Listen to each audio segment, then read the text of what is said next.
isn't your average everyday darkness. This is advanced darkness.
Hello, everybody. Happy Tuesday. Long time no see. Hi, Aurelius. Hi, Zen. Hi, Garsby. Hello, party people. It's been so long. Sorry I canceled on you Friday. I went to a wedding. I went to an out-of-state wedding, and it was really fun. But how have you all been? What have I missed?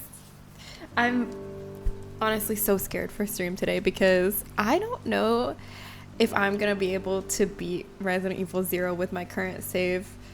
Like, the last stream, if you were here for my last stream on Wednesday, I was struggling, like, trying to do that same boss fight. It's like the penultimate boss fight over and over and over all stream, and I wasn't even getting close. I don't even think I was getting to the halfway point.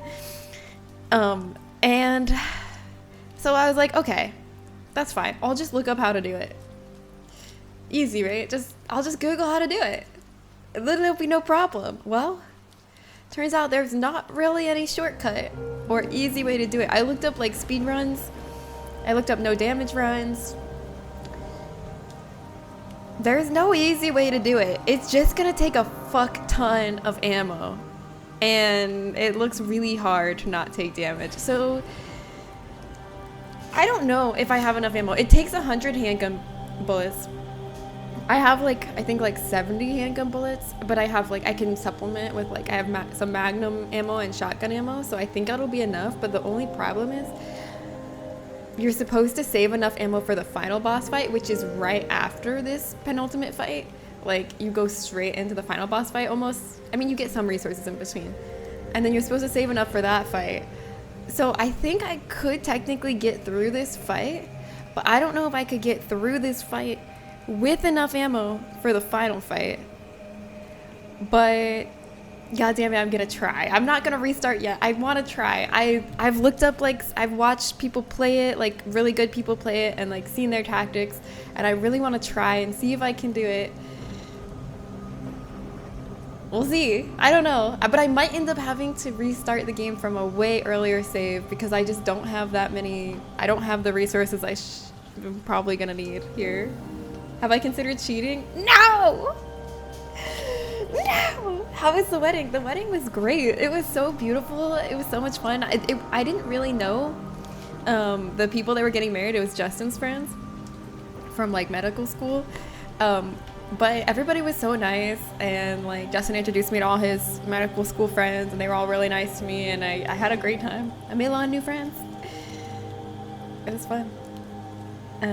You believe? Thank you, Corpsby. I'm like afraid to do the death prediction for today. Also, Aurelius, I was laughing because I thought I thought the emote you're doing was like a pregnant frog just patting its belly, or like the baby was kicking.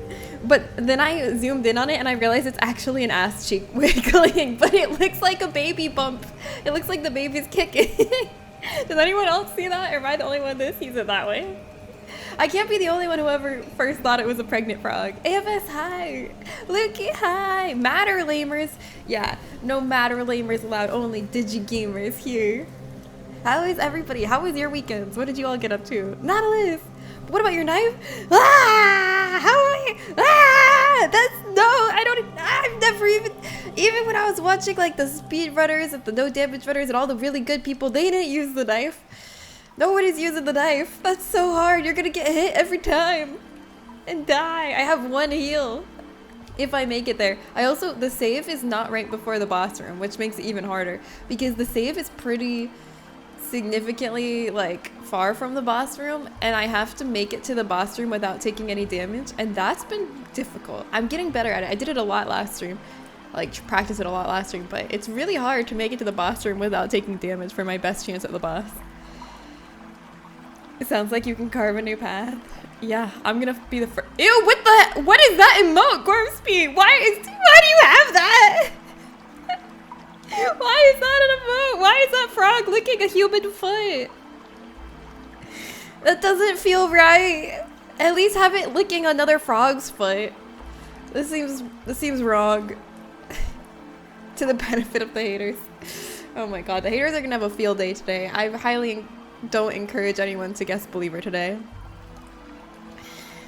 But yeah, I'm like genuinely kind of scared, but I'm trying to be brave. Okay, I'm being a brave little soldier, and I'm gonna try my best.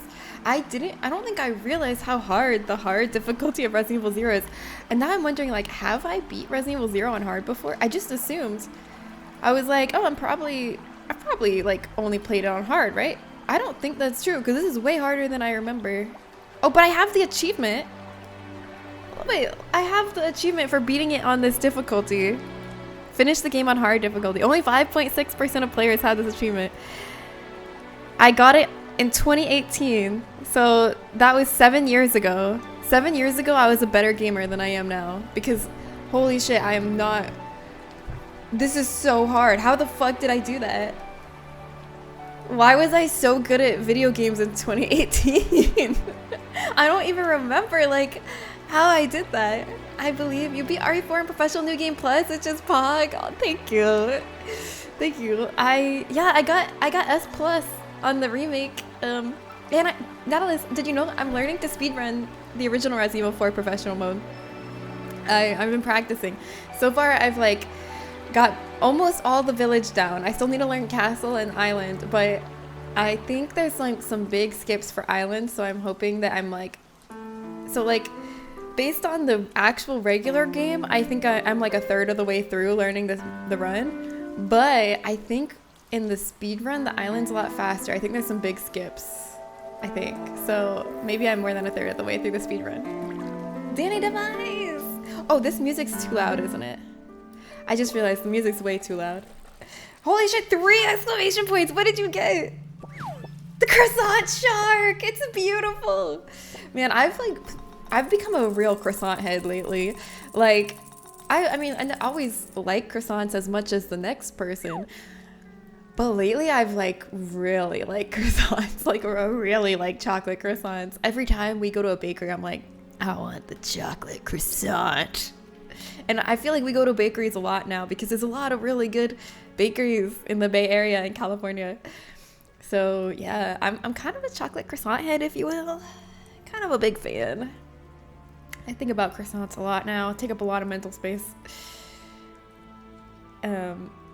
You've always wanted one? A croissant shark? Well, now you have one. Oh yes, that makes sense why I see you on RE4 all the time. Oh, do you? Yes, I'm practicing my speedrun. It's so fun because actually, like, I've wanted to learn to speedrun Resident Evil 4 for so long, but like I never actually did it. Like, you know, there's those dreams you have that you want to do, but then you don't take any steps towards achieving those dreams. You got any dreams like that? That was my dream for a long time, like to speedrun Resident Evil 4, and I did nothing towards that goal. Oh! We got the triple green herb. Look at that lovely lump. Only Rebecca can make a lovely lump like that. Chris, you almost made me drop my croissant. I miss Chris. I miss you. How are you? How have you been? Have you been streaming lately? What are you up to? Hi, everybody. You should follow Chris Lawrence. Chris is great. Party hat crab. Wow. Do you really have a croissant or is that a meme? Because if you really have a croissant, I'm really jealous. Yeah, like since we just got back from the wedding, like we don't have any groceries or anything. And this morning for breakfast, I was like, I know. Nice strange face feel. I was like, I know we have nothing for breakfast, but I guess I know what I could do. I can make overnight oats, but then not leave them overnight, just eat them now. But then I realized I poured like a bunch of almond milk in a bowl, thinking I was gonna have a bunch of oats to pour in to like make the ratio good. But then I opened my oats jar and there was only a tiny amount of oats. Branch, hi user. Streaming, I don't know her since like 2020. Oh man, I thought I hadn't seen you in a long time, but I was like, you know, maybe I just miss him every time. Maybe like I just never look when he's online, but I guess that's not the case. But yeah, I only had like a tiny amount of oats left, so I just poured like my little bit of oats into this bowl of almond milk that I had poured, and it was really sad because it was not enough oats to absorb that much milk, so it was just look more like cereal, like unflavored cereal, just like oats floating in some milk. And then I like tried to pour in some other stuff. I poured in a bunch of protein powder to try to make the consistency more thick, and it kind of worked. Agumon, let's go. It kind of worked. And then I poured in, I put like some chocolate chips in and like some vanilla extract. What else did I put in there? Granola. I don't know. I tried to make something that would resemble like a breakfast. It was really just a mushy bowl, a liquidy mushy bowl. But I mean, nice Magikarp. A liquidy mushy bowl is kind of what cereal is, and people eat that for breakfast. So I don't know. It was kind of good. Like, it wasn't bad. I ate it. I was like, yeah, I achieved breakfast. I did it. I don't need groceries. Look at me. I'm resourceful. Oh, Sweet Pea. Adventure Sweet Pea. Rest in peace, Sweet Pea. That's Almond's hamster that they used to have. Oh, it's an old Vine? Damn it. Wait, do you have a link? I want to see the old Vine. I want to know references, especially croissant-related references. Especially now that I'm a croissant head, I need to know all the croissant memes. Oh, you got Rosa. Rosa was just telling us yesterday how all she does is fart. At work, they call her the crop duster. Agumon is common and Magikarp is rare. This feels like slander. Okay, well, first of all, Magikarp is actually a fish and it's in a pond. So it's Magikarp's home turf. Second of all, I thought Agumon was like the most common Digimon known to mankind. No, he's like the one I see the most. But also, maybe you should be happy Agumon is common because that means you get to see him more often. You should say, thank you, Jen. Thank you for making Agumon common so that a lot of people fish Agumon and I get to see Agumon all the time. I'm so glad you didn't make Agumon rare so I only get to see them once every blue moon. That's what you should be saying right now. You have a link? Will I get bought? No, links are allowed. Let me see this. Hold on. Let's see. We're studying, fellow croissant lovers in the chat. We need to study some croissant history right now. Stop! I could have dropped my croissant. I could have dropped. It's so much funnier that he didn't drop his croissant. It's just I could have dropped my croissant. Stop, I could have dropped my croissant. You knew that one, Zen. Of course Zen knew that one. Zen is like, boom, boom. He's got like all the memes loaded. If you make a reference to something, boom, he pastes the reference. Like, Zen knows every reference to every meme. It's very impressive. You have farted at work a couple times? Nice, nice. Who here has never farted at work? Speak up. Because guess what? If you've never farted at work, your clock is ticking and your time is coming. You're not gonna make it out of this life without farting at work. It just hasn't happened yet. It could be today. It will be today. I cast this curse on you. I'm not farting at work right now. I have farted at work and it was the worst mistake of my life. When I, like a long time ago, like 10 years, like I don't know, a lot of years ago, like if I had to fart when I was streaming, I would just fart because I thought it was funny. I thought it was funny and people would be like, ew, and I'd be like, ha ha ha ha ha.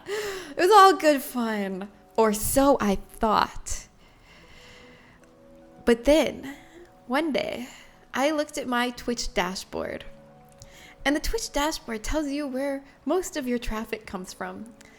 And it said, like, I don't know, most of my traffic came from twitch.tv. Second most was Twitter. And third most was gassyerotica.net. Was my third most source of traffic to my stream. And I said, what is that? I went to Gassy Erotica. I searched myself. It was a mistake. It was a terrible mistake. They referred to me as an FF. They said, oh yeah, Suppy Guppy, she's an FF. Do you know what FF means? Yeah, Hannah, this is why I ended up on the far website. An FF is a frequent farter. Femme fatale like him. Yes, frequent farter. Okay. They were like, yeah, she's an FF. Go to her stream, you got a good chance of getting a nice big fart. I want people to suffer for no reason other than to bring me joy. And then I looked at my clips, and all my top clips had the word fart in them. And it was like my top clip that didn't have the word fart in it had like 20 views or like, I don't know, 80 views. And then my fart clips had like thousands of views. And I was like, oh no, something happened. Something happened here. And then guess what else? I typed Suppy Guppy into YouTube, and the first, like, logged out incognito, and the first suggestion was Suppy Guppy fart. And that's when I knew I had to stop. It wasn't fun in games anymore. I had to stop farting. It wasn't funny. It wasn't just a joke. It was... people were enjoying it in the way I didn't really want to be enjoyed on stream. So, sorry, I know that this is a natural thing, but bodies do. But if I was known as the crop duster at work, I would simply have to quit. My actual thoughts are worse, but I probably shouldn't say that. I know exactly what you were gonna say. Yeah, that's... But you know what? I love that Rosa is brave and strong and doesn't feel bad about it. Like, good for her. I just woke up, so I genuinely thought someone had called you a femme fatale. I wish that's what they were calling me.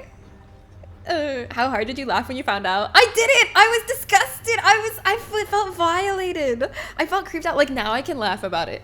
Now it's long enough I can laugh about this story. But at the time, I felt so deeply, like, violated that people were, like, deriving sexual pleasure from me doing things that were not intentionally sexual. Like, I felt so creeped out. And I just felt really disturbed.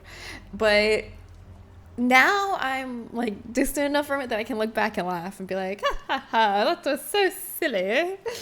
Yeah, except that happened. No, it's okay. It's fine. It happens. It's just, yeah. I mean, I can't even really blame them because it's like, at first they weren't even like, they were doing it in private. I mean, it's my fault I found it, I guess. Because at first they weren't like coming to my stream and making me uncomfortable. So I guess that's fine. Everyone can be weird in private, not hurt anybody, but but then, like, for years after that, like, then they started coming into my stream and saying stuff in chat and, like, trying to bait me into farting. Especially when I stopped farting, they would try to bait me into it. They'd be like, oh my god, like, what does your fart sound like? And I'd be like, I know what you are. Say it. Guess the erotica user. And they'd be like, oh, what else would they say? They'd be like, so do you, like, fart a lot? I just think it's funny. I'll be like, no, you can't pretend this is casual. I know you're trying to derive sexual pleasure, and you cannot pretend that this is just a funny joke.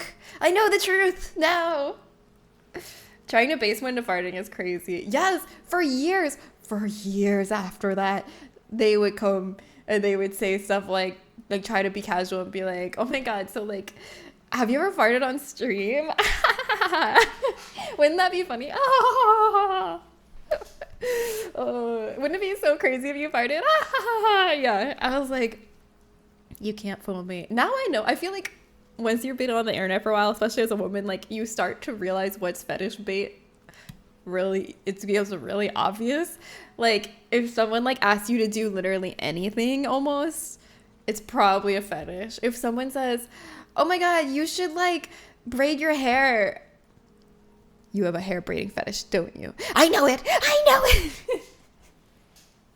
I think like the giveaway is like it's unprompted, it's unrelated to what's going on. They try to make it super casual. They say haha, they say wouldn't it be funny, then you know, that's when you know it's a fetish. And I just want to reiterate, there's nothing wrong with fetishes. Nothing wrong with fetishes. Totally normal and natural. What's wrong is trying to get someone to non-consensually be a part of your fetish. Someone trying to trick someone and be deceptive and like gain sexual pleasure from an unknowing person. That's wrong. That's creepy. Wouldn't it be so funny if you shouldn't have farted so loud? Yeah. Yeah, when Mao was saying shitting and farting the other day, I said, I know what you are. Kudos to the coworkers for not filing an HR complaint. Poor Rosa. That all happened before I got here, but they were still coming in while I was here. Yeah, like years later. Can you breathe like a normal human? No! Can you do a kickflip? No reason. Yeah, see? Oh my god, yeah, like when I used to do like truth or dare videos, and people would like submit them in the dares and I was on Tumblr. I stopped doing that because I feel like maybe 50% of the dares people sent were like their fetish. Like there was one, every time I did the truth or dare video, I would get multiple like anonymous pretending to be different people being like, oh my god, wait, I just thought of something so funny. Wait, what if you duct taped your mouth and then you like pretended like you couldn't breathe and like you like couldn't get off, and then like, oh, maybe you could like make a prank call with your mouth duct taped. Oh my god, that would be hilarious. I'm cracking up right now thinking about it. Like every time the freaking mouth duct tape fetish person would submit like a different variation of that, and I'd be like, I know what this is. I'm not doing this. This is not a normal dare. Do you happen to like beans by chance? Hey, Kenzo's magical mallard. Nice catch, Danny. Also, this is a great time for everybody to get their fishing in. At the beginning of the stream, the pond's fresh, the water's warm, the fish are flopping. Get your rods in there. That sounded weird. Get fish in there. There's a few bad fetishes and they're all about consent. Yeah, the only thing there's nothing wrong with fetishes. The only thing is wrong to me is when it involves lack of consent or people not knowing they're being involved in your fetish. That's what it all comes down to. How crazy it would be if you parkoured up your walls. Duct tape is now a bannable offense. The birds work for the bourgeoisie, but also they're all gay. Wow. You know so much about birds. You're like kind of a bird expert. It's kind of cool. It's not a pond full of farts. It's a pond full of beautiful creatures, mostly fish and Digimon.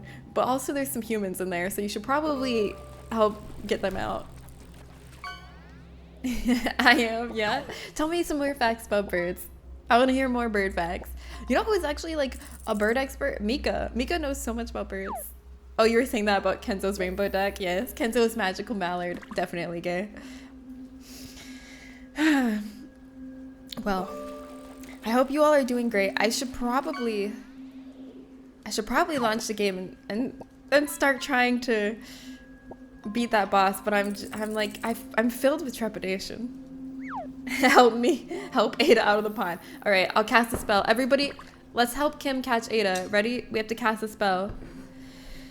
Ada, we summon you. Ada, we summon you. Ada, we summon you. How crazy would it be? No. Just wait. Okay. But what if you got some duct tape? No! And okay, hear me out. No, I'm not gonna hear you out. Duct tape and used it to hold a duct together. It would be so hilarious. No. Nothing involving duct tape was happening on this stream. Hi, PZ. I need heals. I got the flu. No, PZ. I'm so sorry. That sucks so bad. I hope you feel better. I hope you're taking care of yourself and taking it easy. Drinking some hot tea, maybe. I don't know. Whatever helps you. I love having, like, tea with, like, honey, lemon, and ginger when I'm sick. Someone use remove sickness on me? Okay. I cast remove sickness. Wait, ready? Remove sickness! Did it work? If you actually wanted a fact, I do. Hummingbirds consume about 3 to 7 calories per day. If you scale them up to the size of a human, this is 155,000 calories per day. You know what? I'm not even okay, no, I am surprised, but I'm almost not surprised because it looks like it takes a shit ton of effort to flap those wings. That's, like, have you seen how fast hummingbirds flap their wings and like how long they do it for? Like, I can see how they burn that many calories doing that. Tiger King, congratulations. I told you there's humans in the pond. How am I doing? Hi, AMZ. I'm good. Combat V, new follower. Hi, welcome. Thanks for coming in. It's nice to meet you, Combat V. Are you a Resident Evil fan? I cast comfortable nap. Oh, that's a good spell. I need to learn that one. Wahoo! Everybody say wahoo! AMZ just caught a wahoo. They also tend to have heart rates of 400 to 1200 BPM.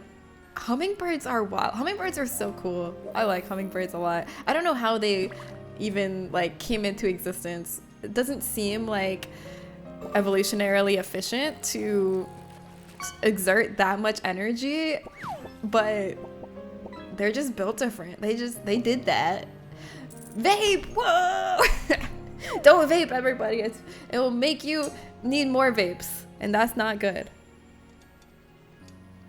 Oh, speaking of like casually addictive normalized things, have you guys, oh, what's it called? People call it like the gas station drug. Have you heard of it? It's like this drink that you can get at gas stations, and it's not really advertised as being addictive, and then people get addicted to it because it's like highly addictive. No, not coffee, but I mean, yeah, kind of, but it's like worse than caffeine. It's like, not Celsius. Car battery!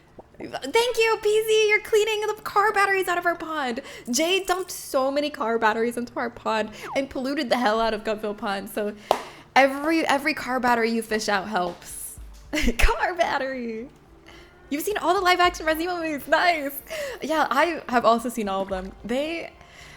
I mean, I have mixed opinions on them. They're fun. They really, you would be surprised. They really have so little to do with the games. If you see the games, you're gonna be like, what does this have to do with the movies? Nothing. Or almost nothing. Old PC, yeah! Kratom! Yes, Loopy, Kratom. I listened to like an article about it and I told Justin, I was like, have you heard of Kratom? He's like, yes, I'm a doctor. Of course I've heard of Kratom. I always have to know what people are addicted to because I help people with addictions. I was like, oh, well, I never heard of Kratom. But yeah.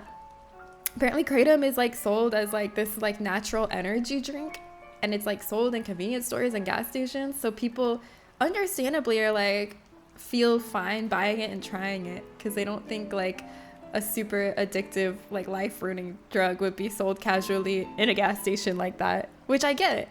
And then people like become so dependent on it, like they can't go a day without multiple of them, and like it like puts them into financial ruin because these things are so expensive. They're like $15 for a bottle. How will the fish commute to their local gas station to get Kratom now? But yeah, PSA, if you see like a Kratom drink and you're like, oh, natural energy, I could use some natural energy. No, don't do it. Seriously, it's bad. I mean, it's like super, super addictive. People become really dependent on it, and it's like really, really like financially ruin people, and like yeah, don't do it. PSA. Specky, hi. Hello. Yes, get cocaine instead. Cocaine is safe. No, don't do that either. TCAM, hi. Hello, Jen. These drinks contain mitragenine and 7-hydroxymitragenine compounds that interact with opioid receptors. 7-OH is especially potent, up to 13 times stronger than morphine when concentrated. You know a lot about Kratom. Yeah, I I didn't know the details. I didn't know the ingredients. I just know the effects and like the stories people have had about how it's affected their lives. So yeah. I couldn't believe it when I heard it. I was like, I can't believe this is just sold casually over the counter. So you guys like my udder cup? I have my lukewarm tea in here because I brewed tea like 2 hours before stream and I haven't gone through it yet. So now it's just lukewarm, but it still tastes good. It's utterly ridiculous. Thank you, Specky. I'll take that as a compliment. I love this mug. This is also my favorite mug, not only because it is shaped like a cow udder, but because it's my biggest mug, so it holds the most liquid. Because here's the problem. I buy a lot of cute mugs, but a lot of cute mugs I get are really tiny because tiny mugs are cute.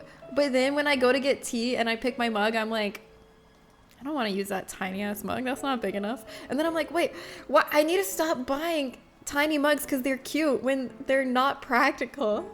So I've broken free of the habit now. I no longer buy tiny cute mugs, but it's really hard. And I want you to know that I'm being really strong when I see a tiny cute mug and I don't buy it because I know I won't want to use it because it doesn't hold enough tea. Size matters in terms of mugs? Yeah.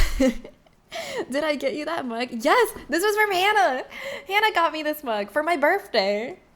And I still use it all the time, Hannah. I love it so much. And you know what I also still use is the sweater you got me. No, you got me this one.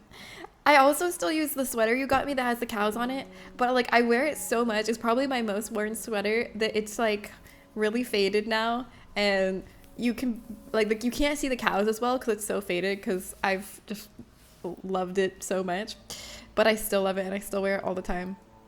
You know what else you got me that I also still look at every day is watch out, Justin. The typewriter pin that you got me.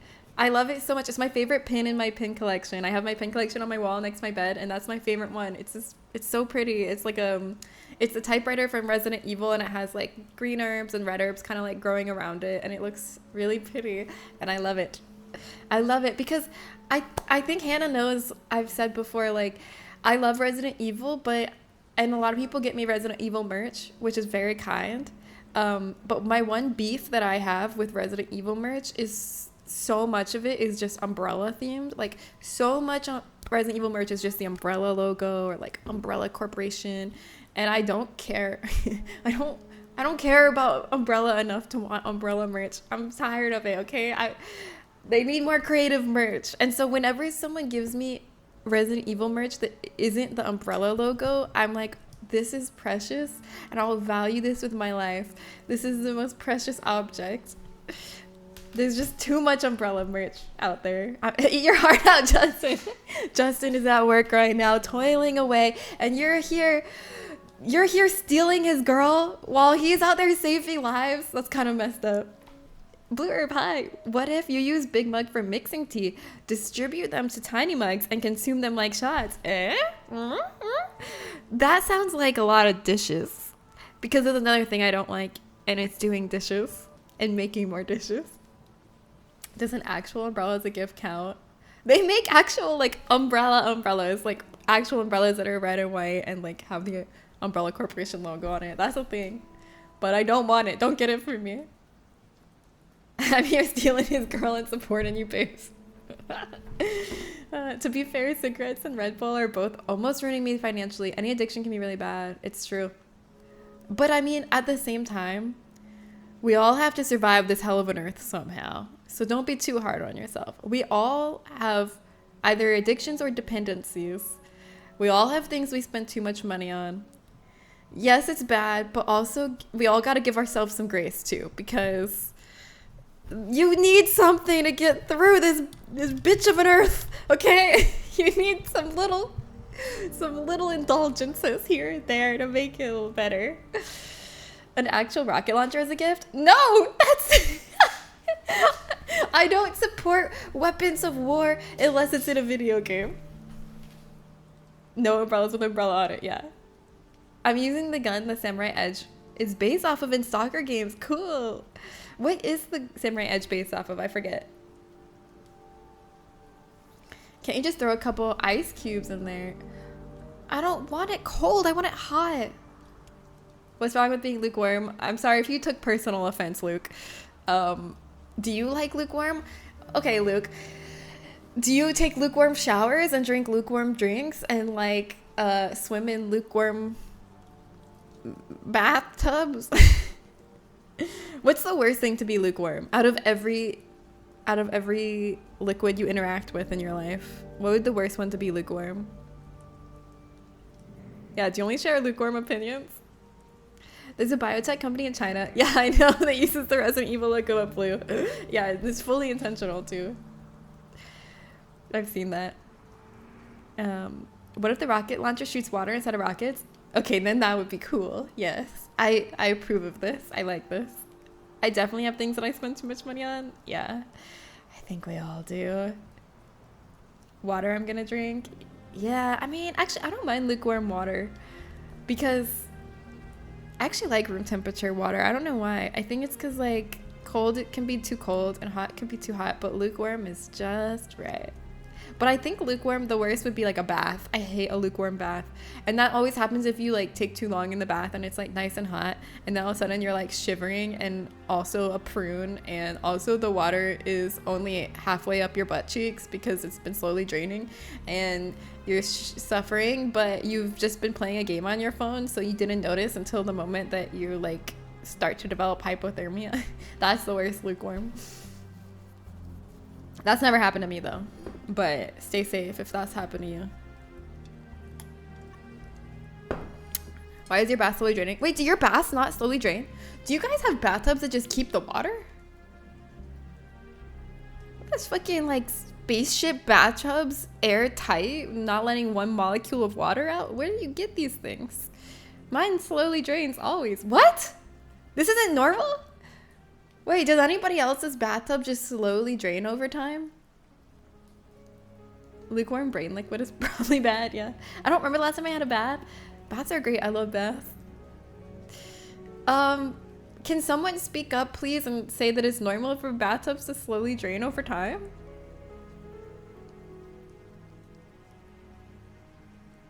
Infinite bath. What? Okay, maybe that's not normal. Okay, well, anyways, I mean, I'm sure the rest of what I said is normal, like the water getting cold and getting pruny and that part. I thought you meant like when you unplug it. No, like even when it's plugged, it just slowly drains. If it's slowly draining, it's perfect for you to refill the hot water.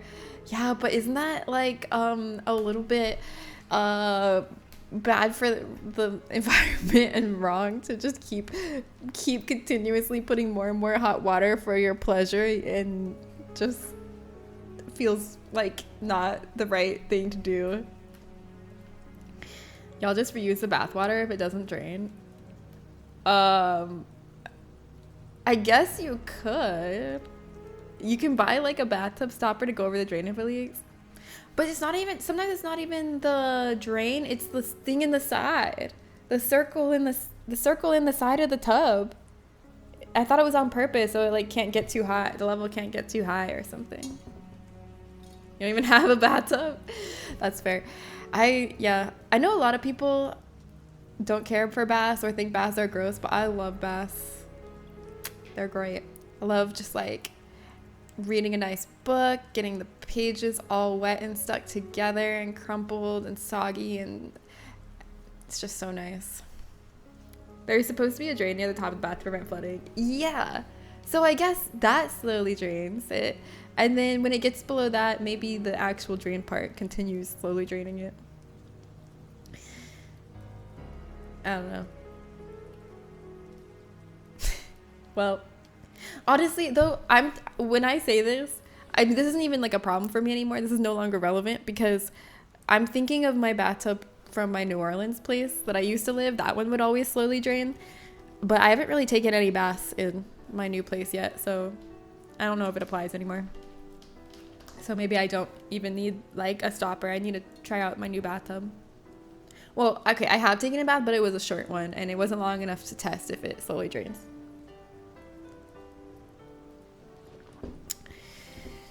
But yeah, this has been really enlightening. I've learned a lot. Also, I keep getting advertised this company on Instagram that makes these like really fancy tea baths, and I'm so tempted. I'm like, well, Christmas is coming up. Maybe I'll get myself some fancy tea baths. Then I'm like, wait, do I need to buy a fancy tea bath that's like made for bathing, or should I just buy some cheap tea bags and put them in my bathtub and then bathe in tea? When will scientists invent water that keeps the temperature? Water already is like so good at retaining temperature. It's like, I feel like water is one of the best substances for retaining temperature. Like, it changes temperature so slowly, but if you take a long enough bath, it doesn't matter. I think compared to those AI data farms, whatever, you refilling your bath water is pretty low scale. Yeah, that's fair. But yeah. Anyways, have you guys started thinking about what to get people for Christmas?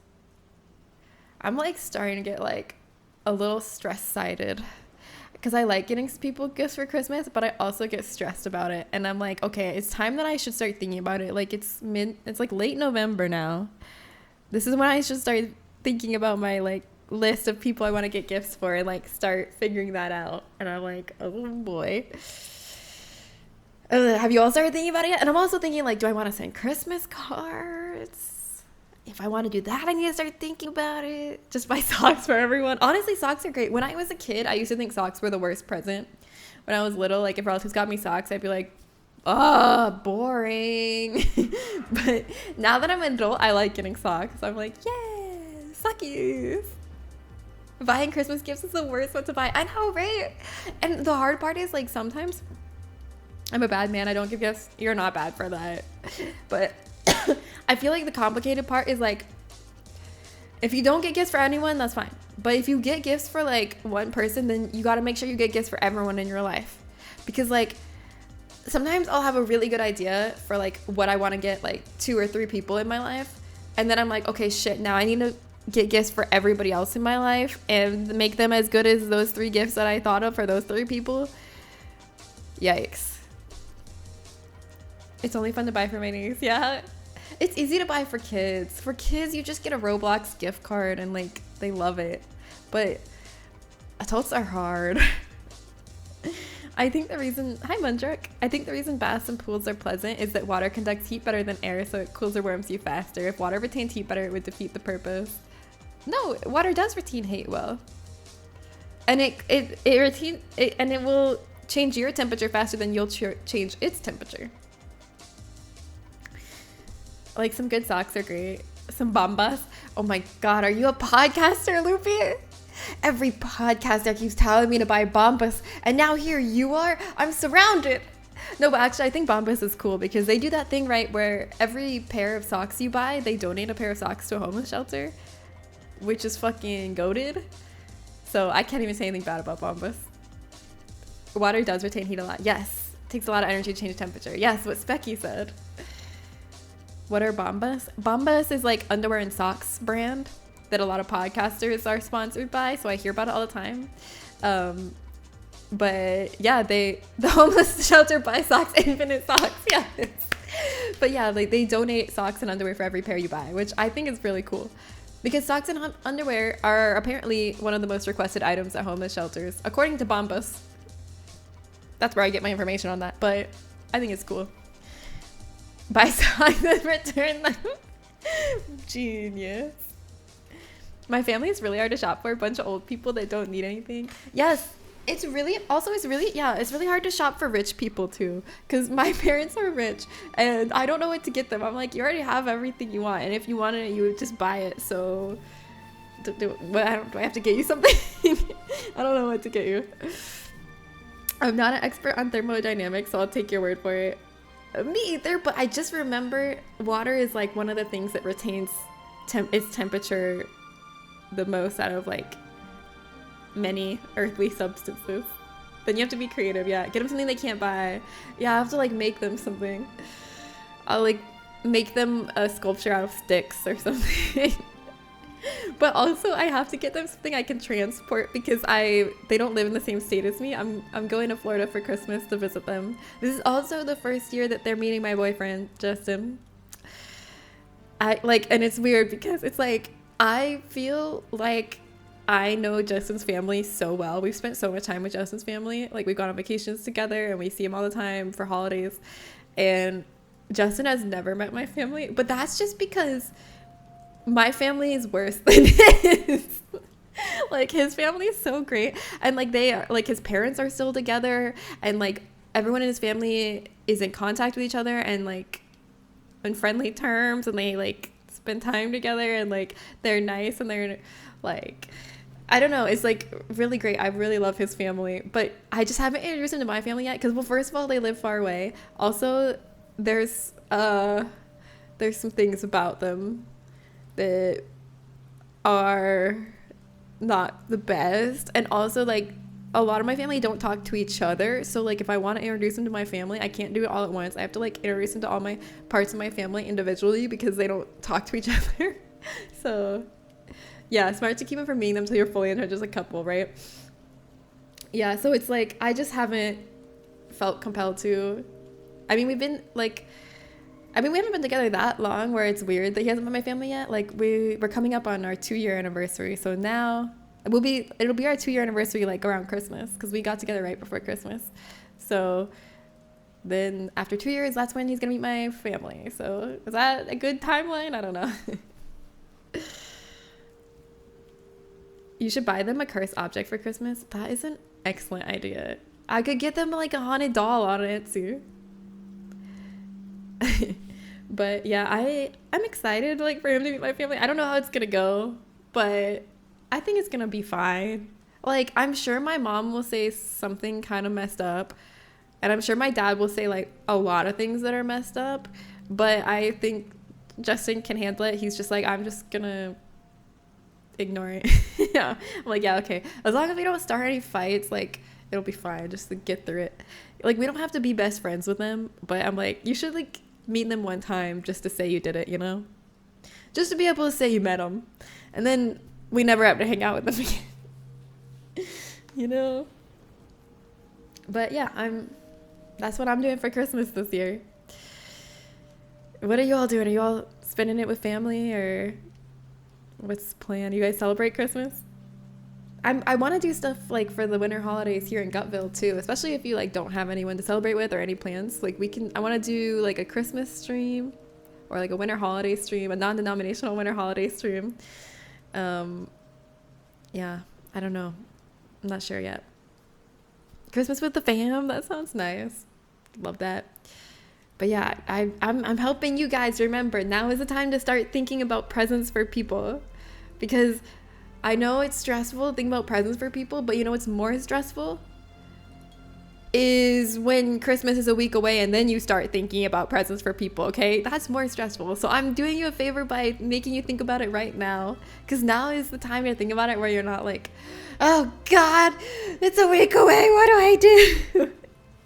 I mean, also Black Friday is a good time to get presents too. You could wait till Black Friday, but I guess like start thinking about ideas now. That's what I'm doing. It was really easy for me to think of ideas for Justin. I like have a whole list of ideas for Justin, but some other, like my family and stuff, I'm having a harder time, but I'll figure it out. It'll be fine. All right.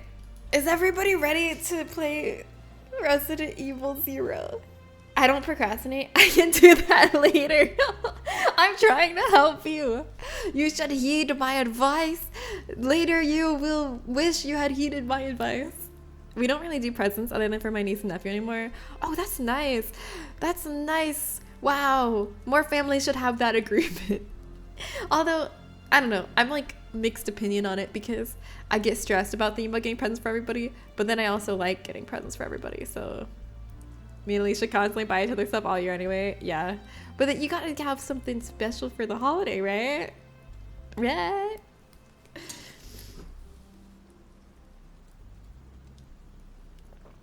Yeah, a small gift for everyone we celebrate with that year. That's a good way to do it. That's the way to do it. Me and my brother stopped exchanging gifts years ago. How come my family hasn't gotten the memo on that? Everybody still gets each other presents, and it's so stressful. And there's so many people to get presents for. Wow, that's genius. All right. Anyways, let's play some Resident Evil 0, shall we? I'm so freaking scared, but we can do this. We can do anything we put our mind to. If it's possible, we will do it. There are a lot of gift cards going around my family, yeah, passing the same $20 back and forth.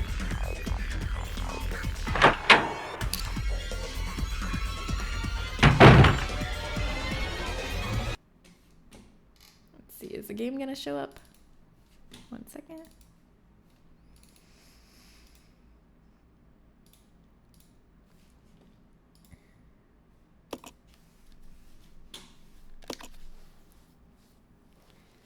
My family agrees to stop getting presents for kids after 16 other than your own kids, and then a little something for the people you celebrate with. That's so smart. That's a really very good way to do it.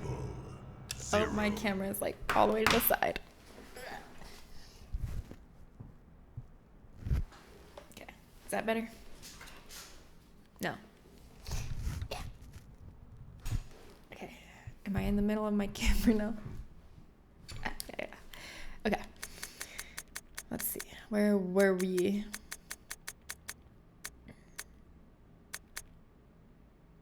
Here, I think. It's expensive to buy proper gifts for like 20 children every year. Yeah, it is. But like, luckily, at least since me and Justin are a couple, we can do like couple joint gifts. Like, this is from me and Justin, you know? Instead of us both having to get presents for someone.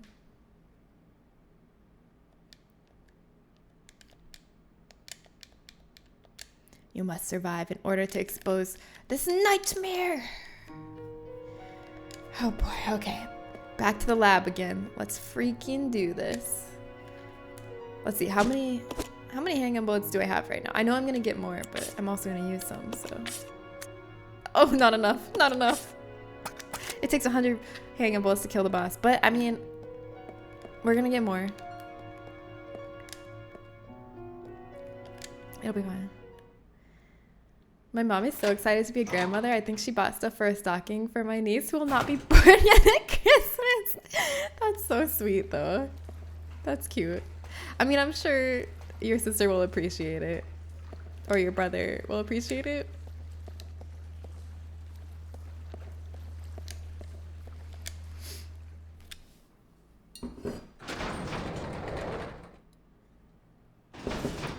Brother and his fiance. Yes, I'm sure your brother and his fiance will appreciate it. I'm sure any help with baby stuff will be much appreciated. From what I can tell, having a baby is like the hardest thing ever.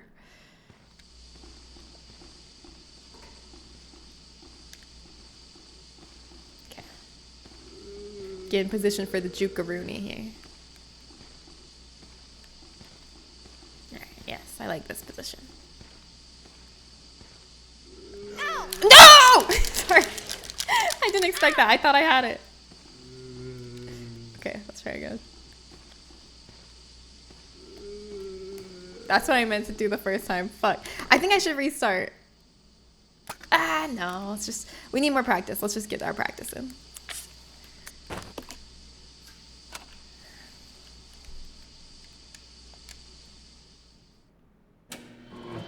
This is already off to a rough start, but this is the warm-up. Also, like, I don't even know if I want to put up death predictions. I feel like I'm gonna die so much. I feel like there's no point in guessing anything but hater.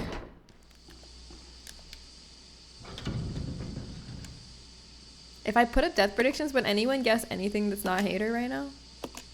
When I'm stuck in this pickle?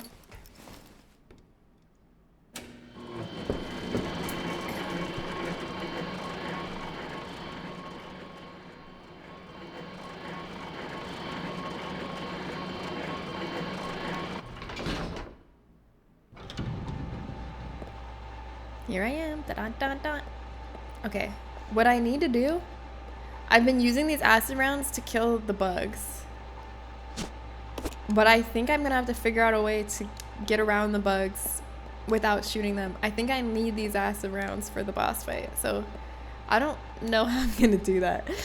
Because I was doing that just to be safe, like killing the bugs, but I think I'm gonna have to find a way to just juke the bugs.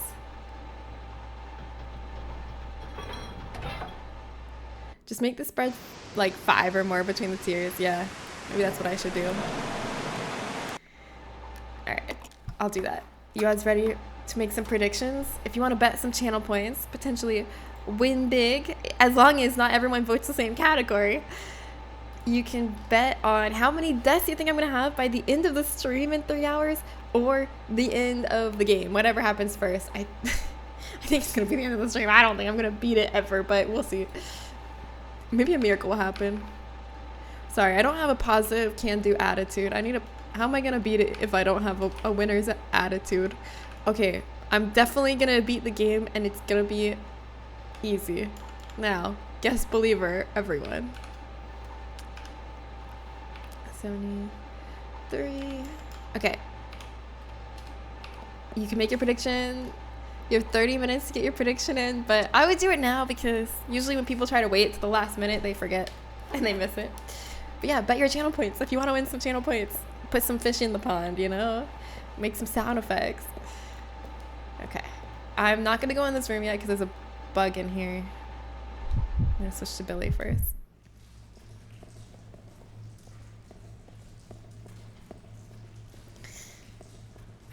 I need to find a way to get those acid rounds all the way to the boss fight. Because last time I never brought them to the boss fight. I always use them on the bugs every time.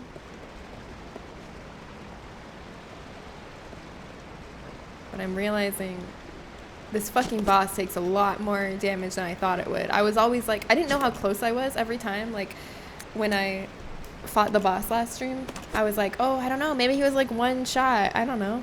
No, I wasn't even getting him halfway, because at halfway he sprouts a bunch of extra tentacles, and I wasn't even getting that, so we need every bit of ammo we can afford to bring.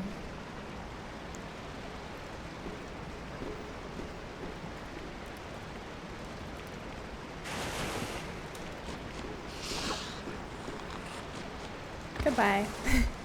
Come again. I'm a non-believer. You know what grinds my gears? What grinds your gears? And I forgive you for being a non-believer this time. It makes sense, okay? I can't blame you.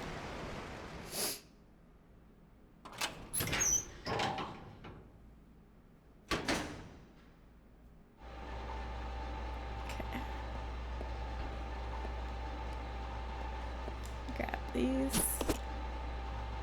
My 7-year-old phone is not worth upgrading to Galaxy 25 because the technology hasn't really moved forward.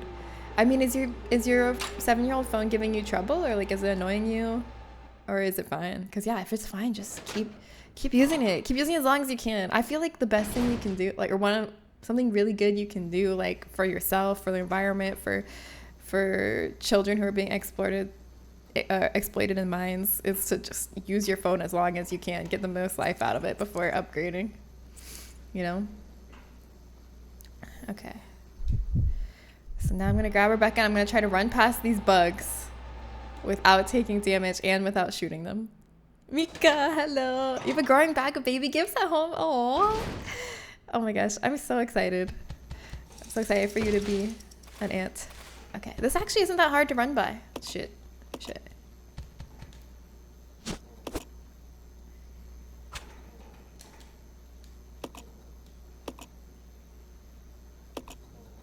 Add that, and then we're just gonna go down the stairs without getting hit. Oh my god, this wasn't that hard. Why did I bother killing it every time? What a waste of ammunition. It's like sometimes you don't know what's possible till you try it. Like, I think in video games in general, there's so many things that you think you have to do that you just don't have to do. There's so many enemies you think you have to kill that you can just run by, and you just never know till you try. That was easy. That was no problem. Okay. But this part's gonna be harder when these two come out. So let's go on team and idle. And we're gonna try to just run.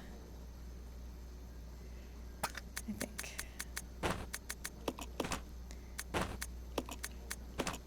We're gonna just run.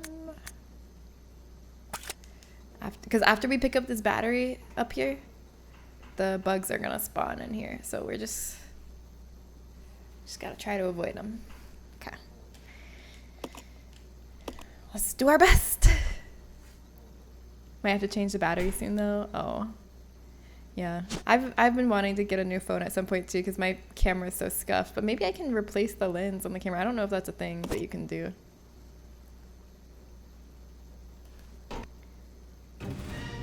Come on, Billy. Billy. Is he coming? I don't know if he's coming. I don't think he's coming. Oh, he is. Yes! Okay, he got hit once, but I think it's worth it to, like, save the acid rounds. How does my 7-year-old phone have higher screen resolution than a new top-of-line phone? Wait, seriously? I want the future. The future haven't arrived yet. Yeah, it's good. Mama Mika said, oh, hi. Wow. Mama Mika's learning sense language. Oops, this is the wrong way. I need to go the other way. Okay, Billy. Wait, let me unequip Billy's gun so he's a little faster. Just slightly. I think that makes him a little faster. Oh, wait, and let me make the battery with the battery acid. Give it to Billy.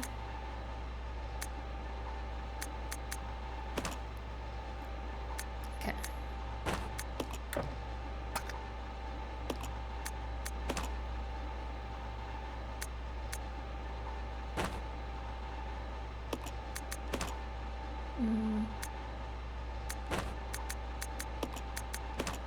Okay. We're just gonna run past this bug. You ready, Billy? Here we go. Let's try not for either of us to get bit.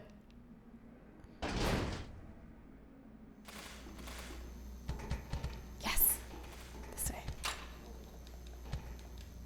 Yes. I was quite impressed, I won't lie. I'm impressed too. I got a new phone because my screen cracked really bad and every place I went to quoted me a couple hundred. And then I went to my provider and they went, we can do an exchange and you can just get a new one for $60. So I went, okay, wow, that's sounds like a way better option. Yeah, I think I'm like trying to like squeeze out a little more life from this phone before I upgrade, but like the camera is really bothering me. It looks okay in like daylight, but any kind of dimness at all, and there's like these weird streaks all over. Wait, like let me show you. Like I think I posted in the Discord. Let me see if I can find it. While I was at the wedding, we took an Uber and our Uber driver was watching Twitch, and I took a picture and the picture looks really bad. Not as bad as the fact that Uber driver was watching Twitch, but oh yeah, like this is like it bothers me, these streaks. You see, this is like a picture from my phone, but yeah, this was our Uber driver. But yeah, I think I can squeeze a little more life out of it. It's like annoys me, but not enough to upgrade yet. Who is he watching? I don't know. It was like someone playing the new Battlefield game, I think. I don't know who it was.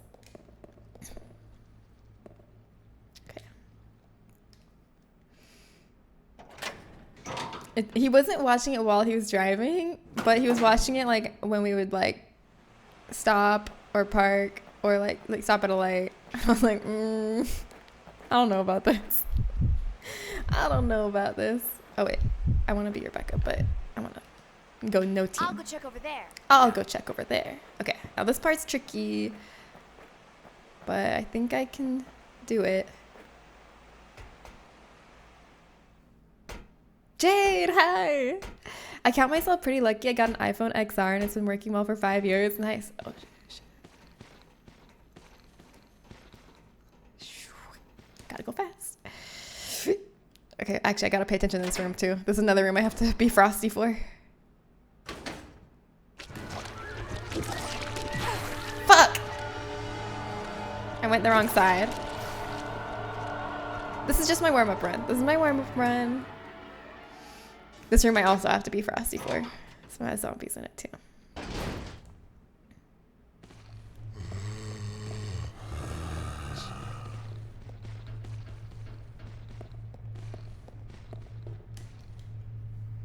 Okay, now this next room I don't have to be frosty for. I can relax. There's no zombies in the next room. Fuck Battlefield. In fact, everyone stopped playing EA games. Wait, what happened? You work for EA. Why fuck Battlefield? What's the T? Here's the Magnum. This is what I came back for all this way.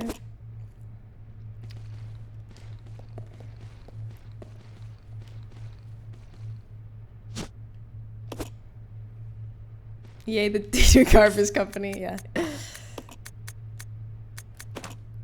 Alright, oh shoot, I should have picked up the bottles on the way here. Why didn't I do that?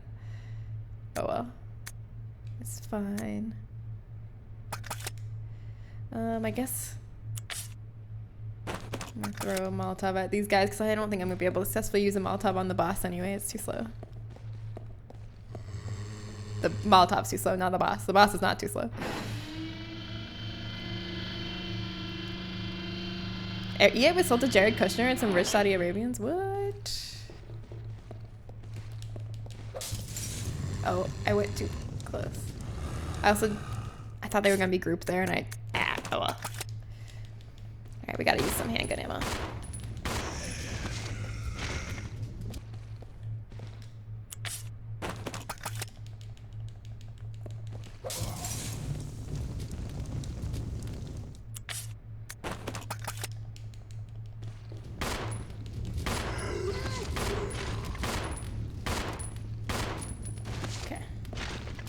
I had to do it. It was safer than trying to run through that.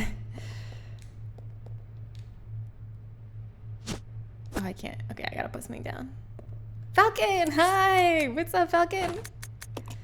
I'll put the Magnum down for now, but don't worry. I'll remember to pick it up in just a second. It'll be perfectly safe on the floor. Don't worry. I know you're panicking. I know you're panicking. You're like, oh my god, Jen, you're gonna forget the Magnum on the floor.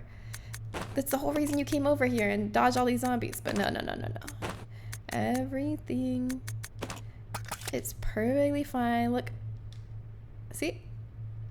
It's perfectly safe. Announces agreement to be acquired by PIF Silver Lake and Affinity Partners for $55 billion. And also they, like a lot of companies on Forge, are moving towards AI first shit. Yeah, I feel like that's like every technology company. They're putting all their eggs in that basket right now. A bunch of Sims creation community members are leaving the community because of the AI thing. Yeah. That sucks. Bert the Magnum. Don't worry, I got the Magnum. Okay, now we gotta run to the left, I want to say, to avoid getting slapped. To the left, to the left. Okay, no, it was to the right. To the right. We were supposed to go to the right. Okay, we're still in caution. We're not in danger. Okay, now we gotta go faster on these zombonis.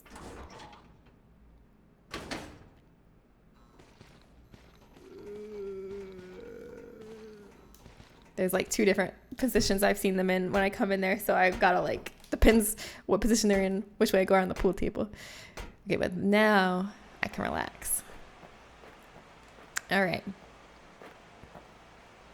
So I'm gonna get on the box. Our sword and buckler tournament is coming up in less than 2 weeks. Oh, that's so exciting. That's so fun. Do you parry with the buckler? And then like, if you parry their strike at exactly the right time with the buckler, do they go, whoa, whoa, whoa? And then you can like get a visceral like, does that happen in real life too, or just in video games?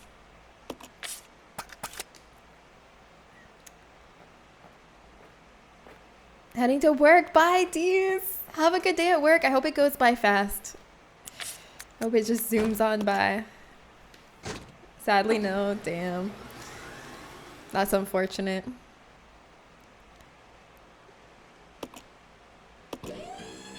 Get the key card.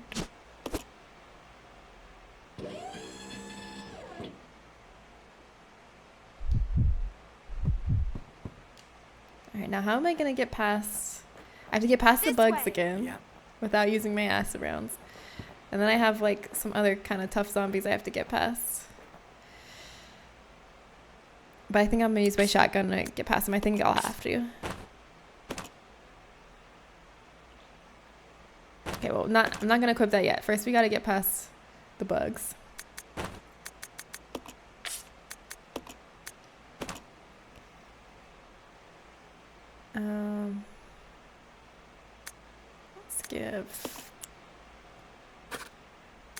Let's give Billy the key card. Controls are hard. I was watching a speedrun of this, like trying to figure out if this boss fight was possible for me with these many resources. And the way their inventory management is crazy. They're so fast. They're like, I can't even tell what's happening. And they've organized all their stuff in their inventory and picked what weapons each one has equipped and which one of them is going to be on team and idle and attack. And it's just impressive. They're so fast. And it's all in Japanese because the Japanese is faster and they don't speak Japanese, but they're like pressing all the right buttons and it's so cool. Def big on Paulus Kal's work. I have no idea who he is. Who's Paul? Wait, what? Oh, although you can parry with the buckler like that if you follow the teachings of Paulus Kal, but it doesn't stagger and let you have a visceral attack. What's the benefit then of parrying with the buckler in real life? What does it do? Okay. Okay, I'm nervous. Okay, we're gonna just have to run. Wait, let's be Billy. We're just gonna have to run by the bugs. Bring a real sharpened learner will. Do not. No swords at work unless you work at a sword fighting school like Mr. Falcon. Then you can bring swords to work and that's fine.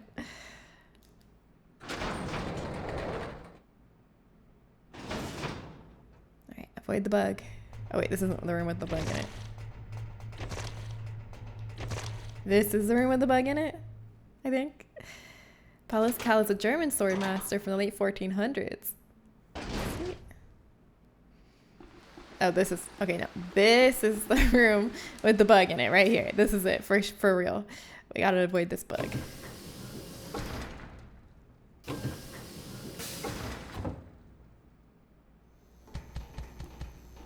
Rebecca, no! Come on! Rebecca! Rebecca, you betrayed me! Rebecca, you betrayed me for the last time! You better be coming down these stairs with me. I'm gonna be pissed if she's still up there. Okay, she's here. Come on, Rebecca. You gotta go fast. Okay, maybe my plan wasn't good to just leave Rebecca on her own there. Okay. Okay. Can I realistically do this without using the acid rounds? I feel like, okay, the bug in the top room, it seems manageable, but the two bugs down there, I don't know how manageable that is to avoid them. Resident Evil 0. Also, death predictions are still open, by the way, if you haven't got your death prediction in. But try to guess like different categories than everyone else guessed. Because if everyone guessed the same guess, no one wins. You know? Val! Happy 71 months! Hi! How are you doing, Val? I hope you're doing well. Happy Tuesday. Oh, let me finish reading this message. Paulus Kal is a German swordsmaster from the late 1400s. He's a member of the Fellowship of Liechtenstein. It's thanks to him that we know who all is in the Fellowship. He made a list of all his best sword fighting buddies. Oh, that's cool. I love a documentarian. I love people who prioritize recording history, you know, for posterity. It's a cool thing to do.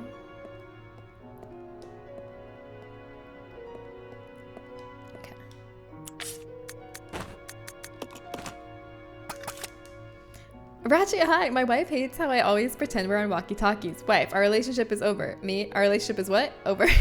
My God. Stop dying. That exceeds your skill level. I can't argue with that, honestly. I want to argue, but I got nothing to say. It's true. It's so cute. It's also cool that we have writings from like half of the people in the Fellowship. That is cool. Actually, she's a very good gamer. It's her hubris. Thank you. You're very sweet, Hannah.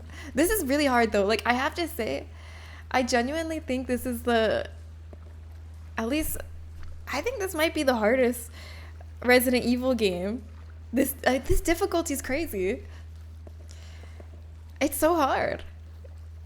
I have PDA, which means pathological demand avoidance.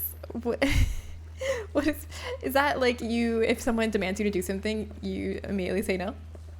I love avoiding and procrastinating, so now I'm like, oh, wait, this is a real thing. I'm learning about an experience I deal with and finding ways to work with it. I love avoiding and procrastinating, so now I'm learning to work. That's amazing that you're like getting more self-knowledge because it's probably way harder to deal with when you don't have the like vocabulary to explain what you're experiencing and what you're dealing with and going through. And now I hope you're able to find like habits and tactics that work for you. That's awesome. King Dan, hi. Yeah, Code Veronica too. But this one's even been harder. We did Code Veronica's hard, but this one I'm struggling with even more. Like, we really kind of fucked ourselves over. I wish we had played earlier sections better, but now I've come too far. It's like I would have to go so far back if I want to correct all my mistakes and be in a better situation. Oh, shit. Eep. You're voting evil today? All right, go for it. Falcon, you believe in me? Thank you. Oh, you got a picture of Paulus cow. Or like a drawing? Wait, hold on. Oh, shit. I wasn't paying attention. I wasn't thinking. Fuck.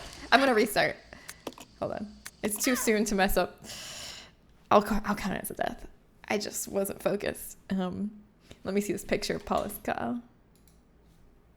No, it's one of the photographs from the 1400s. Wow. I love this man. Oh my god, I'm in love. Paulus Kyle is amazing. Remember this face, everybody. This is the face of someone who invented parrying, and therefore you owe all your favorite video games to this man. If it weren't for him, we wouldn't have Dark Souls. Me, if I weren't even sillier hat style. This might be a sign you need to get a sillier hat. Yeah, his blush placement, it just works. It's like Todd Howard says, it just works. Resident Evil. Rosy cheeks. I love rosy cheeks. Whenever I draw a character, like I almost always give them rosy cheeks. Want to see an image of Paulus Kyle parrying? Yes. Of course I want to see an image of Paulus Kyle parrying, but I have to also remember which rooms I need to focus in so I don't mess up again.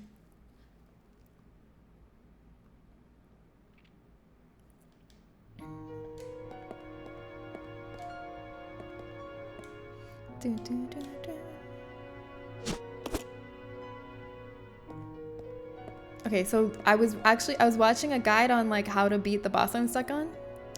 And one thing they said is if you put your if you unequip your second character so they have no weapon equipped, like the one you're not controlling, and you put them on solo mode instead of team mode, they'll be way better at dodging than you would expect. Like they will dodge almost every attack so you don't have to worry about them. So that's gonna be my tactic. I'm gonna try to put Billy on idle with no weapon equipped and hope he just dodges so that I can just focus on doing the fight, because it's so hard to like control both characters and worry about dodging with both characters.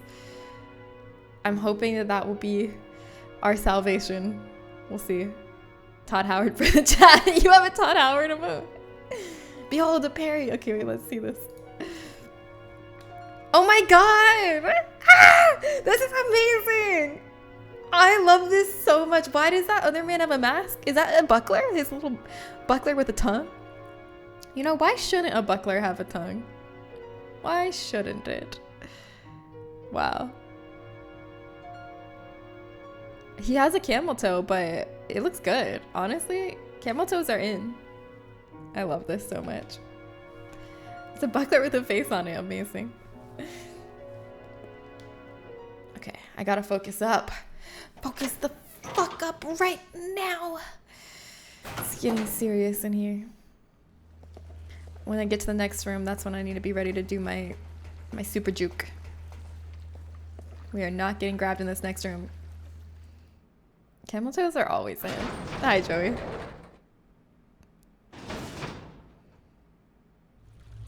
Oh wait, not this room. The next room after this. No frog this time. Okay, this room. I need to remember the order of the rooms. This is the room I have to pay close attention to. Yes. Okay, let's get in position.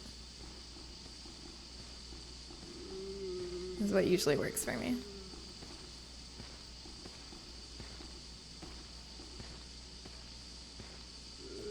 No! I was too slow again! I want to restart. Do I have to count it as a death every time I restart? It's just not worth continuing if I mess up this early. I'm sorry. Ugh. I was focused that time and I still messed it up.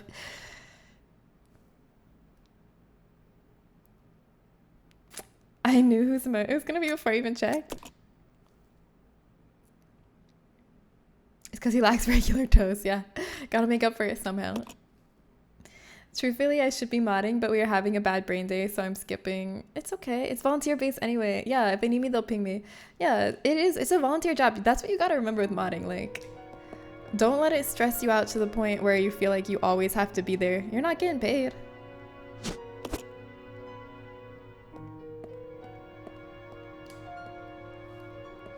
Bro, I'm gonna need you to close chat. This is why I don't fucking... Okay, that time it wasn't even Chad's fault though. That was literally just... I just fucked up. But this time I will not. Mark my words, Hannah. I'm gonna pull this off for you and all the believers. Are you the only believer? Is there any other believers? Mr. Evil Falcon. I'm gonna pull this off for Hannah and Falcon. Right now. Right here, right now. This is what dreams are made of.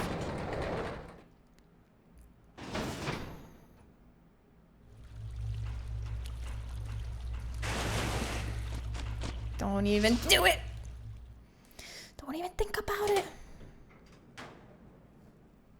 Is this a bad time to ask when the schedule says we would finish RE0? Yes.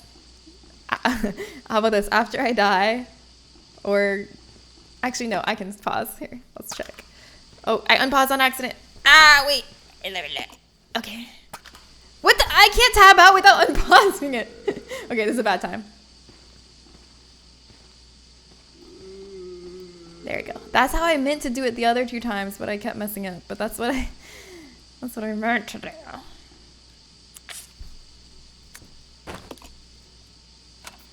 All right, let's go ride in the gondola. Wee wee wee. Yeah, it's a bad time.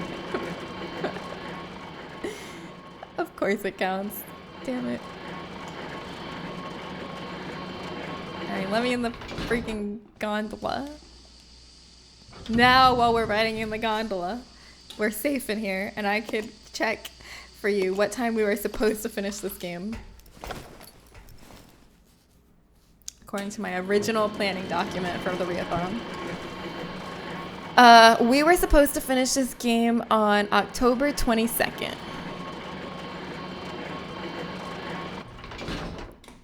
Yeah, I got nothing to say about that. No further comment.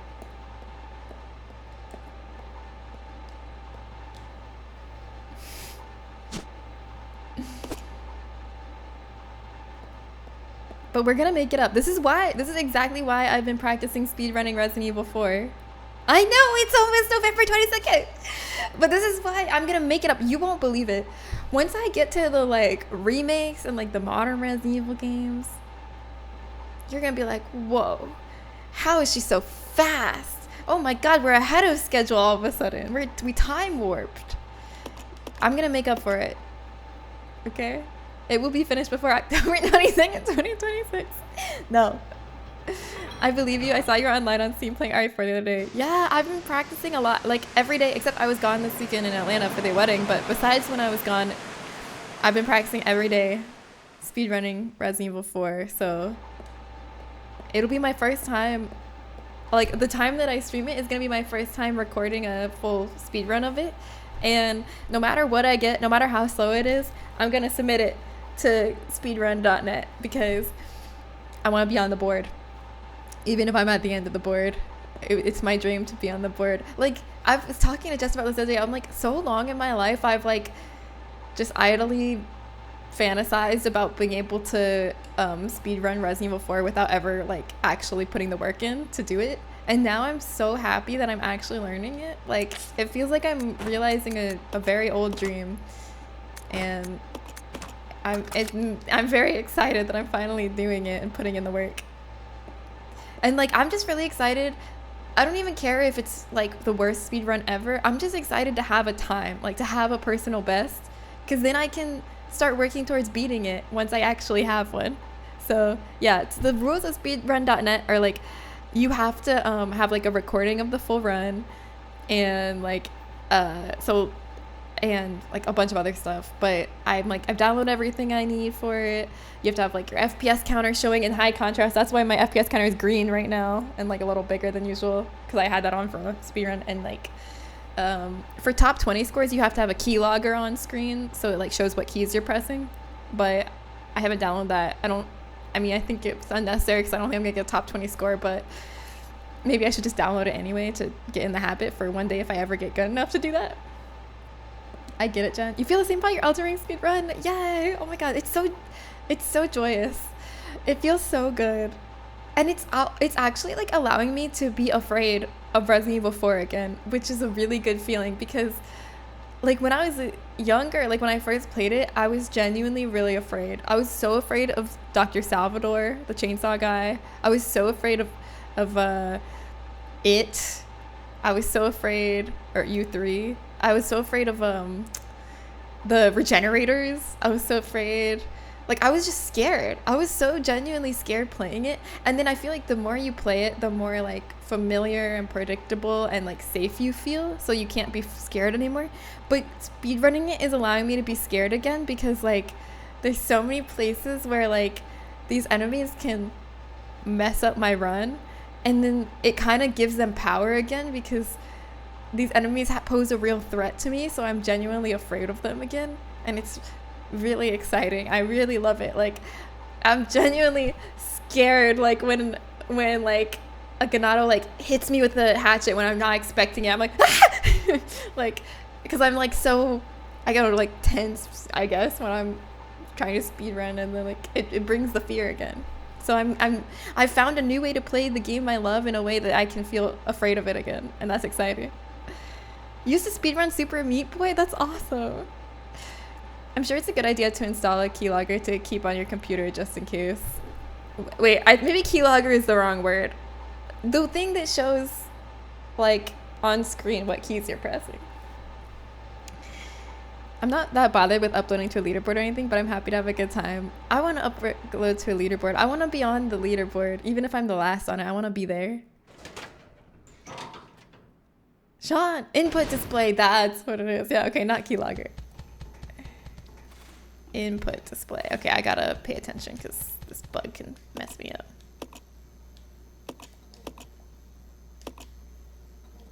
Fuck. It's okay. I'm still going with it. We're still going. I shouldn't have gone in here yet. I wasn't paying. I was talking about my Resident Evil 4 rerun Twitch. I went in here too early. God damn it. This is so hard because I have to do this whole run up to the boss so perfectly to even have a chance at the boss that I already don't have a chance on. This is the hardest thing in my life.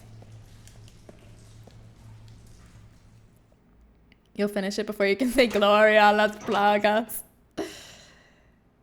You might get top 20 on your first try and then you'll feel silly you don't have it. Imagine. I feel like as unlikely as that is, if I don't install the input display, then it has increased the chance severely of it happening. I just want to like complete a run. I haven't learned it all the way through yet. I've only like learned it through the village basically, and I've been practicing that.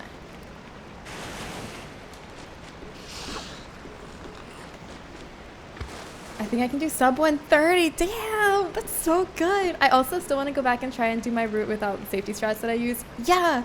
Oh my god. Because since I've been learning the Resident Evil 4 speedrun, I've been using a lot of like safety strats. Like I'll like go a half second out of my way to pick up an herb because I don't want my run to end if I get hit later, you know?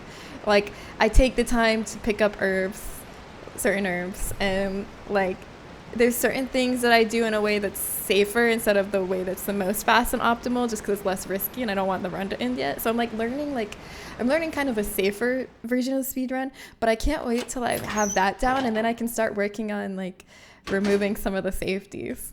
That's gonna be so fun when I can start removing those.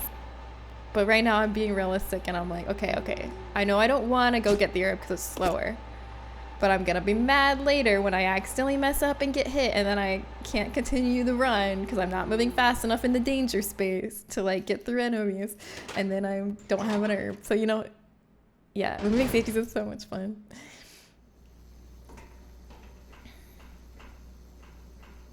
All right, now Rebecca has to come back through that room.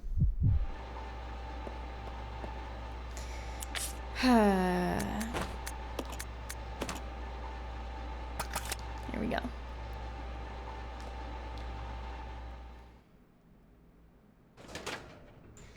I feel so lucky, like, that my favorite game is a game people still kind of care about and still has an active community 20 years later. Because I've wanted to speedrun it for like so long and never actually got around to learning it, and now I'm finally learning it, and it doesn't feel like it's too late. Like, it feels like it's still exciting, like people still care about Resident Evil 4. There's still a community constantly finding new ways to make it faster, and it's still alive, and it's like, wow, I'm not too late. Like, because I feel like it could have very well, like, my favorite game from 20 years ago could very well have a very dead community that no one cares about by now. And then by the time I got around to learn to speedrun it, no one would care. But I'm so lucky that people still love Resident Evil 4, you know? After I did a few runs, I noticed I wasn't using all my heals, so I cut some churches out, and it made all our other runs a bit quicker, and it feels great. Oh, that's awesome. I love that for you. I think they call it raw dogging it in the speedrun community, yeah. Okay, I wonder if I should just kill these bugs, because we need to at least, I need to get to the boss so I can start practicing it. So let's just kill the bugs. I don't know if I'll realistically be able to avoid killing these bugs to save the ammo. Unless, can I kill them? Can I realistically kill them with the handgun?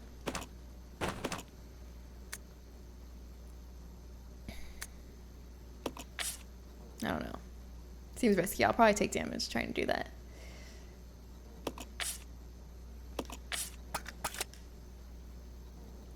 Alright, we're just gonna kill these bugs to be safe. Because I need to get to the boss to start getting some practice in, you know?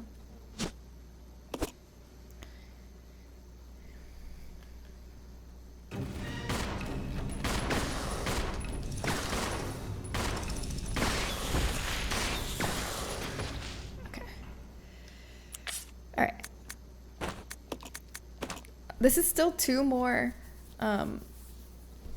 acid rounds that I have for the boss than I had before, because I was killing the bug in the upstairs, so.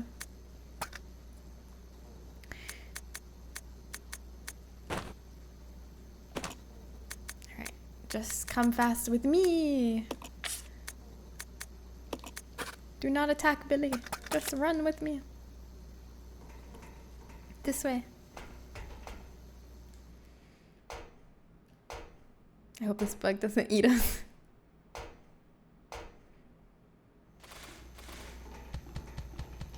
No, this is the wrong way. Frick. Well, it's fine. I was scared of the bug.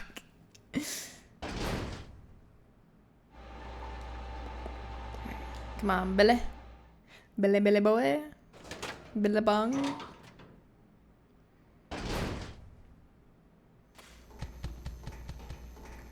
Please, Billy, please. Did he get hit? Okay, I don't know if he got hit or not. I couldn't tell. Do you think he got hit? Let's look at his health bar.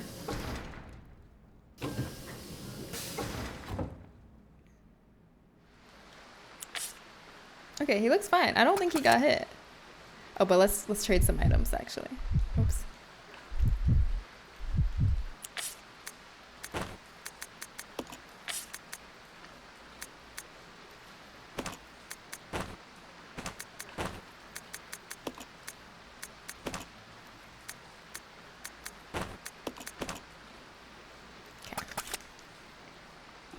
I have a cool fantasy RPG idea, but I'm in a big slump where I can't bring myself to anything. Oh, that's the worst.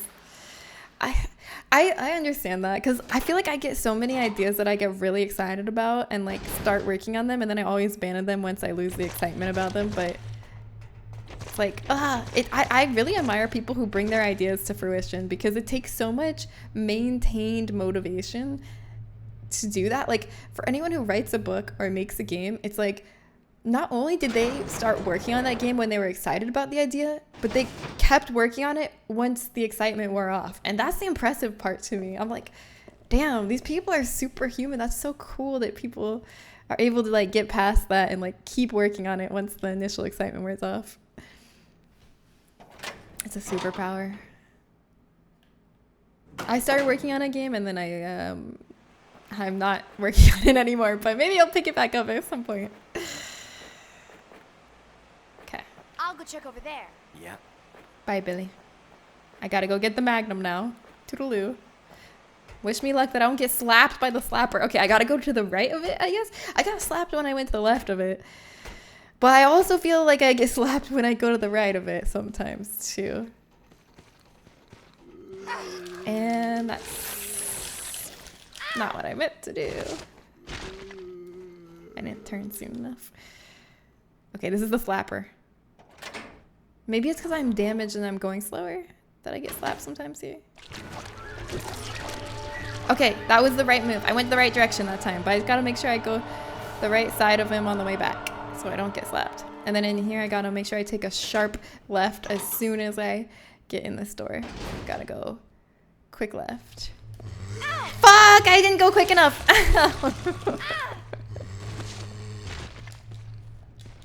Oh no.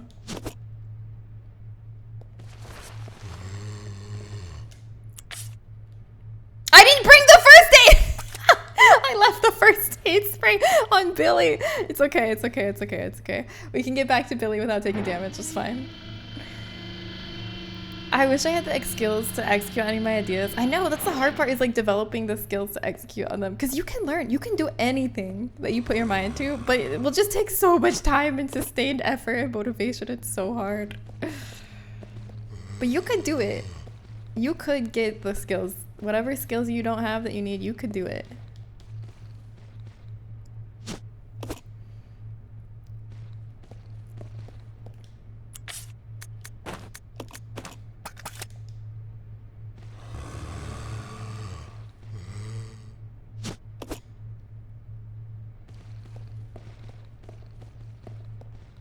I'm so excited to just get to the boss so I can practice what I was watching people do in their speed runs and stuff today. See if I can like see what it's like, because like you can watch people do something and be like, okay, got it, and then when you actually try to do it, you're like, oh shit, that's so hard.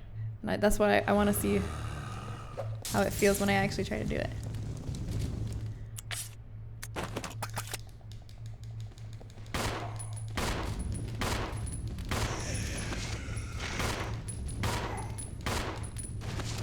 Oh.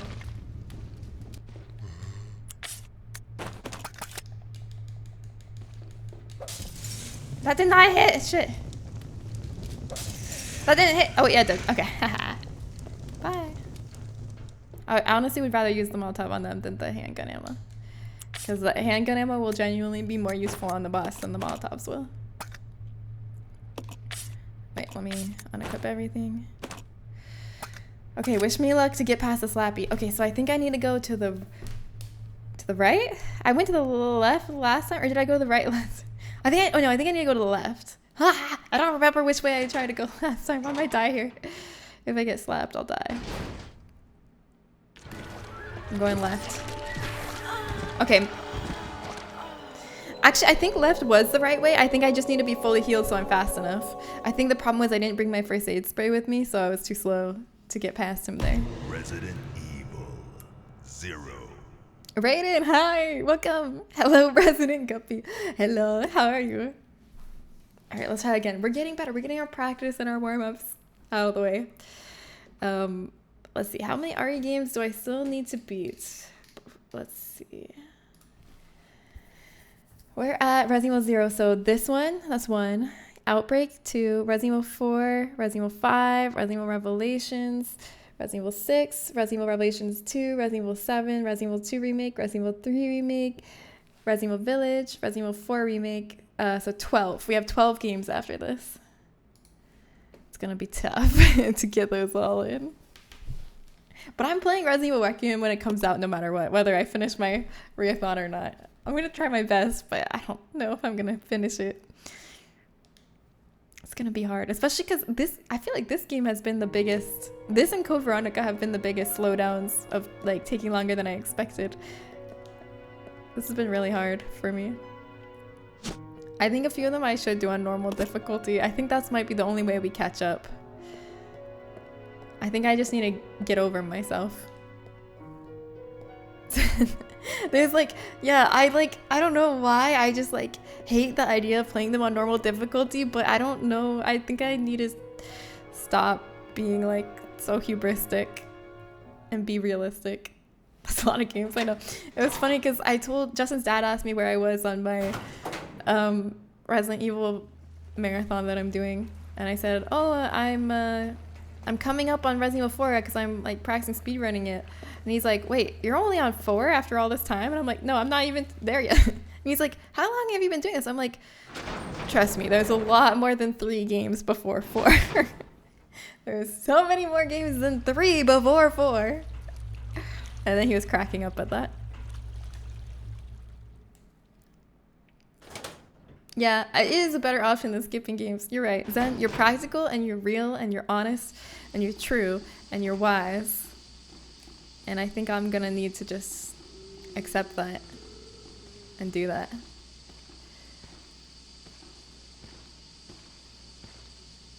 I think that's the most realistic and smart option.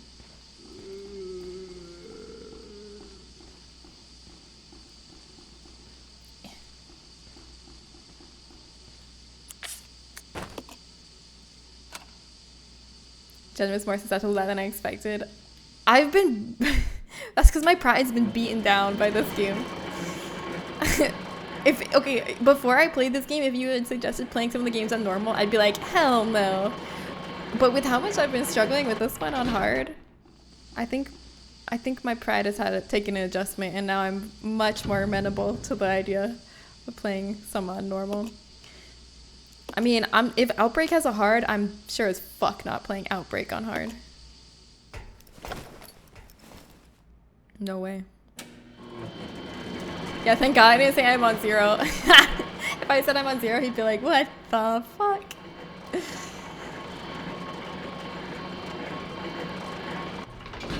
I know, I didn't say Outlast, I'm learning. This old dog can learn new tricks. Can you believe it?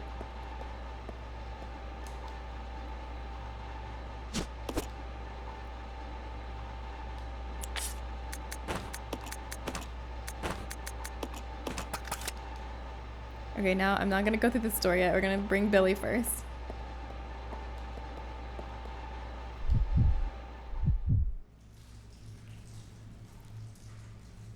Resident Evil Out and Proud, yeah.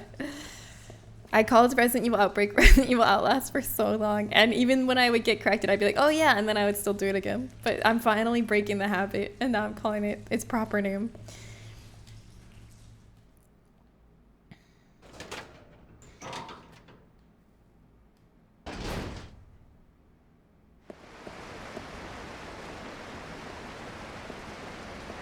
If I just hadn't left the Magnum back that far, this would be so much easier. What makes this so much harder is that I have to go back. Oops, I didn't bring this bridge up. I have to go back and get the Magnum that I left behind before the boss fight. That's the whole reason I have to go by the Slappy guy, that room with all the zombies, and the elevator that I always Molotov, the room with the zombies and the pool table. Like, all those rooms I only have to go through because I left my Magnum back there.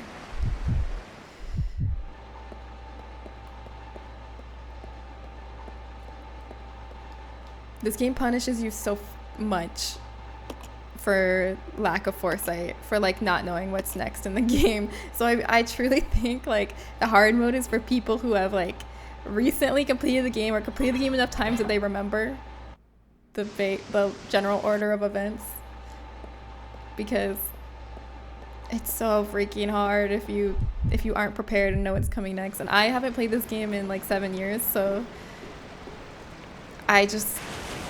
Oh shit, I messed up. That's fine. That's better than the other attack.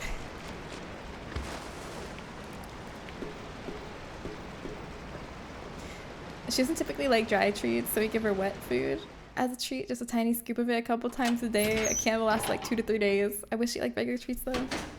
Oh, she's the first cat you had that didn't like them. Wait, do I have the shotgun with me?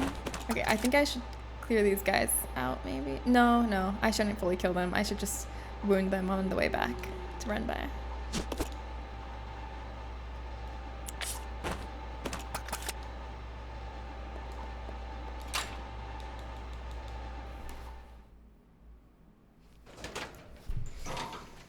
I just want to get to the boss fight so I can try it. I haven't even got to the boss I'm stuck on yet.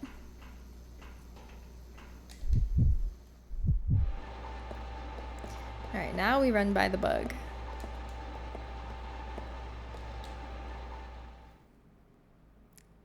Was the frog big or is Jimmy very small? His name is Jimmy. His name is Billy and/or Cody. And the frog's big. The frog was experimented on by Umbrella.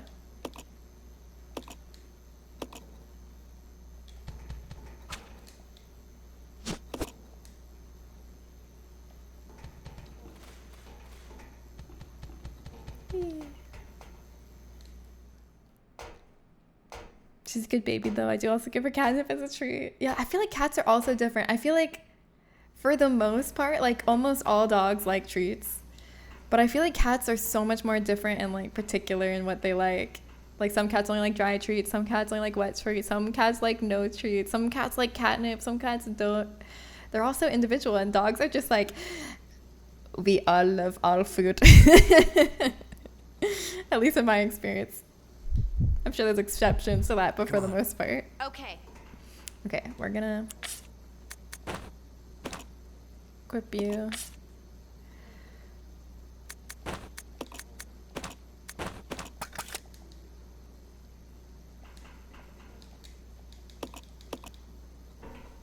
Dogs are not haters, yeah. They're not as picky.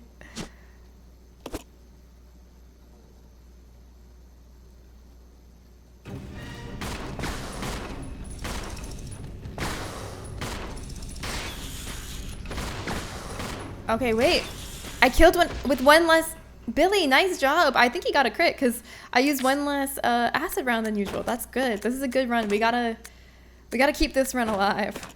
I can't mess this one up because this is really good. I have an extra acid round than usual. This is so good.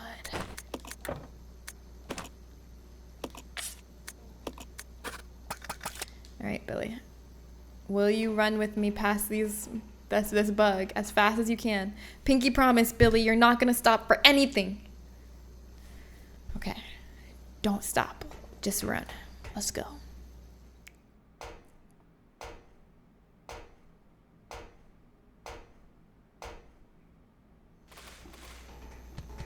Come on, Billy. Come on, Billy. Billy, Billy, Billy. Yes.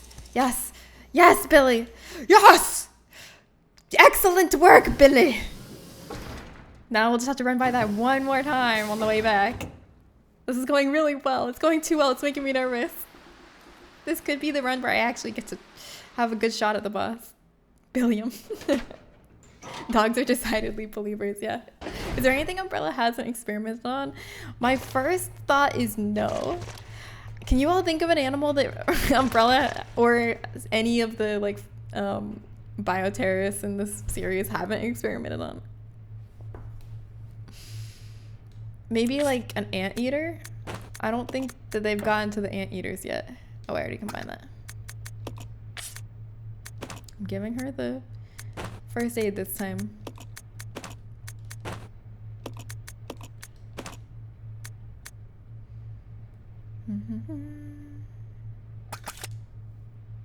Probably blue whales. It seems impractical. Actually, yeah, I don't think they have. Yeah, I'm pretty sure they haven't infected blue whales yet. They'll probably be in Resident Evil 9 Requiem, coming in 101 days.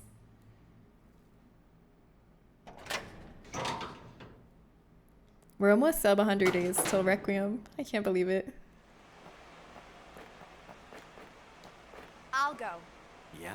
All right, let's see how well we can do this part. And let's see if we can do it without taking damage. I brought my first aid spray just in case, but I'm doing better health-wise than I usually am by this point.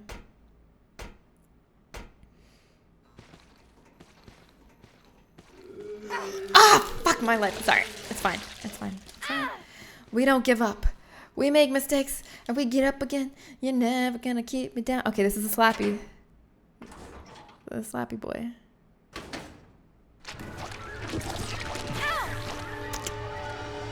God damn it. Maybe I just need to run more like straightwardly instead of more diagonally. I think that's what I need. Because it just takes me longer if I'm doing like a diagonal path. Oh, I forgot to pick up the bottles. Oh well. Sorry. I still don't understand Umbrella's business model. Well, they sell pharmaceuticals to make money. while they fund their research for Spencer's true purpose, which is to find the next stage of human evolution. It's a pet project. And they use the pharmaceutical company to make money to fund it. The usual.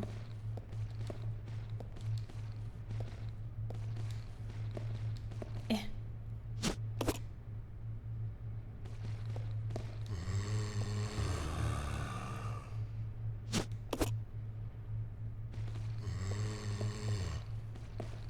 Okay, this is what I need to do. I usually combine them here, but that's a mistake. Because if I don't combine this gasoline with these bottles, then I can pick up the other bottles and they'll just stack with the other empty bottles. Then I won't have to put the Magnum down on the ground. Yeah, the bioweapons are a passion project, yeah. It's about the love of the game.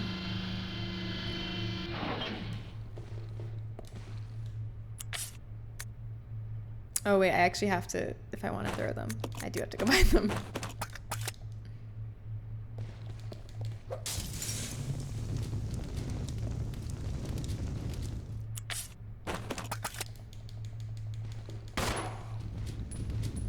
Are they still burning? Is that still, like, doing damage?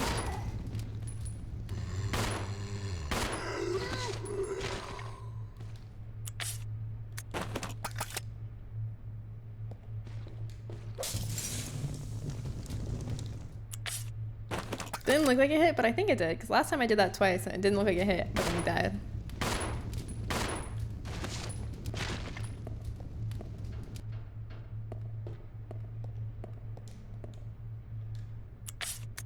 Alright, I'm gonna put the Magnum on the floor. Don't panic! I'm gonna pick up the Magnum after. It's okay. It can be on the ground for a second. It'll all be fine. Also, I saw something cool when I was watching a speedrun. Like that or not a speedrun, but like a no damage S+ run. That I didn't realize was a thing, but you get iframes when you pick up like items off the floor. So one of those tactics on the final boss that they were doing was like they just kept putting items down and then picking them up to dodge, like when they were cornered, to dodge damage. And I was like, that's really cool. Okay, I'm just gonna run. Let's see what happens. I'm gonna unequip this. Okay, I'm just gonna run straight and hope I don't get slapped. Because maybe going left or the right isn't the move. Because I feel like I was getting by him more often when I just wasn't thinking about going left or right. So maybe I just have to go straight. I almost cleared it! I think straight's the move. I think if I wasn't holding my side in the danger state, I would have made it. Or in the caution state. Let's see, what side of the pool table are they on?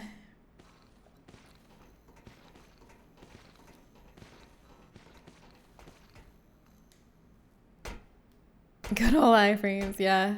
Iframes are huge in the Resident Evil 4 speedrun, because if anyone who's played Resident Evil 4 knows, like, you get iframes for everything in that game. You get massively generous iframes for everything you do, and it's awesome.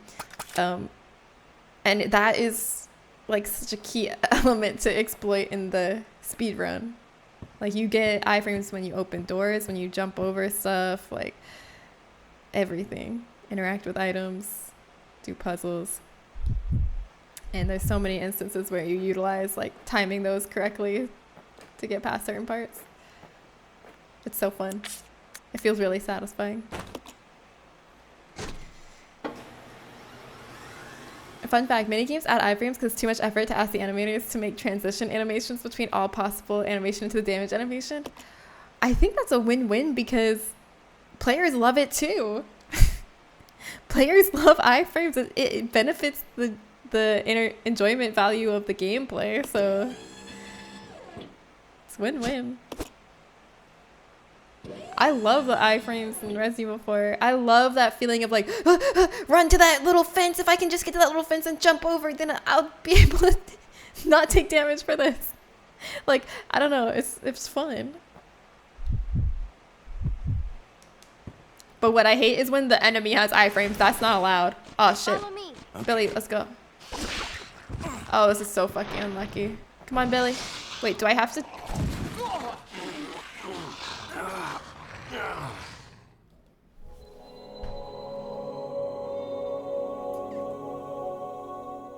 I should have shot the frog. You in danger, girl. I don't know. I thought Billy could get out of that.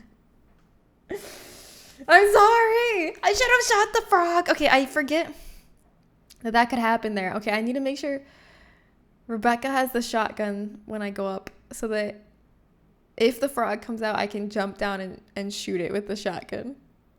I didn't even try to do anything. I didn't know what to do. Once he was eaten, there wasn't anything I could do. Well, I guess I could have shot it. I don't know. I was just like, oh, I forgot this could happen and this sucks. And I just, yeah. If anything, I seem to enjoy the view. Fuck this game. This game is horrible. This game is too hard for a little old me. I'm actually so impressed by the people who speedrun this game. This game seems like so technically difficult to speedrun because for a lot of the speedrun parts, you have to be controlling both characters with both joysticks at the same time. It just seems so hard.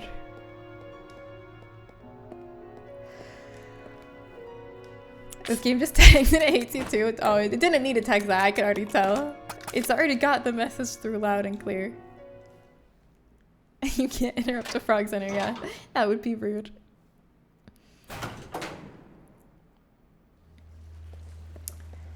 I hope the new Ari movies have that. Leon drops a quarter and bends over to pick it up as a tentacle swishes overhead, missing him. Or even better, swishes through him but doesn't hurt him. Dark Souls 2 doesn't have them for most animations. It's annoying as heck. Yeah, even though it makes sense. Yeah, it is. Like, I like iframes. Like, throw the player a bone, okay? Life's hard out here. Let them have a little joy in their life.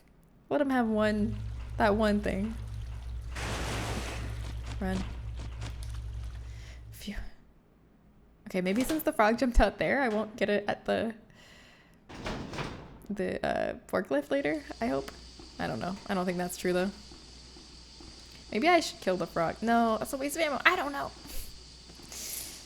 I feel like I just gotta hope I get that good RNG where the frog doesn't jump out at the forklift, which is most of the time. Oh, what?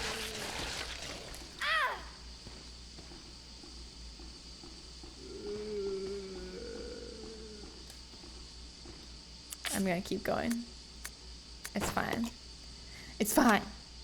I'm not restarting. Also, one of the things, like, the person I've been watching their guide on how to speedrun Resident Evil 4 that they say is like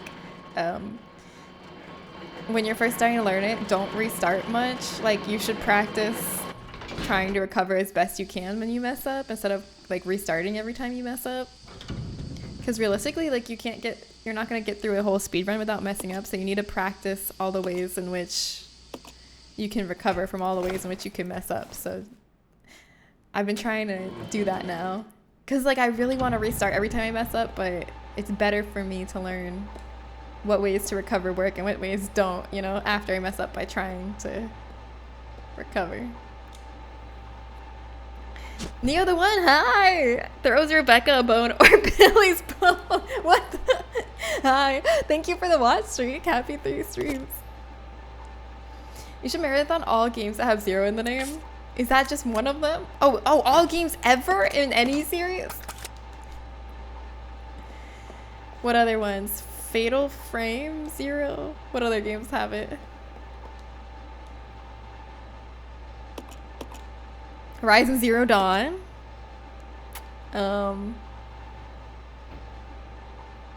What else? I've been working on my slow speedrun of Yakuza 0, going on 6 years. Nice. It doesn't matter how long it takes. Like, one day you're gonna be able to do it, and it's gonna be awesome, and it's gonna be so worth it. It does not matter how slow you go, so long as you do not stop.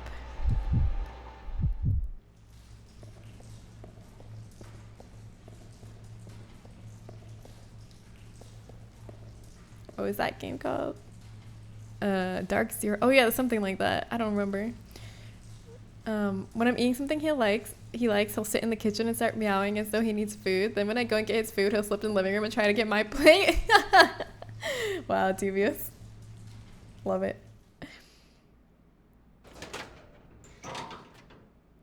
Perfect Dark Zero. Or is it Perfect Zero Dark?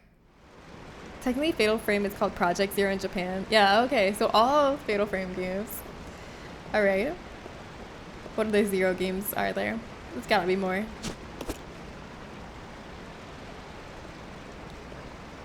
Are there any other that have like a prequel in this series called Zero, like Resident Evil does? There's gotta be.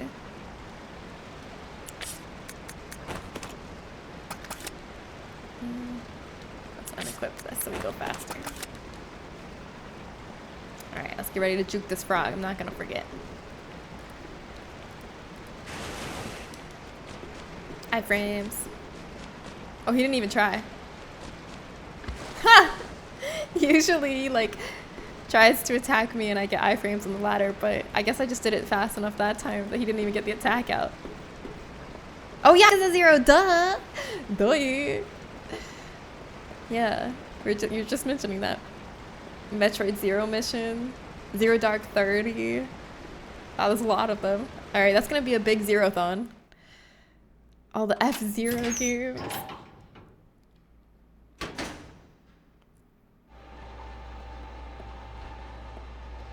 But I'm not even gonna want to play Resident Evil 0 for that marathon.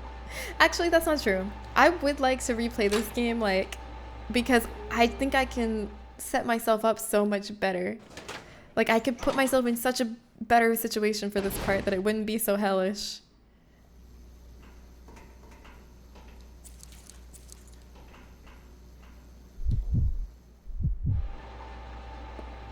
Alright.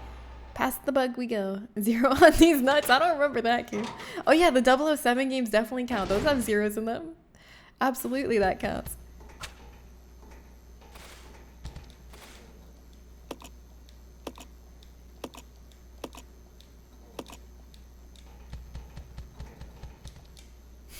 This bug's kind of funny the way it walks, like pat, pat, pat, pat, pat, pat, pat.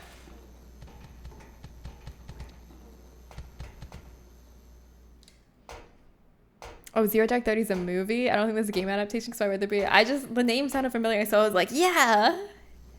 Yeah! I don't actually know what it is, it just sounds familiar.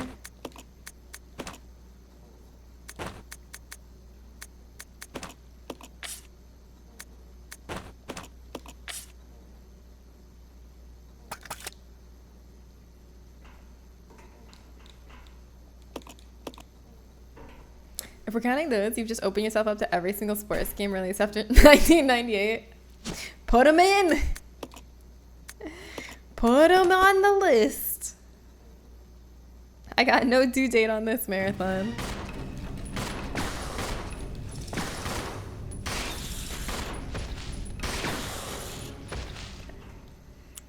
Alright, I made it with an extra... I guess I've learned now how to get away with an extra acid round, so that's good.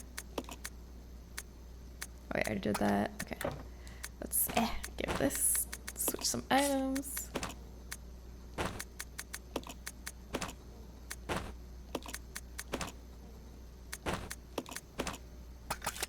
Okay.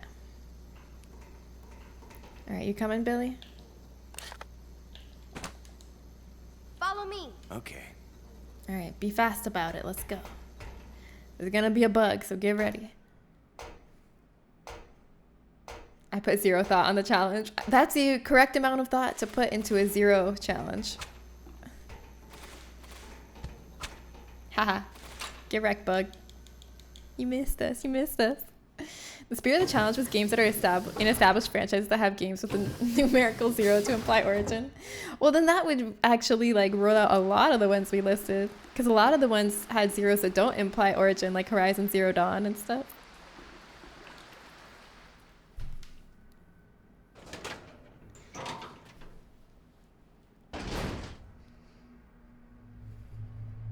Winter sports games like NHL, NFL are released with the next year's year on them since this is when the season finishes. I see. Oh, that's why you said 1998. Yeah, I was going to question Zen putting the split in 1998, but then I realized it's right. It's like cars.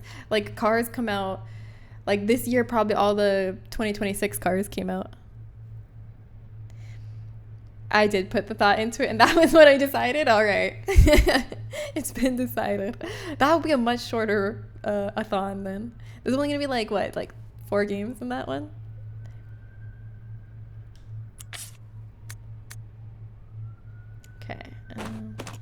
actually, no, don't.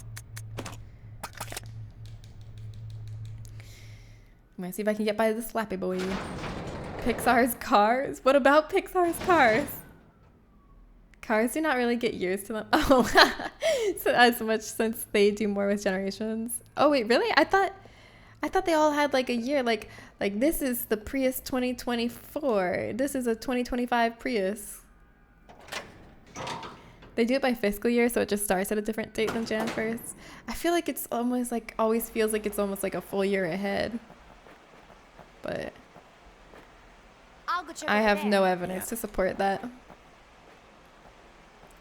But like, you could get like you would definitely get a 2026 car right now. The Porsche 911 was not made in 911. That's true. Okay, I did that correctly that time. Okay, now let's get by Slappy Boy. Slappy Boy, let's go. Okay, I needed to veer a little bit. I tried just going straight and I just didn't work. I have to try everything though. Okay, and then we gotta go hard left, hard left. Who rated? I can't look right now, I gotta focus. Ah, no! Okay, I messed up anyway. Michael, God! Hello! Welcome, Raiders!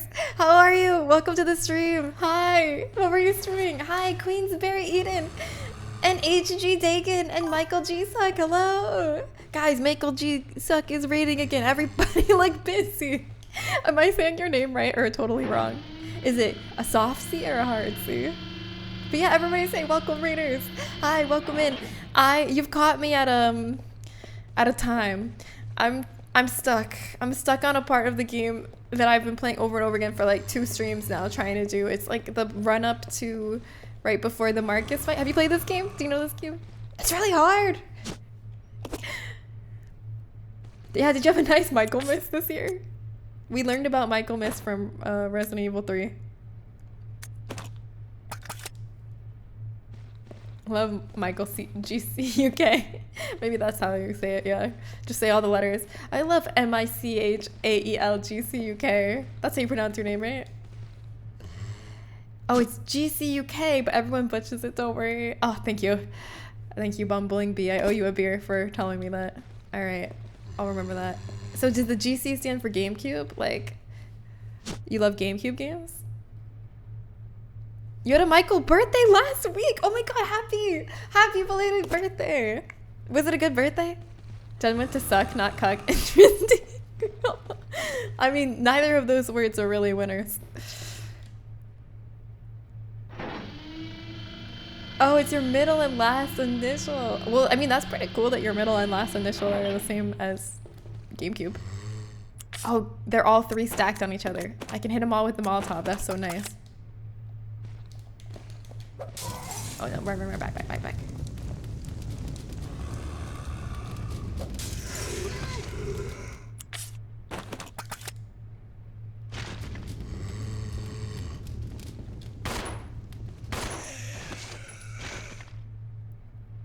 Yes.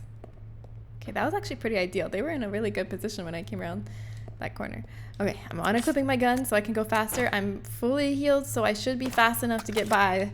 Please let me get by this guy without getting slapped. It should work. It should work.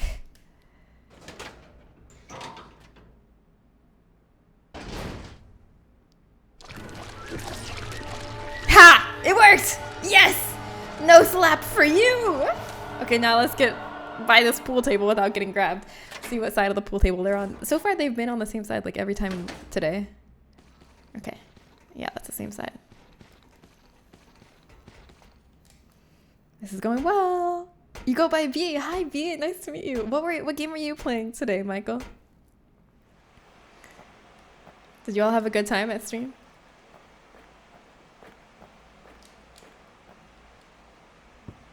Oh wait, hold on. Before I grab this, I'm gonna equip the shotgun just in case the frog comes out. Give me the shotgun, Billy, so I can save you if the frog shows up. All right. This frog is gonna regret messing with you, Billy. I hope it doesn't come out though.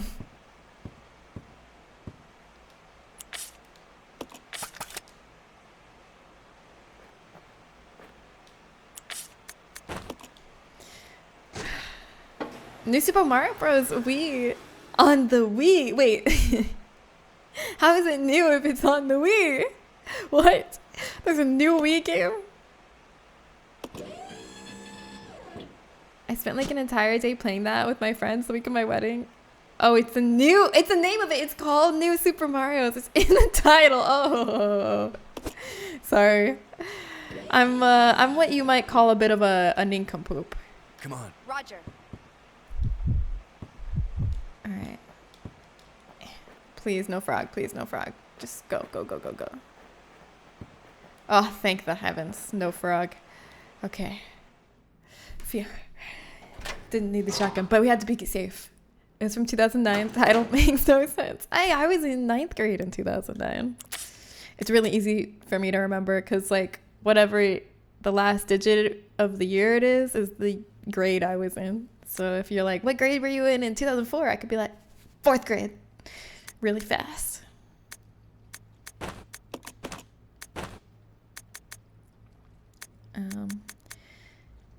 I guess, yeah, I'll just keep it like this. I'm gonna have to go. Okay, I'm gonna put him on idle. And I'm gonna give this. I need one spot open because I need to pick up some shotgun shells. Okay. Okay, okay. Don't get bit, Billy. Let's go.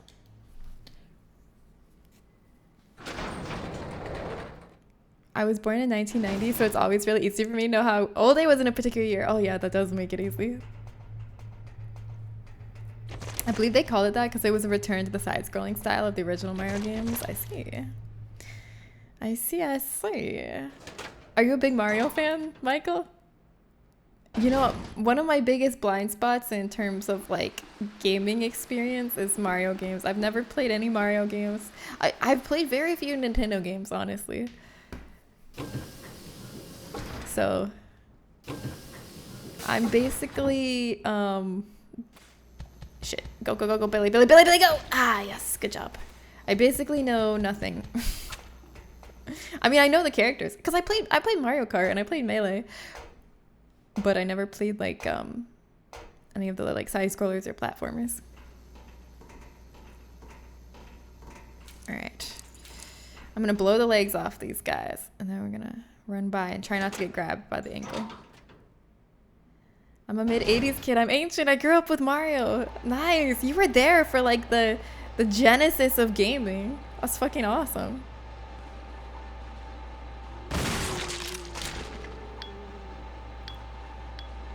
It's worth these 2 shotgun shells. We're trading these 2 for 6. Okay. Now let's try not to get our ankles grabbed.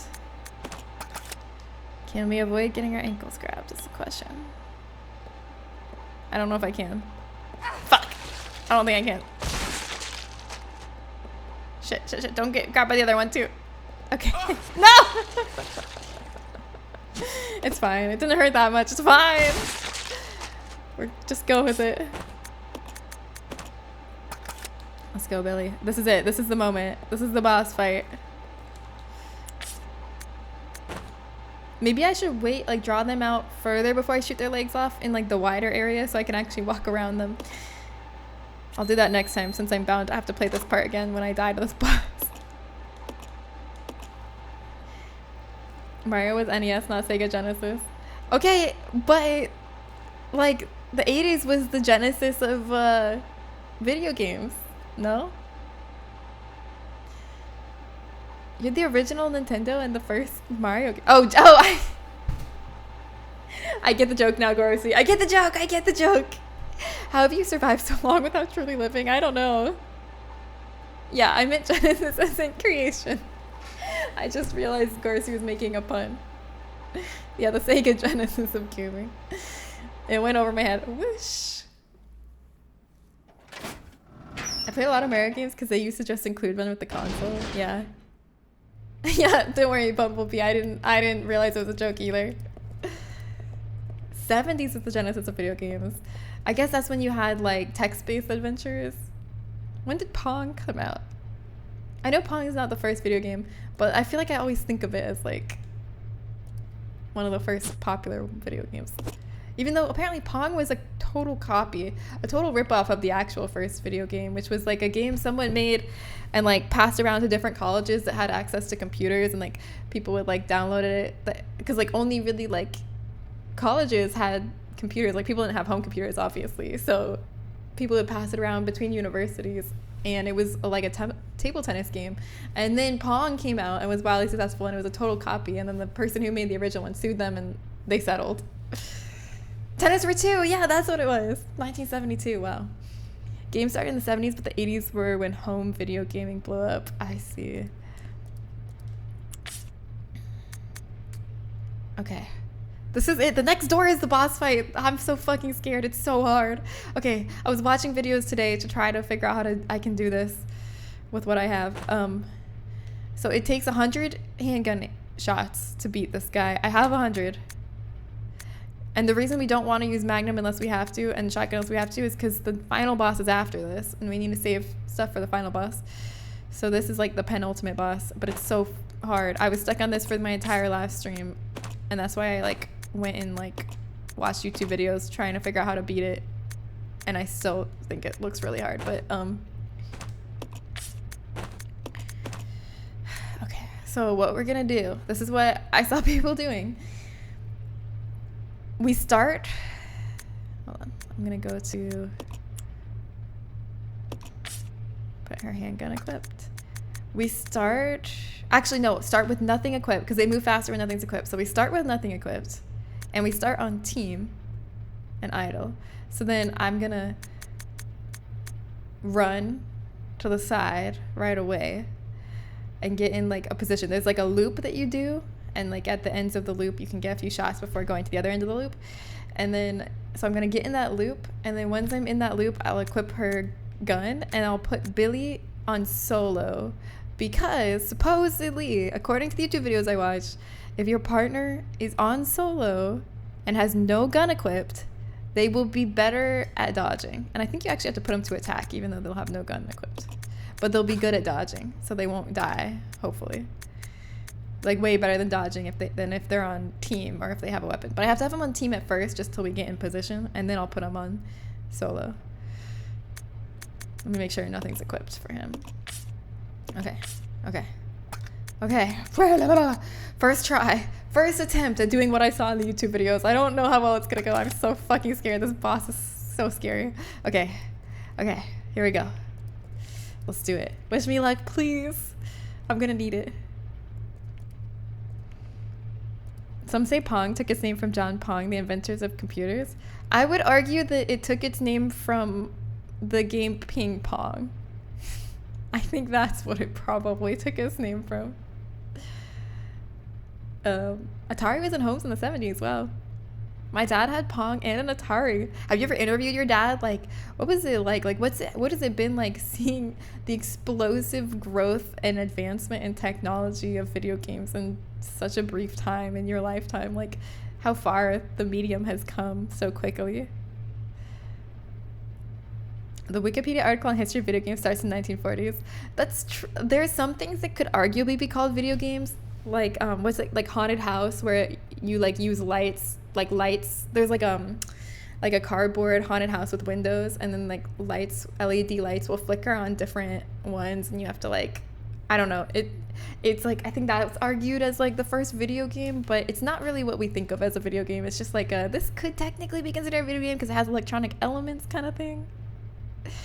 If there's cutscenes, it's a video game. I can get behind that definition, but there's so many great video games without cutscenes though. I Luffy King. John Pong, the main character of Pong. Okay, I'm gonna stop procrastinating. I'm gonna go into the room. Wish me luck. Here we go. Okay. I'm just gonna hang left and run. I'm gonna skip the beautiful cutscene, sorry, unless you guys want to see it, but it's really long. Well, you can see it. It's actually a pretty good cutscene. If you haven't seen it before. The acting's really good. Welcome, young ones. So glad you have joined the party. You are the guests of honor. After After all, it's your wake. Who are you? Dr. Marcus? No, you can't be. What's going on? What's going on? 10 years ago, I love his Spencer old had person me voice. Assassinated. Spencer had me assassinated. Wait, Spencer had you assassinated?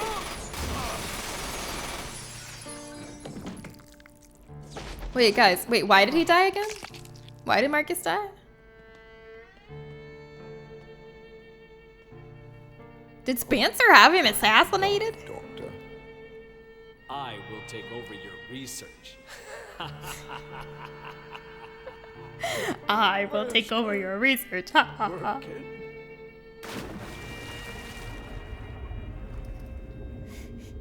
He got butt-buttonated at Spencer's command. Butt-buttonated.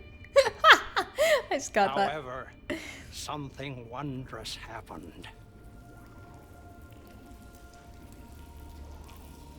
Ew. It took the T-virus inside of my queen years to procreate my new life.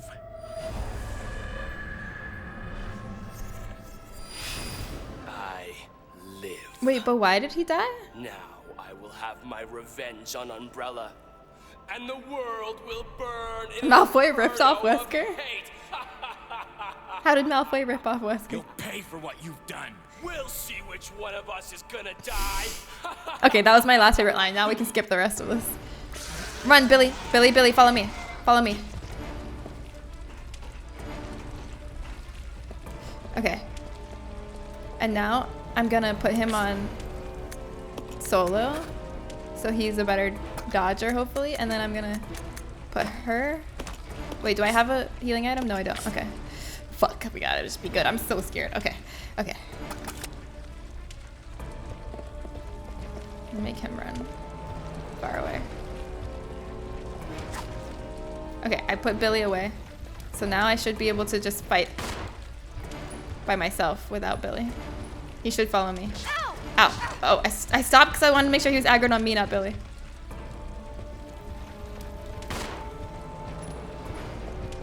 I don't have any healing items, keep in mind.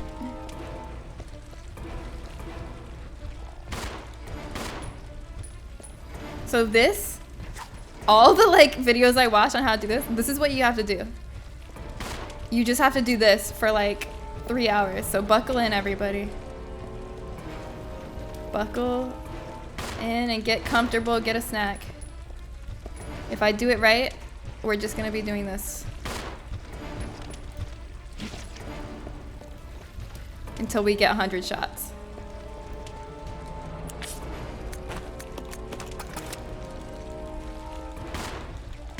Oh, I'm shooting. No, I shot the wrong way. Fuck, that's 2 shots wasted.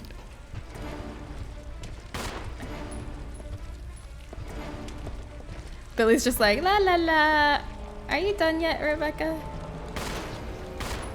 Okay. We're getting there. All the videos I watch, they only take 1 shot there. They don't take more than 1, so there's gotta be a reason for that. So I'm not gonna push it. And they take like 3 shots here. But that seems scary. Yikes.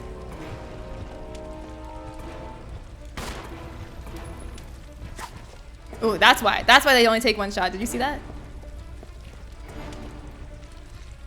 Oh no, he's coming the other way.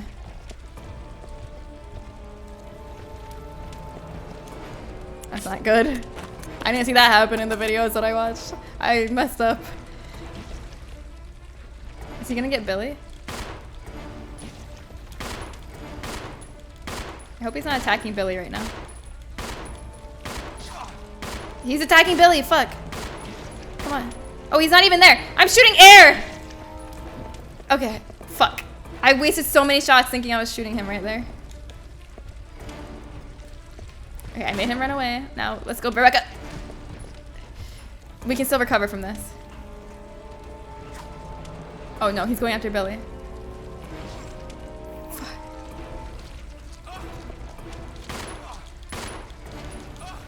Shit. I messed up. I had it. I had the loop perfect and then I messed up. I had it.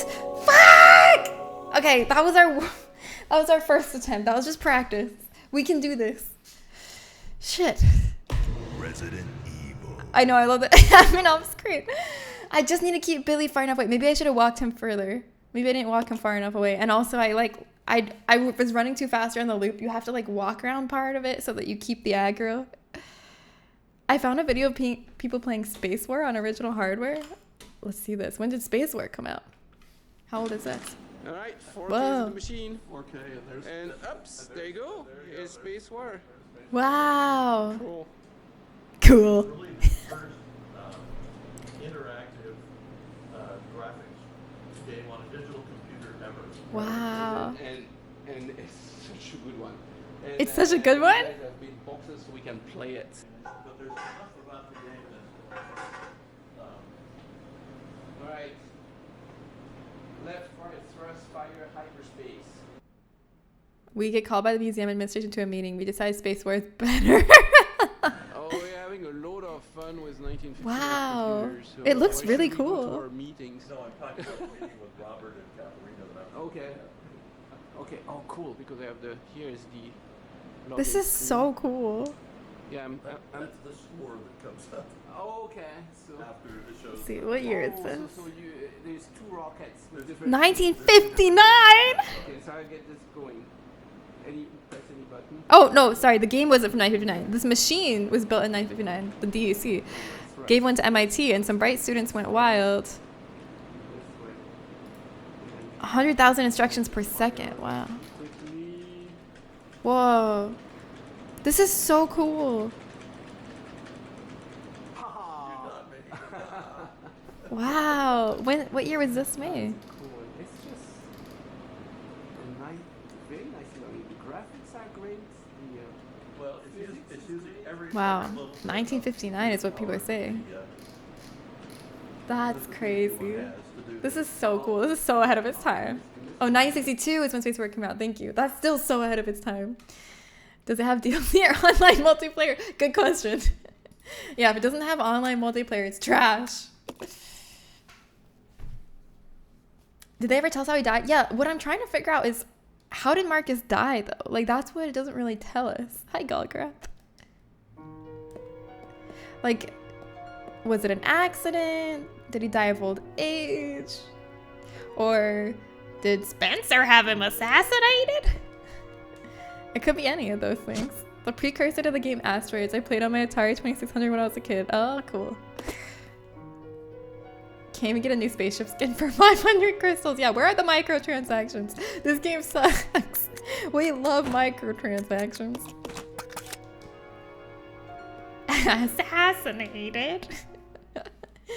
They had to load the game on paper tape. Yeah, I saw that. That was so cool. That it was like doing 100,000 instructions per second. That's the amount of work they must have gone into that. It's insane. I love humanity. I love that we put so much time and effort into leisure and pleasure, like beyond just survival and necessity. Humanity is awesome. People spend so much time on things like just because they're fun or beautiful or cool, and that's my favorite thing about humanity. Like insane amounts of effort. What kind of games do you usually play? Or honestly a bit of everything? I usually play Resident Evil games. Or, yeah, mostly Resident Evil games. That's how it's going to be for the next few months. But after the next few months, I'll play other games too. Like after maybe March of next year, I'll play some other games. I like Souls-like games. I like survival horror. Yeah. What about you? What kind of games do you play? Mostly retro, like Nintendo?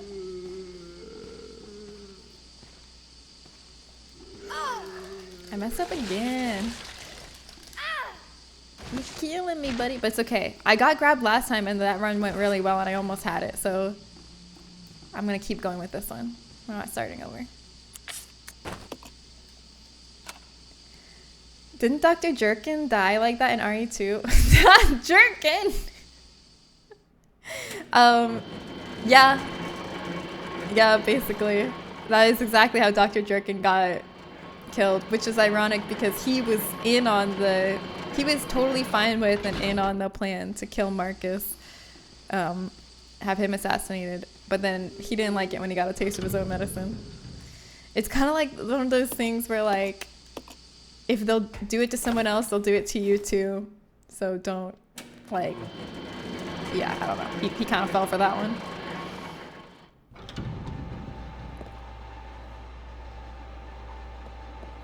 Leisure in this economy? What do you call this? What do you call hanging out at this stream? Business? But like, one of my favorite examples of that is like when I used to live in New Orleans, and people would work all year, put so much time and effort into making these insanely elaborate and cool, huge floats for Mardi Gras, and like amazing costumes for Mardi Gras, amazing crafted throws, and like they would spend so much time making these things, and then they would use it once that year on Mardi Gras, and then the next year they would make new ones. They wouldn't even use it again. And I'm like, humanity's fucking awesome. They put all that in for like one day. Like, it's so cool. Humans are so cool. I love that. It really inspires me. I never played any RE game growing up, but I've done RE1 and RE2 with Claire on stream. Awesome! Oh my gosh. But the originals or the remakes? I mean, both are great. I love the originals and the remakes, so there's no wrong answer. Bumbling Bee! Thank you for the follow. I appreciate it. Welcome to Gutville. It's nice to have you. The originals on the PS1. Oh, that's awesome. Or the PS... Yeah, the PS1. For a second I was going to say PS2, but no, you're right. PS1. Oh, I love those games. We actually played those as part of... Right now, what we're doing... I'm playing Resident Evil 0 right now as part of my reathon leading up to the release of the new Resident Evil in February. Resident Evil Requiem. So I'm playing all these Resident Evils in release order. And we're on 0. So far we played the original Resident Evil, original Resident Evil 2, Resident Evil 3, Code Veronica, the Resident Evil 1 remake, and now we're on 0.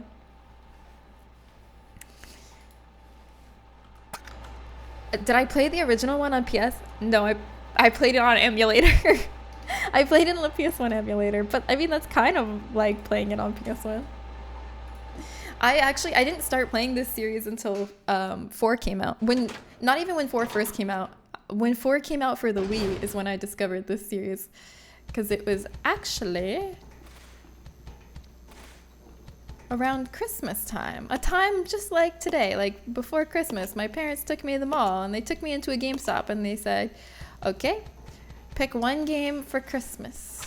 Ow, shit. I'm messing up. And I looked at them. Fuck. I looked at the covers and the backs, and I was like, this one looks really cool. About Resident Evil 4 for Wii that had just come out. And I brought it to my friend's house, Ashley. And her name was Ashley. That's a character in the game too. I brought it to her house and I said, look at this cool game I got for Christmas. Want to play it? And she was like, yeah. And then we put it in. The first Chainsaw guy came out in that first village sequence, and we screamed and we turned it off, and we couldn't sleep that night. We were so scared. We were like, I slept over and we like could not sleep. And then I went home and I was like, that game was too scary. But then a weird thing happened and I was like, I want to try that again. It like, I thought it was too scary, but then like I kept thinking about it and I was like, I really want to try that again. And then I tried it again and I got past the village and then I was hooked and I loved it and I was obsessed with it. And it was actually one of the first video games that I completed all the way through, because prior to that point I would play games and then I would just like play them until I lost interest. I wouldn't like actually beat them. But that was like the first long game that I played all the way to completion, and I just loved it so much. And that's when I like went back and started playing the other ones after that. But yeah, 4 was the first one that I played, and it's still my favorite to this day. And I'm actually learning how to speedrun it right now. Or I'm trying to. This one guy I know, hi. Yeah, the first Chainsaw gay, yes. It was big representation at the time.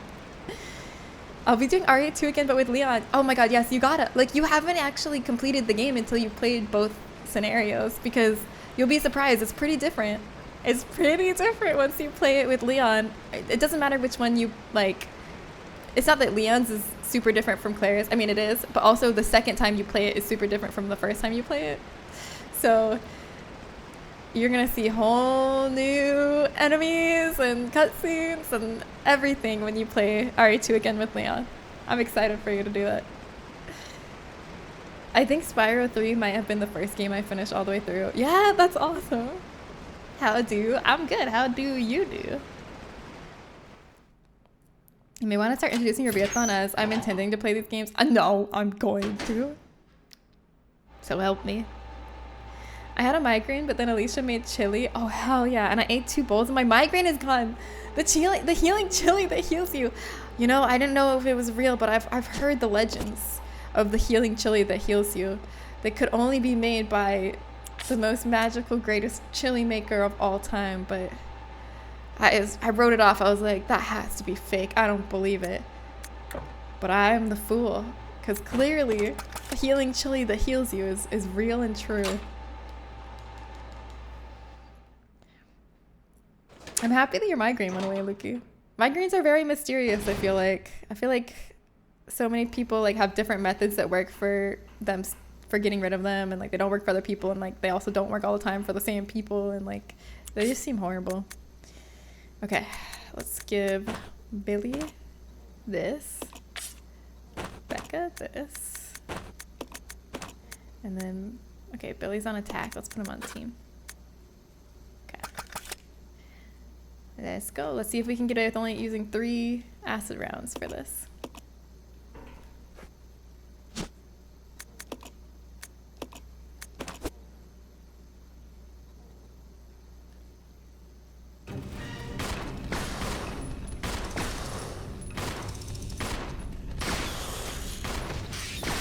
Shit. I was waiting because I thought he was going to die to the handgun. I didn't want to spend that last acid round. Oh, well, it's fine. It looks like Billy's... Okay.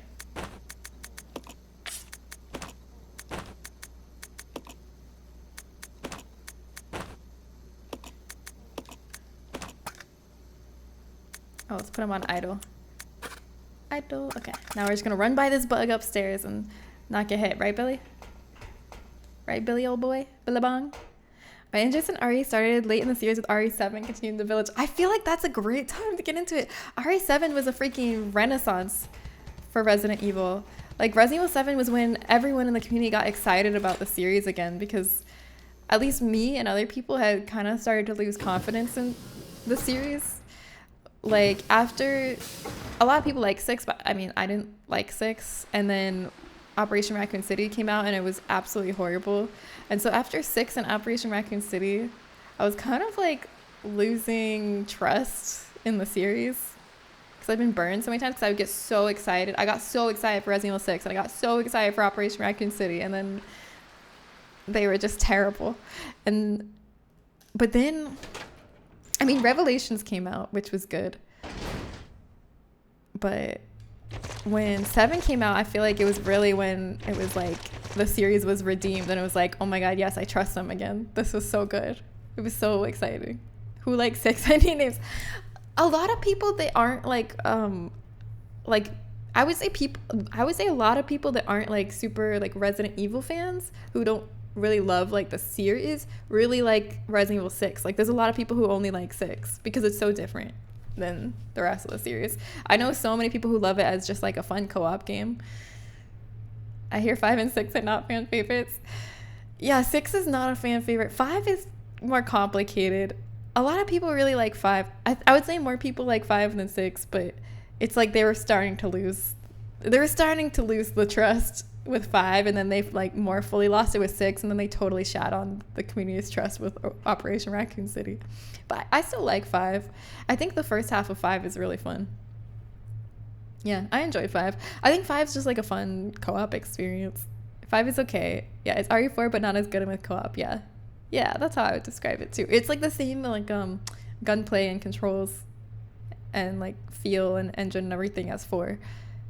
Yeah, like an evolution of 4, which is my favorite. So localization wasn't a thing. At most, you would get a Spanish version, which is kind of similar to Portuguese, but usually it was play it in English or go play soccer outside like a real Brazilian boy. I grew up in a country that doesn't speak English, so I didn't know what most games I played were about growing up or knew it very vaguely. Wow, it's kind of like a first playthrough of a Souls game. Yeah, every game was like a Souls game to you.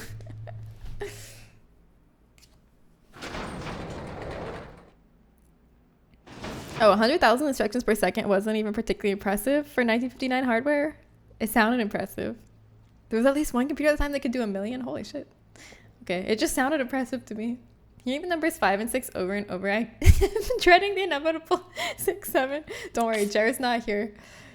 So if you hadn't said that, you would have been safe, but you said it, so you brought about the change you didn't want to see in the world.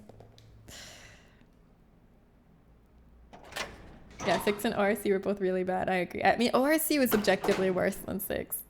It was so funny. My trainer, like I do workout training with my boyfriend and we have a trainer, and he was telling us that he started playing Resident Evil 6 with his sister. And I was like, oh, okay. Like I was trying to be nice and like positive because he knows I love Resident Evil, so he was like excited to tell me that him and his sister had started playing 6. Oops. I'll check it out. Okay. I was like trying to be nice. I was like, oh, that's so exciting. You know, a lot of people really like that game. I mean, I don't really like it, but a lot of people really like it. I hope you have fun. And then like he was like, oh man, I just bought it. I was excited about it. I'm like, oh no, you'll still have fun. It's okay. And so then when he came back the next time,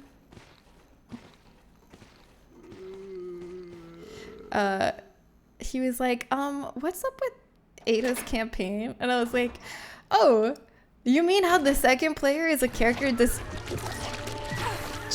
named Agent, and he can't open doors, interact with objects, do puzzles, or do anything except for shoot, and he's not in any of the cutscenes, and at the end Ada escapes in a one-person escape pod and Agent is nowhere to be seen? He's like, yeah, why is it like that?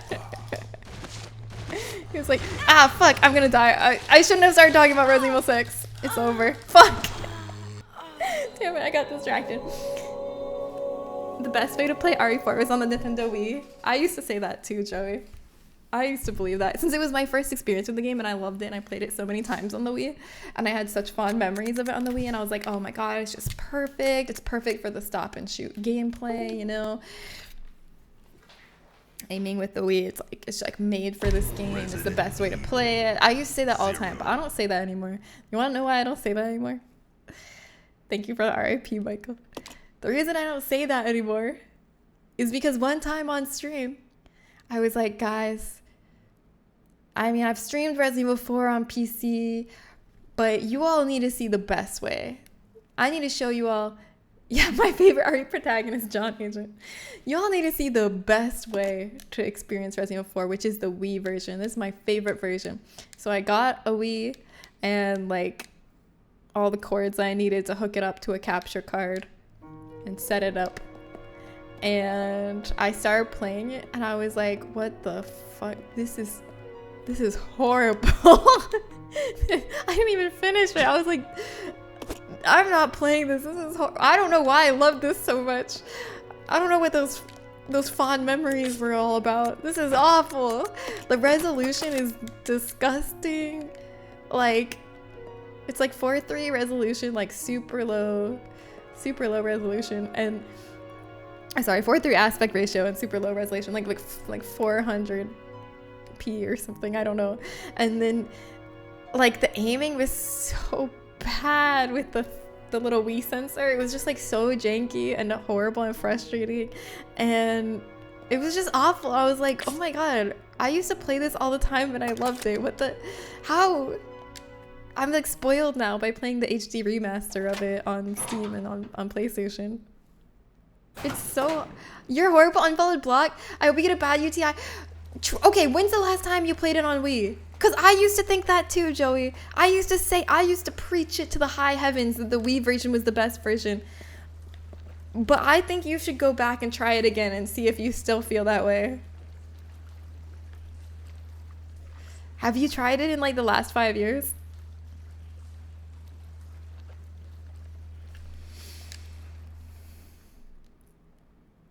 I refuse to replay it. I like my rose-colored glasses. All right, keep your rose-colored glasses then. I won't ruin that for you. I'm bad and wrong, and I should get a UTI, and you're right. And you should never check to confirm whether or not you're right. Yeah, with rose-colored glasses, the red flags are just flags. True.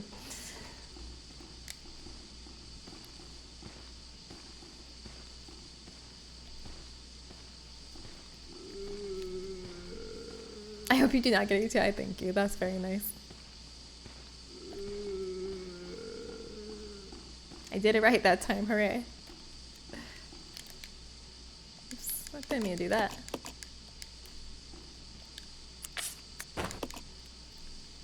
I hope nobody gets a UTI. I hope nobody gets a UTI ever again.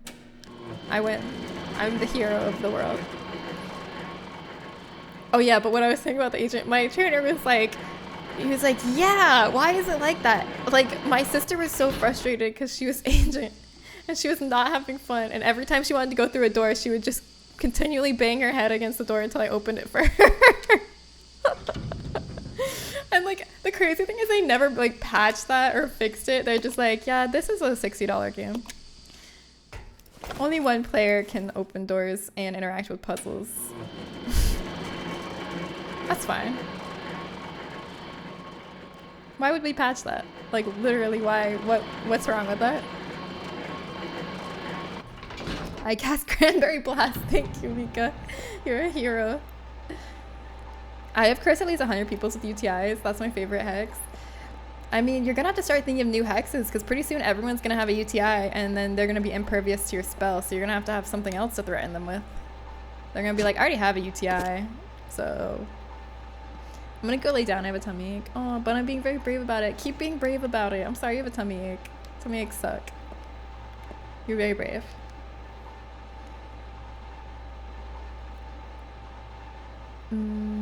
Wait, how soon after? Wait, everyone remember to pee after sex? How soon after can I leave the bed? The walk to the bathroom is a safe time period, yes. That's not the only way to get UTI. Don't leave your wet bathing suits on. Once you're like out of the water, change into some dry underwear. And there's probably other ways too.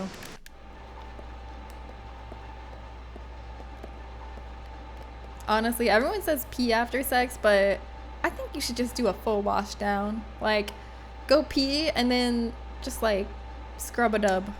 Turn on the shower or the bathtub water and just do a little wipe down. Can't hurt. Wishing diseases on people means you qualify for becoming an honorary Dutch person.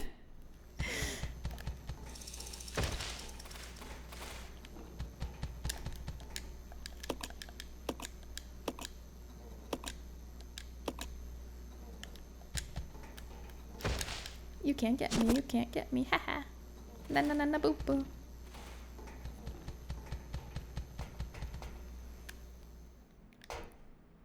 You for sure want to empty out the piss pipe? Excuse me. I ate too many Buffalo Stacks potato crisps. A common mistake. Unavoidable mistake, really. It was a forced error. You had no choice. You never had a chance. The Buffalo Stacks potato crisps existed, so there was no universe where they did not get eaten. Don't blame yourself.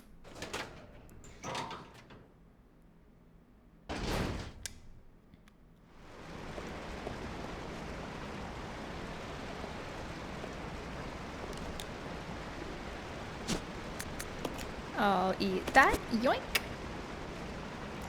Yum, yum, yum. Oh, wait.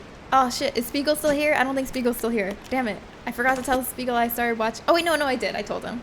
I started watching Physical Asia because Spiegel was talking about getting into Physical Asia. It's like the sequel to Physical 100, if you've seen that. But they've expanded it from Korea to like a bunch of countries in Asia. And it's fucking hype. So Physical 100 is a series where a Korean series where they take like all their top athletes from like a bunch of different sports, like the most physically fit people in the country to all compete to see who has the best physique, who is the strongest and best endurance and fastest, and like who is the overall fittest or whatever. and it's like all these different sports competing. So it'll be like an Olympic swimmer and an Olympic like wrestler and like all these different freaking super fit people, and all these like crazy contests they devise.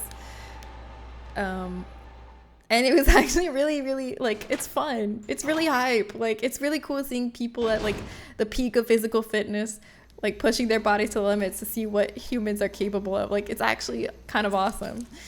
But I watched it with my friend Cody and my boyfriend Justin, the first one, Physical 100. And I remember like I enjoyed it, but I wasn't as into it as they were. Like Cody and Justin were like really into it. They would get so hyped. They'd be like, yeah, yeah, and I'd be like, woo.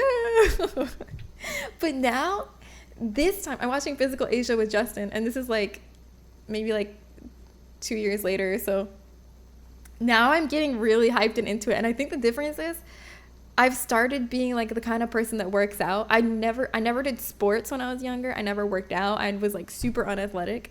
But like in the past year, I started randomly getting into like kind of my first fitness journey and like trying to get strong and like be healthy, and like I've been doing different like workout classes and stuff. And now I'm like really into the show, and Justin's like, see, now you get it. Now you get it, because now you're a meathead too. Am I just describing the Olympics? It's like if the Olympics was like more dramatic and made for reality television. If the Olympics was like, we're gonna make these two teams pull a giant ship with ropes across the ground and then do an obstacle course and then wrestle each other in the sand, and then they're all gonna hang on a bar as long as they can, and we're gonna have a really dramatic deep voice narrator. Oh, sorry, I don't know why I have an alarm set for 3:50. If the Olympics were like that, then yeah, it's the Olympics. Okay, let's make sure Billy's on attack. Okay. Are they in team? Let's go. Okay. I love that challenge. Yeah, Justin was screaming that whole challenge. He's like, please, why don't you guys know physics? It'll be so much easier if you have some people pulling up and not everyone pulling horizontal on the ship. He was so frustrated because they were like some of the teams were making it so much harder for themselves. Like they were really strong, but they just were not utilizing physics the most that they could. But some of the teams were. Oh.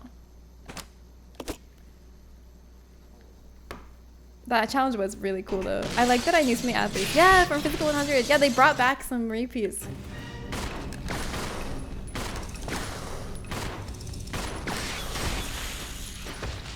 All right, I only used 3. Excellent. Thank you, Billy, for your service.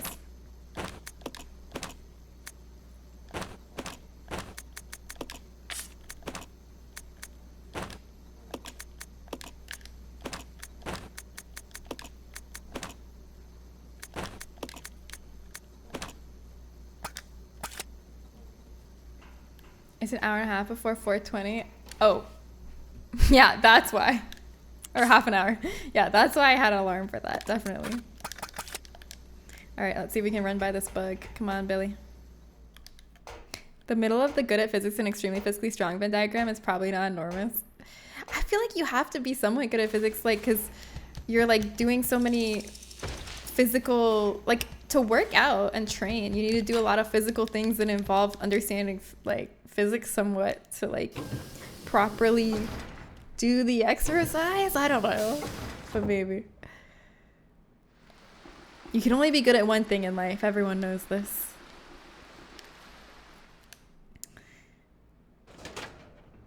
I'm sure he's still looking, but he's otherwise engaged. Spiegel was only kind of here, yeah. Spiegel, hey, shout out to you if you can hear this. You're cool. Loads of fit people in my class when I studied physics, yeah. I feel like it's not, like, I feel like that's really a stereotype that, like, if you're super fit, you're, like, dumb, but I feel like a lot of people are very multifaceted. Not everyone, obviously, but not fewer than in the regular population. Yeah. Such a gentle shout out. All I'll right. go check over there. Bye, Billy. All right, let's try not to get grabbed this time by anything.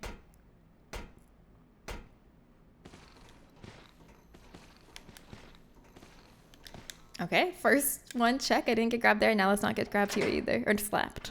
Let's not get slapped. Oh, I got stuck. Damn it. Okay, that's fine. We can live with that.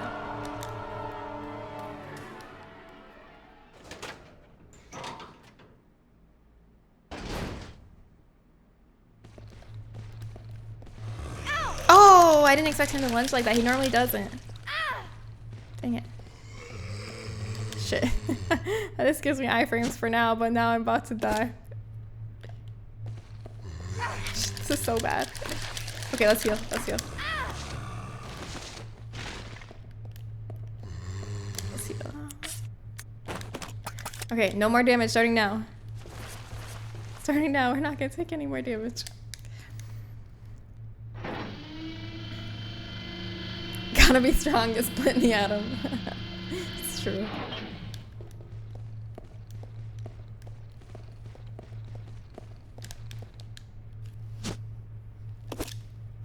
But yeah, you all should watch Physical Asia or Physical 100 if you haven't seen those ones yet. It's so hype. Like, me and Justin were watching it last night. We couldn't stop because they do this devious thing. Like, I know like all shows do this where they have a cliffhanger, but theirs are especially irresistible because they always end the episode like in the middle of a challenge or like at the climax of a challenge. So you don't even get like one challenge per episode. So it's really hard to stop watching. So what we have to do this with Physical 100 too, what we have to do with Physical Asia is we have to stop the episode in the middle and stop watching there. Like after a challenge ends, we stop it and we're like, okay, we're done. Because if we watch till the end of the episode, we will always 100% of the time be like, one more, we have to see how it ends. We can't resist. Yes, I got all three of them.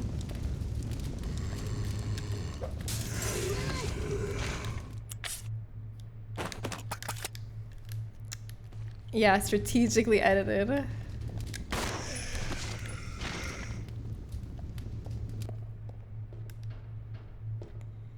My favorite scene in Oppenheimer is when Cillian Murphy snaps an atom over his knee and says, "I have become death, destroyer of worlds." You know, I still haven't seen Oppenheimer. I need to see it. I really want to see it. I still haven't though. Okay. Let's see. Can we get past Slappy Boy right now? Please let me get past the Slappy Boy without getting slapped.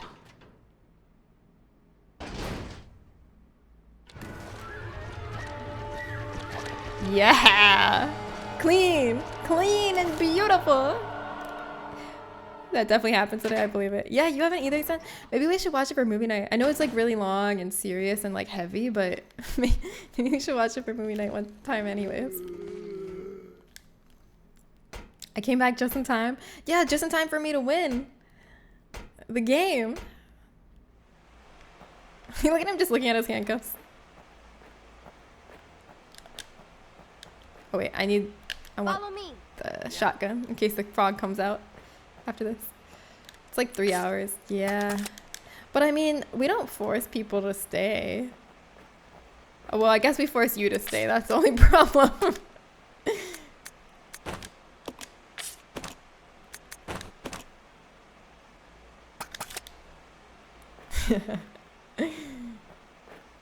What did we suggest for Christmas movie night a few streams back?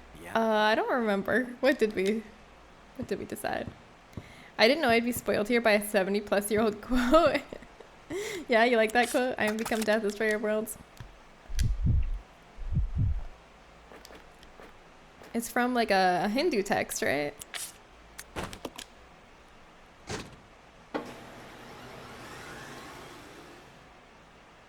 I think it's more than 70 years old, actually. I tend not to sleep that early. Yeah, but I don't want to keep you captive so long. Yeah, it's way older than 70. Oh, I'm pretty sure Wesker said that, not Oppenheimer. I mean, they did say 70+ years old, so they're not wrong. Okay. Oh wait, why didn't I get the... Oh, do I have a full inventory? That's why I didn't get it. Here you go. Have this, Billy. Oppenheimer's quoting Wesker, yeah. If Oppenheimer's quoting Wesker, he would say, after the bomb detonated, he would be like, obedience breeds discipline. Discipline breeds unity. Unity breeds power. And power is life! Oh, it might have been Die Hard, yeah. Were we talking about Oppenheimer? I've seen it. I thought it was very meh. Really? I haven't seen it, but I really want to. Like, I've heard like a lot, mostly positive things about it. But even if it's not amazing, I feel like I should see it. I feel like it's like a really, I don't know, just a big cinematic movie of art of this time that I want to see.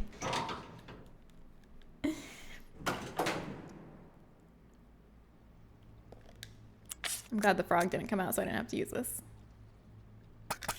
But I will use it on the zombies whose legs I blew off. But I'm going to blow their legs off in the wider area so I can walk around their bodies and not get my ankles grabbed after. And you only watched the other half of Barbenheimer? Yeah, me too.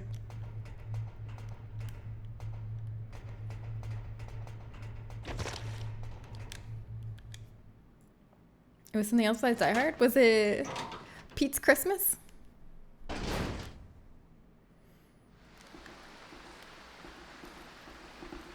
I'm obsessed with like the genre of movies. It's kind of like the Groundhog Day genre of movies. And Pete's Christmas is a very bad entry into that, like a Netflix original. Oh shit, come on Billy. Damn it. It's like a Netflix original Christmas movie, like low budget, about a little boy named Pete who just wakes up on Christmas Eve or Christmas every day. Like a Groundhog's Day kind of thing, but Christmas. And I watched it because I'm obsessed with Groundhog's Day premise movies. I love any movie where they wake up the same day over and over again. And it was really bad, but I became obsessed with it kind of ironically, but also kind of not ironically. Okay. Yeah, I love Happy Death Day 1 and 2. I really like those movies. They're good.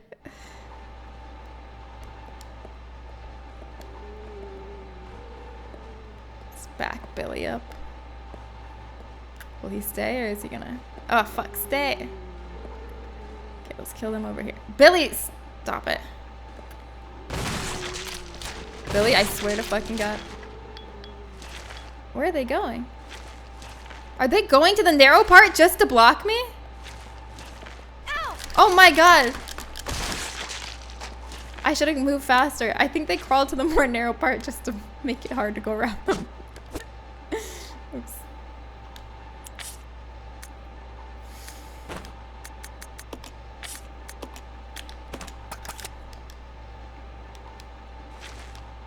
Sometimes Nolan movies just takes my immersion out by the casting. One scene I'd be so immersed and I see Harry Styles as a soldier and maybe I'm alone in that.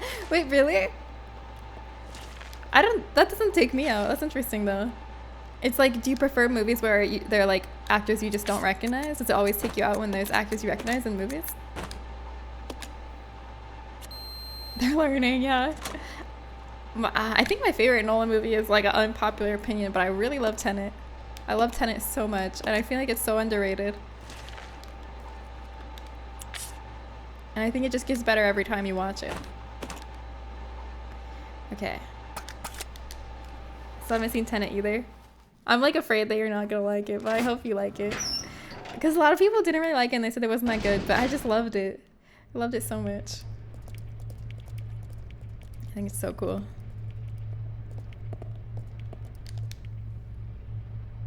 Harry Styles has that one song about bullets. Does he? You're only at 63 deaths and we only have an hour left. That's because this whole run up to the boss takes so freaking long.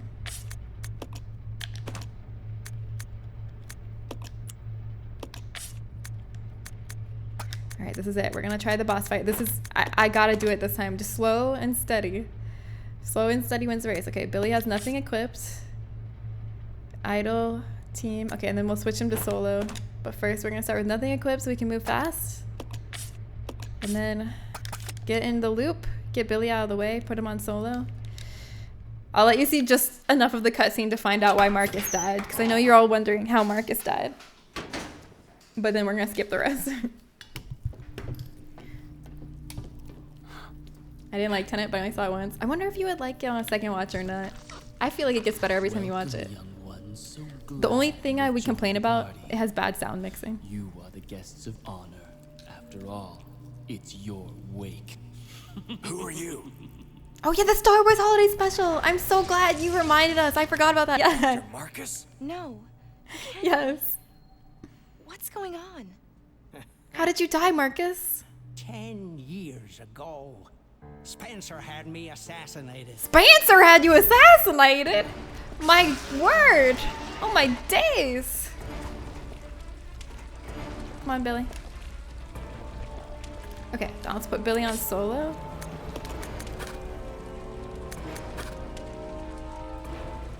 And then equip handgun for Rebecca. Shit. Shit, go. Go, Billy, go. Ow! Ah, fuck. Let's try and control Billy. Okay, so I have to walk slow here to keep him aggroed. Oh, fuck! Ow! Too slow, too slow. Eh. Let me go. Am I gonna survive this? Oh! Please let me survive. I can still win. Here's how I can still win. Come on. Follow me, not Billy.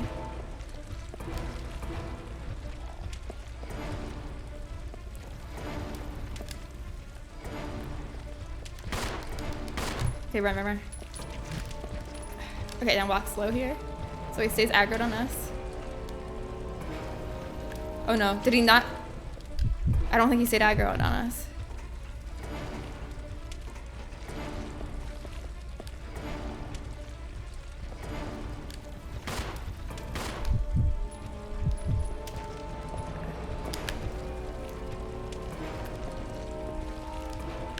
Go, Billy, go, go, go.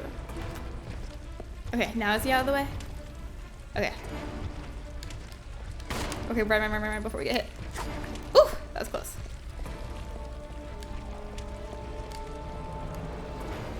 One, two. Okay, now run.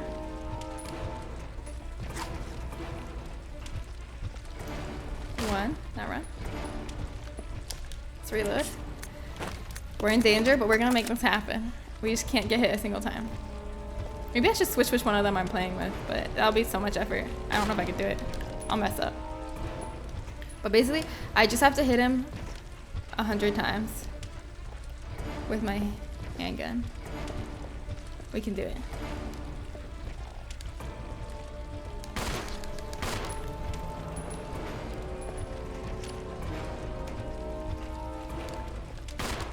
Run, run, run, run, run. Don't get hit. Ah!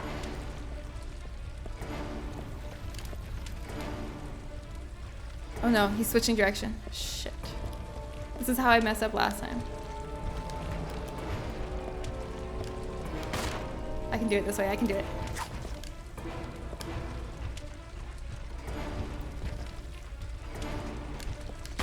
Run, run, run, run, run, run. Eek.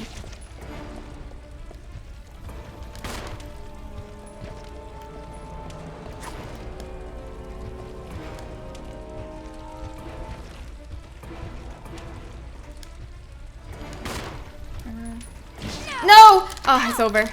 Fuck. I need to make sure I don't get him to switch directions. It's harder in this direction. Wait, am I alive? Oh my god, I'm alive. I still have a chance. No!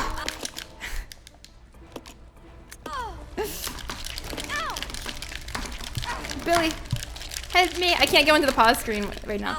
Oh, wait. Okay, wait, wait. Oh my god, wait, I'm still in this. Billy, shit.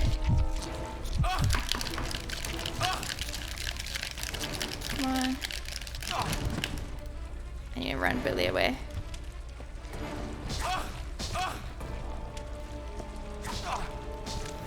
Fuck! I just need to not lose aggro. I just need to be more careful. I know I can do it. It's possible. I know I can do it. Does mashing buttons help? I think so. I just mash buttons anyway because I feel like it would help. I don't know if it does. Your favorite Nolan film is Dark Knight? That's very respectable. A lot of people love that movie. Oh, Prestige is Nolan? I love The Prestige. I didn't know that was Nolan. It's so good. All right, let's try again. We're getting closer every time. I know we can do it. You got greedy, Miss Chambers. I'm twirling my imaginary mustache. I know. I just need to be slow and steady. Keep him aggro. Keep him in the same loop. Not go too fast. Not get him to change direction. Not get him aggroed on Billy. And I'll be just fine. But I know I can do it. I know it's possible now. I'll be so happy when I accomplish this. I don't want to go back to a previous save. That's what I'm trying to avoid right now, is having to go back to a previous save. Kurosawa is my favorite, but I really need to watch more of his stuff. I don't think I've ever seen... I need to watch Akira. I don't think I've ever seen anything by Kurosawa. I've been thoroughly unable to come up with a favorite director. I mean, I know he's kind of new to the scene and he doesn't have that many movies yet, but Robert Eggers is quickly becoming my favorite director. And Jordan Peele as well. And I didn't say Jordan Peterson this time. Are you proud of me? I usually accidentally say Jordan Peterson. Oh, Seven Samurai. Wait, didn't we watch that for movie night? Once.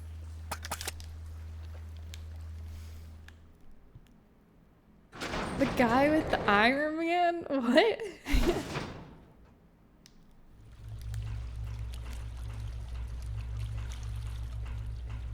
What do you mean, the guy with the Iron Man?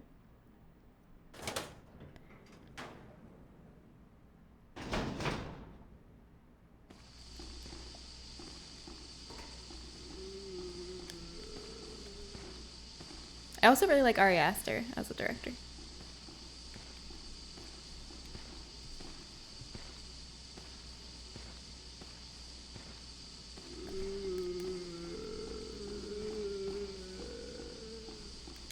Those are probably some of my favorite directors. Like the Iron Man movie, the horror one? I've never heard of that. Wait, what's the Iron Man horror movie? What? You also love Eggers? Me too. That's why I feel so lucky. I feel like crazy unfairly lucky that my new favorite horror director is taking on a Resident Evil project and is gonna make a Resident Evil movie. I'm like, I thought I was dreaming when I first saw that. I was like, this is not real. This is too perfectly targeted towards me. I'm so excited for his Resident Evil movie. I thought the Kurosawa we saw was the one with the 2 rival Yakuza games and one had a gun. Yeah! I don't remember what it was called though. Was it called Seven Samurai or something else? My favorite director is Scorsese, even though he keeps making Goodfellas over and over. Of the more modern ones, I really like Eggers and PTA and... Oh yeah, Bo Jong-ho. Who's PTA? Who's that by chance? Del Toro. Oh, Del Toro. Wait, is he a director? I thought he mostly makes the like monster designs. Does he direct too? Did he direct the new Frankenstein? Because the new Frankenstein was great. Isn't that the same guy who made Weapons? Yeah, Robert Eggers made Weapons and Barbarian, and I love Barbarian and Weapons both. And so I'm so excited to see his take on Resident Evil. Oh, he did direct Frankenstein. Oh my god, I didn't give him enough credit. I thought Del Toro does like monster design, and I didn't realize he also is the director. More credit is due to Del Toro. My bad. Yeah, he directed Frankie. Frankie was great. Me and Justin thoroughly enjoyed the new Frankenstein. It really had, and I think a lot of Del Toro's movies have this, where it had like such a storybook feel, like a legend or a tale or a story, more than like, I think a lot of movies today try really hard to lean into realism, and he doesn't really try to lean into realism. It's very much a story, and it's like so good. I don't know, like all the imagery is like really striking and like intentional and like not going for realism at all. It's just going for like really memorable, striking imagery that's really awesome. I loved it. Robert Eggers is Nosferatu and the Witch. No, those were... Wait. Oh my my god, I've been saying Robert Eggers. Wait, who did I mean? Who is the guy that's doing, who did Weapons and Barbarian and in the new Resident Evil movie? Not Robert Eggers. Which one was I talking about? I was saying the wrong name. Zach Cregger. Their names are so similar. I meant to say Zach Cregger this whole time, but I also like Robert Eggers. I liked Nosferatu at the Lighthouse, but I meant to say Zach Cregger this whole time. My bad. Del Toro made your childhood with Pan's Labyrinth and the Hellboy movies. Pan's Labyrinth is awesome. I still haven't seen The Northman. Both are Eggmen. Yeah, easy mistake. I know, they both do horror. They're both talented. They both have egg in their name. I didn't really like The Northman, but I think that was a me problem. I think it's like a really good movie that a lot of people who know a lot about film love. I just didn't like it. It just wasn't my preference. Okay. Let's avoid this bug. I have egg on my face. My favorite director is, gets name wrong.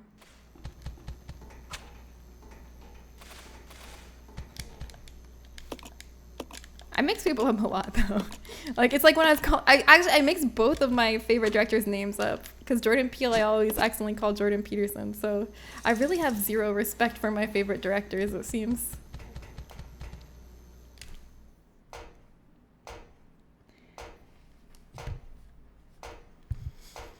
More farts than you'd think. I wasn't anticipating any, so that would make sense. Yeah. Yeah, it's a very like raunchy, I don't know if that's the right word for it, movie. Like a lot of like just gross stuff. Very visceral movie. I think like people who like are really into like Norse mythology and history and like Vikings would get a special appreciation out of The Northman because I think there's like a lot of historically accurate things about it. I think it's like a well-researched movie. It just wasn't for me. It's just kind of gross. And I like was just like, what? The whole time I was like, what is happening?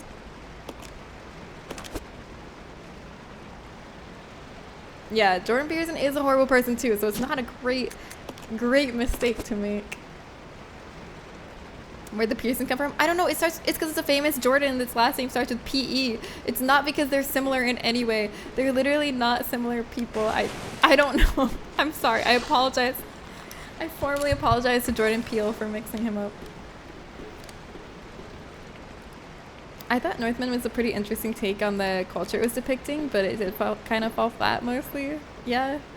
I think it was like interesting because I feel like it was trying to humanize the Vikings in a way that a lot of media doesn't. Like a lot of media kind of like glorifies the Vikings more, and this kind of made them very, very human. But I just, yeah, it fell flat for me too. Love our visit to the frog. Yeah, the frog is our friend now. I don't fear him like I used to, now that we know how to get by him thanks to Kim. People said he's very meticulous with linguistics, but I'm not knowledgeable enough to appreciate Eggers. I believe it, yeah, because like I could sense and I heard from other people who know more about Vikings and stuff that like there was a lot of like awesome, just like historically accurate little tidbits everywhere in the movie, linguistically and otherwise, that they really enjoyed. So I think it was just all lost on me because I don't know anything about Vikings. I know that Vikings, they had boats. I know they went on long voyages called Vikings. I know they believed in Valhalla, where you have to die in battle to get to it. And that's like pretty much all I know about Vikings.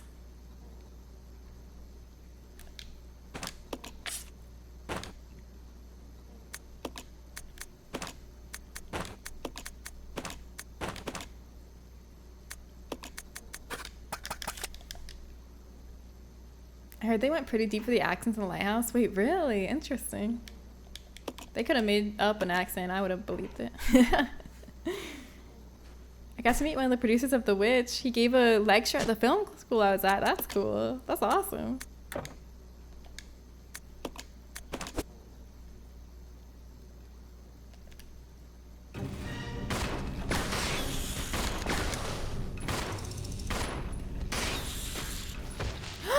only had to use 2 that time. This is the best. This is the most acid rounds I've gotten out of here with.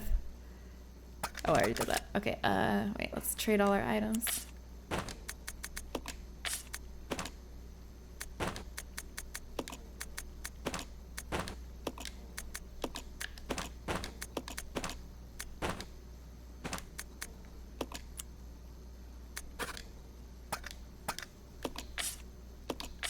Okay, we're ready.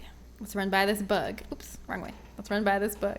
I wish there was a typewriter that I could save at here. It would be so nice to save right now because I did this whole section so well. You're fond of me lobster. All right, let's go, Billy. This way. Toot it and boot it. I feel like I need to watch The Witch again. I wasn't paying enough attention the first time. Yeah, I've watched it twice now, and I liked it better the second time. But I also felt that way. I was like, oh wait, maybe I wasn't paying enough attention the first time. It's a very cool movie. I think I appreciate it more knowing that like the cast was genuinely afraid of Black Phillip, the goat actor, and that the goat actor that plays Black Phillip is blacklisted from Hollywood because he's too difficult to work with and he's injured too many actors. And that there was like more scenes planned with Phillip in it, but they had to cut some of the scenes because they were like, this isn't working. And I had to use a puppet for some too. Thank you for the blessing. I think that made me appreciate the movie more. I was like, I love this. This is my favorite actor. The actor who plays Black Phillip.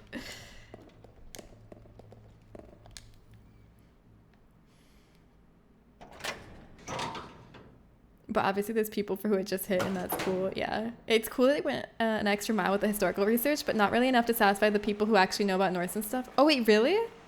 I thought they did. So it ended up being a movie that's a bit too normal for the Viking nerds and a bit too weird for the normies.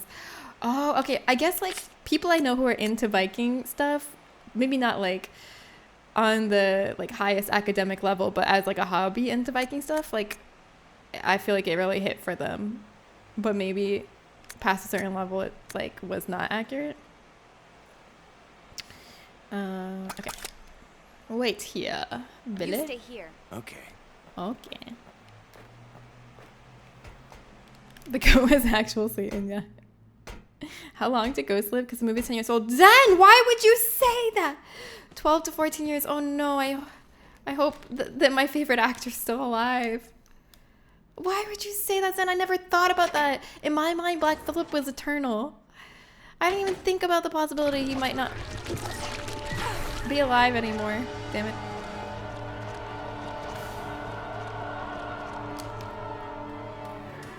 That's sad.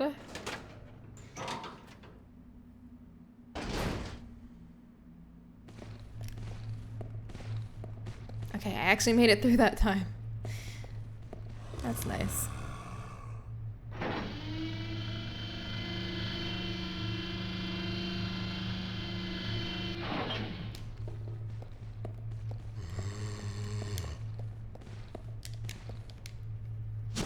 Goats are immortal. Source just trust me, bro. I trust you. I trust that source. I trust it with my life.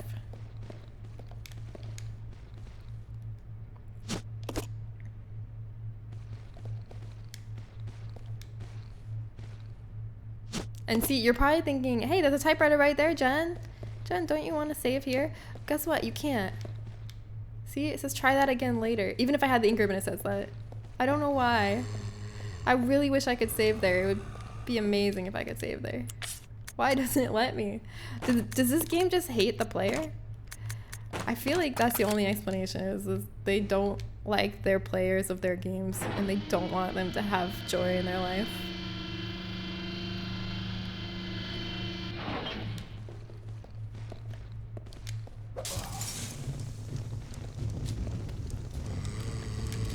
They always get stuck there, which is nice.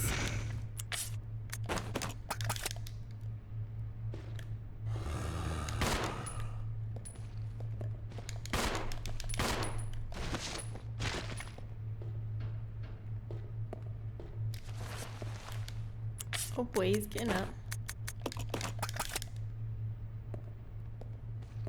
He had a minor role and it comes at night in 2017? Wait, I saw that movie and I don't remember seeing Black Phillip. Oh my god. I need to watch it again and look out for Black Phillip. Which that wasn't bad. Yeah, I don't think that movie was bad, but it also didn't like stick with me. Like, I didn't love it. I wasn't like, oh my god, that movie is so good. I was just like, that wasn't bad. Okay, let's try to get past Slappy Boy.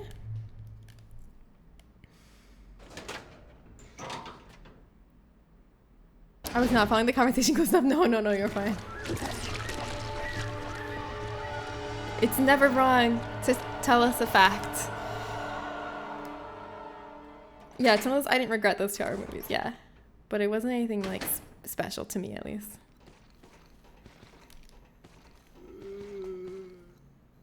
They can live much longer. This was the oldest go on record. 22 years and 5 months. Oh my gosh, does anyone know if that, as of early 2025, he was still alive? Yes! Yes. He lives. He lives!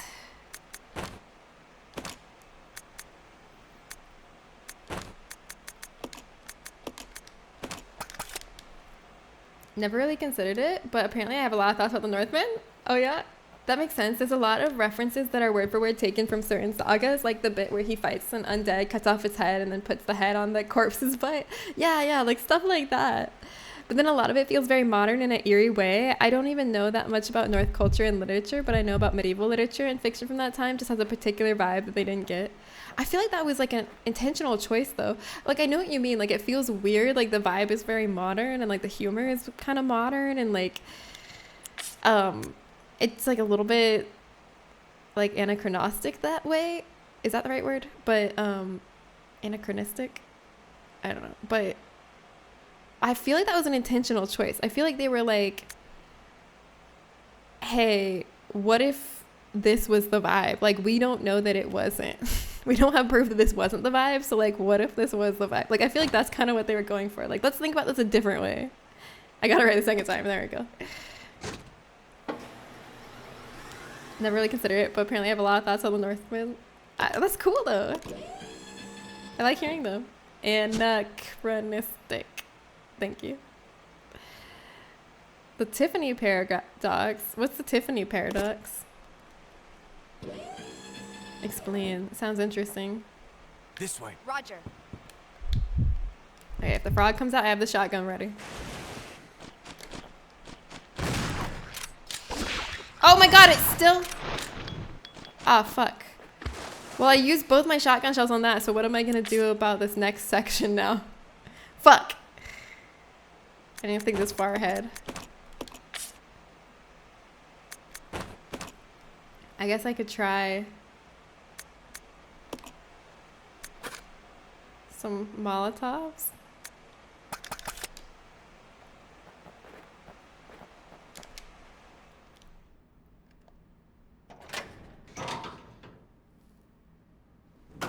The Tiffany paradox. The name Tiffany existed in medieval times, but if a character was named Tiffany in a period movie, you'd be like, that's not fucking right. Yeah, it's like that. It's like, it is what it's going for, but it didn't end up working for you. Tiffany's name is like 600 years old, so you can have a period appropriate movie in medieval times, the girl called Tiffany, but people would think it's strange. Yes, there's a lot of stuff that was totally common back then, but if you watch it now, it would feel anachronistic because it doesn't match our perception of that time. Yeah, I feel like that's what they were kind of fighting against. I feel like this movie was kind of like almost like a rebellion against the like common idea of what the Vikings were like, what that people were like at that time, like what the whole tone was. And it was like trying to show a different tone it could have been that like doesn't technically like isn't like technically like anything proving it wrong that it wasn't like that. Like it was kind of like trying to see a new way to look at that time. So I respect that's what they're going for, but it didn't hit for me. Okay. I want to unequip her. Okay.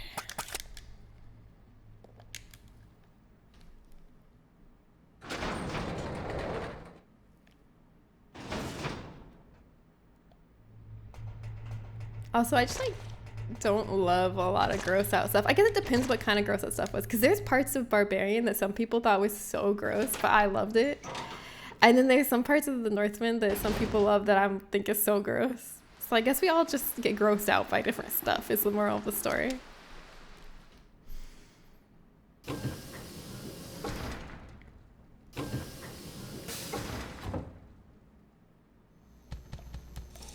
on, Rebecca. Yes, good job. Rebecca's moving those boots.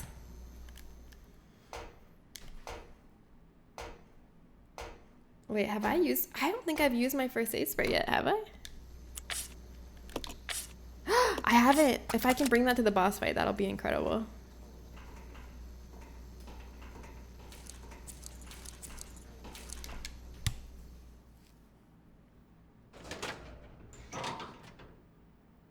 I don't remember being disgusted at anything in Barbarian, but I've also seen all the Saw movies. I think it will be a spoiler if I tell you what it is that some people were really grossed out by. It's something that I especially actually loved. Oh no.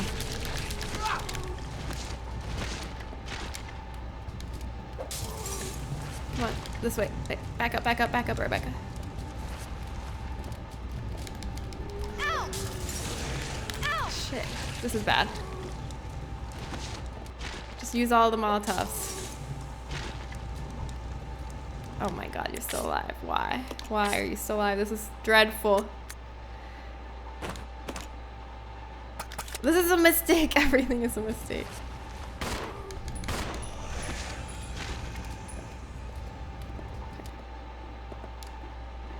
Okay. We still have over 100 handgun ammo. That's all we need for this next fight. So we're fine. I'm gonna let Billy go in because he has more health. He's gonna be the main character.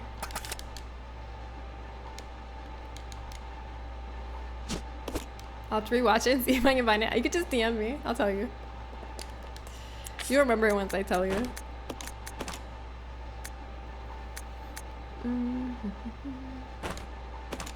Okay, so she's gonna be unequipped. Rebecca's gonna be my stand in the corner person this time. We just gotta make sure we don't lose aggro with Billy because she's not in good shape. I don't remember being all that disgusted at the Northman. Yeah, I guess everybody's just different what they get grossed out by. Half the stuff they experiment with was strongly based on historical sources and the rest was just random different modern interpretations. I see. I googled it, I remember. Did you find that part gross?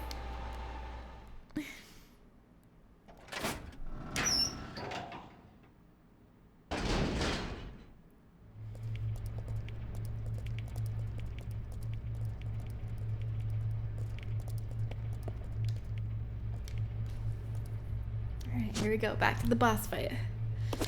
I can do this. Just gotta keep that aggro. Don't go too fast.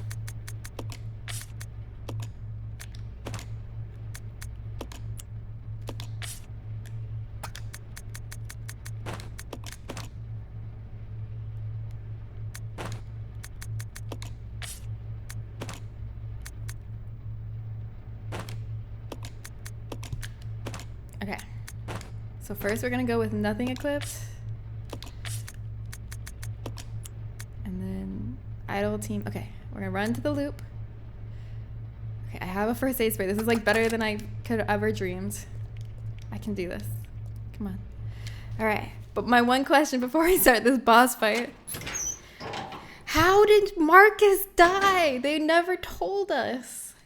How did he die?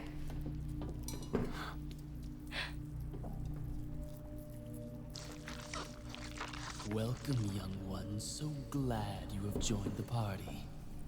You are the guests of honor. After all, it's your wake. Who are you? Dr. Marcus? No, you can't be. What's going on? 10 years ago, Spencer had me assassinated. Spencer had you assassinated? Oh my god! Why didn't you say so? Shit.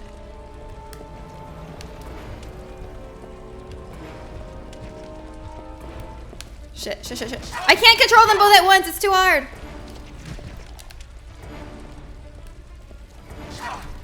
This is too hard. I don't know how to do this. Split up. Okay.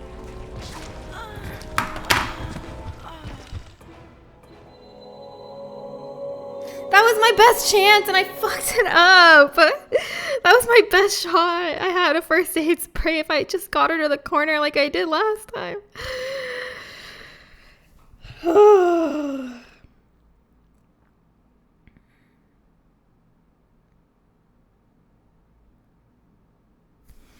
Okay, I can do better. I can do better this time. Ain't that just the way? That was my... I had set myself up the best that time and I fucked it up the worst. It's okay. Do I need a break? I want to try one more time, at least. I can do it better this time. I bet Spencer was involved somehow. Dang it. It's just like, maybe I should practice controlling both of them at the same time. Because it's hard, because it's like, I'm not just like moving the joystick in the direction I want them to go, you know, since they both tank control. So I have to be aware of which direction both of them are facing so that I can rotate them to face the way I want to go, you know. And it's really hard to control them both at the same time. I think I just need to practice. Because all I needed to do there was just to get her out of the way, and then I could have started the fight, and I messed it up.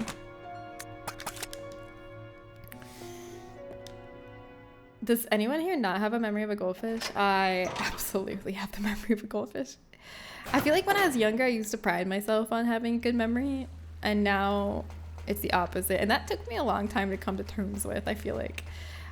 I was in denial for a while that my memory was bad, because I was like, no, my memory is so good. It's always been so good, but really, it's so bad now. And I just had to accept that. Sometimes it's embarrassing. Sometimes it's like really embarrassing when I forget stuff on stream that I should not have forgotten. I'm like, why? But it's just life.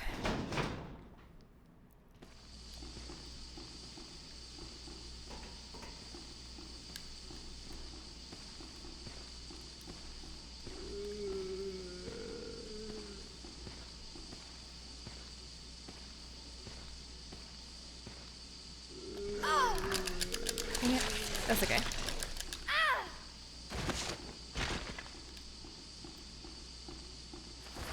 We still got this. I almost won. Like, I really almost had it one time when I had gotten grabbed in the beginning of the run, so that gives me hope. Yeah, at least this time we might find out what happened to Dr. Marcus. That's the only silver lining, is if we play it again, there's a chance that this time we'll find out what we've always wanted to know, the greatest mystery of the Resident Evil series. How did Marcus die? I've been told I have really good memory. That's awesome. I just don't always choose what I remember. That's still really cool. I would agree with that. Like, you have so many facts in your brain. There's some that I forgot. There's some stuff that sticks in my brain like glue, and some stuff that immediately evaporates, and I don't get to decide which is which. Yeah. That's real.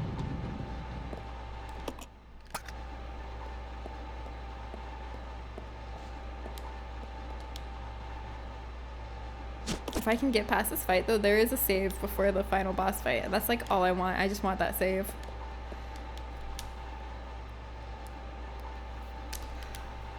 I can tell you 3 days ago, the coyotes outside started howling at 1:52 a.m. and I can't tell you what I was doing last week at this time. I think it's totally normal to not be able to say what you were doing last week at this time, though. Like, if people aren't like consulting their like calendar or planner, or just like have the same weekly schedule every week where they know from that what they were doing at this time last week, I think most people wouldn't be able to tell you.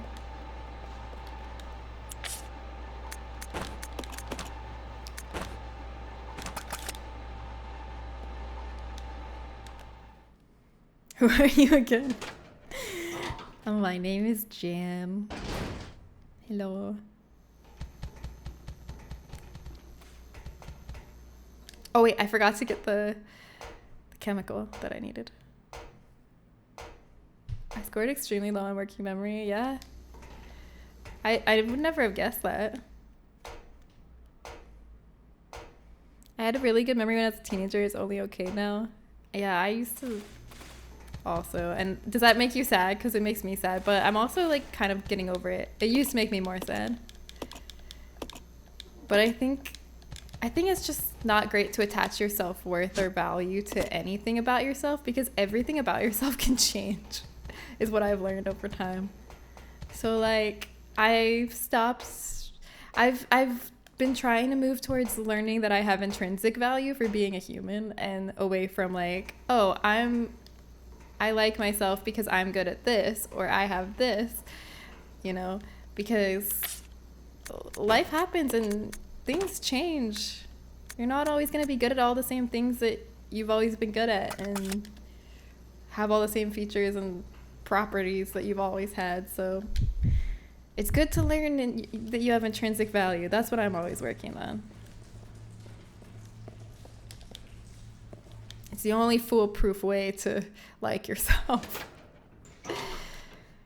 I got like 132 on my memory part. Others were lower. Spatial reason was my lowest. Wait, what's this test? Am I working? Oh, for IQ tests. Yeah, it can be pretty good if I try. I also smoke weed though, so I enjoy spitting that out. Yeah, that's actually what gave me my complex. It's an IQ test that I took when I was younger. I don't even like thinking about IQ related stuff anymore, because that was like my big issue for a while, is that like I put so much value and self-worth into my IQ score because my parents did. They were always fawning like, you're so special, you're a genius, you're gonna be the greatest genius of all time. And now it's all about just forgetting about that, not trying to prove myself or anything, or like try to recapture that, just being happy with who I am and not being a genius. It's fine. It's fine to not be a genius.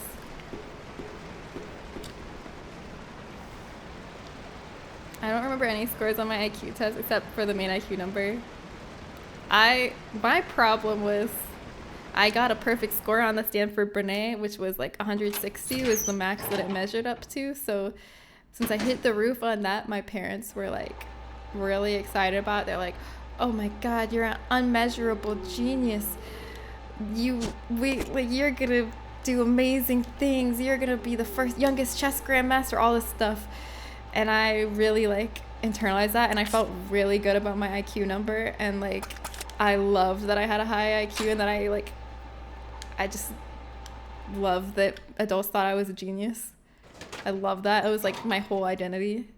And then I just feel like IQ tests just measure very specific things, and not like any kind of, I don't believe that they measure any kind of like overall intelligence or worth or anything. They just measure like a few specific things, like, are you good at this kind of pattern recognition? Are you good at this kind of memory?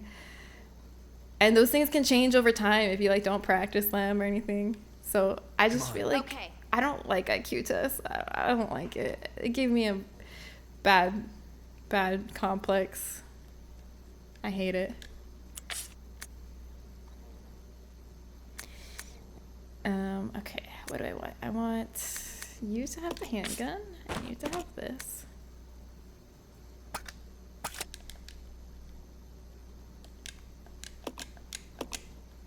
And my parents literally would like rank me and my siblings by our IQs. Like they like made sure we were all aware where we stood, and like always talk about it. It was bad. Stupid.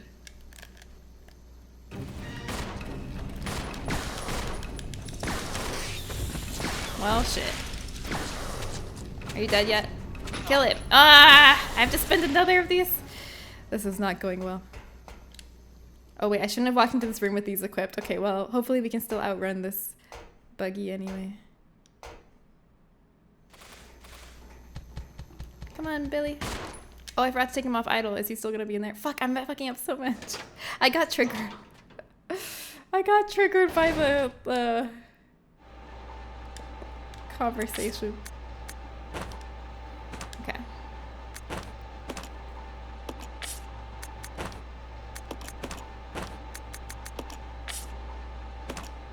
But now I just work on just not assigning any value to myself based on like how good my memory is or my pattern recognition or how smart I am or anything like that, because All that matters is that I'm a person and I try to be a good person. And that makes me a valuable person. Just by itself. So it doesn't matter. Okay. Oh wait, do I still have my shotgun? Okay, yeah, okay. Hopefully the frog doesn't come out, because if the frog comes out, it fucks up my run. I'm definitely, oh, I went the wrong way. I'm definitely not gonna use the shotgun on the frog again, because that messes up my next part so bad. I've been silenced valid. Wait, Mika got deleted for saying what? I imagine that was a mistake.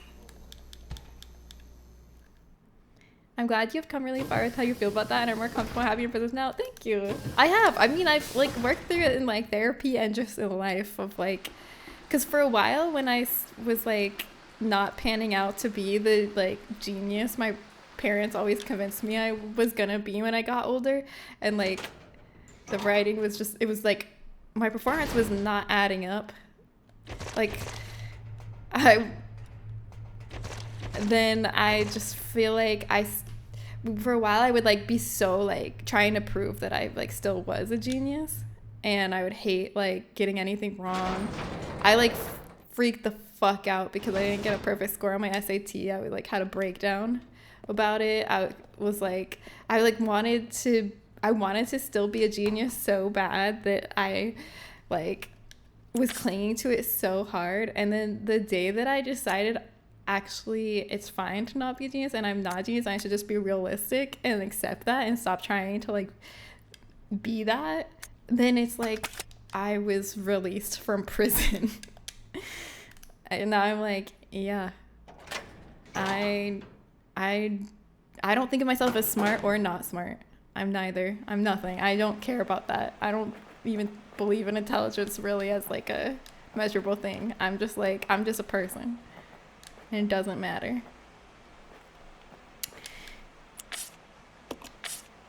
Okay. You wait here, Billy Boo. I'll go. I'll go. Okay. Okay.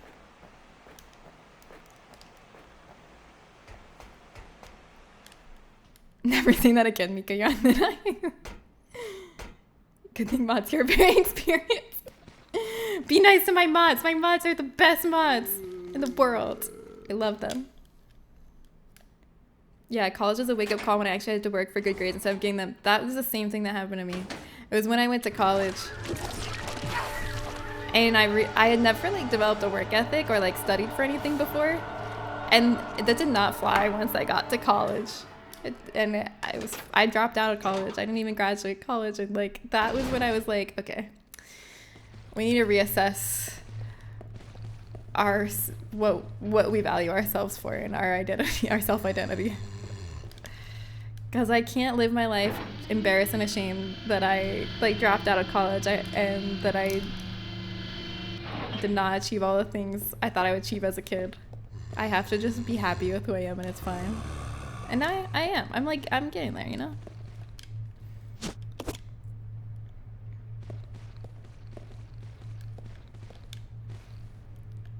I didn't have any expectations placed on me regarding my IQ. They only tested it because I was struggling. And then it ended up being like really high and they're like, what? That's good though that you don't have any expectations placed on you because of it. And like, honestly, I don't like blame my parents because they weren't trying to like be pressuring. I think they were trying to be encouraging. Like they weren't like, oh, since you have this IQ, you better get a perfect score on the SAT. It was more like, oh, well, we put your IQ into like a projector to see what score you were going to get in your SAT. And it says you're going to get a perfect score. That's awesome. That's so cool. Like it was more like that. And I was just like, so like they didn't really, I don't think they were trying to or realizing how much pressure they were putting on me. Because I wanted to live up to that so bad.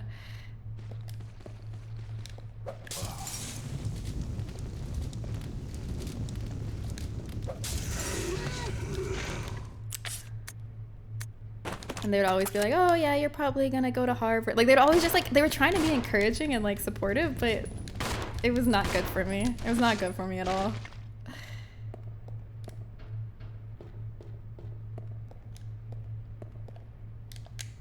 The other day even, my mom still does it. My mom's, I forget what I said. And I said something like jokingly, like, okay, it's not like I'm gonna discover the cure for cancer. And she was like, Jen, never discount yourself. Don't put yourself down. If you wanted to, you could discover the cure for cancer. I was like, literally, Mom, I literally am 100% sure I'm not gonna discover the cure for cancer. Please. Literally, I'm not trying to be down on myself. I'm just, that's crazy.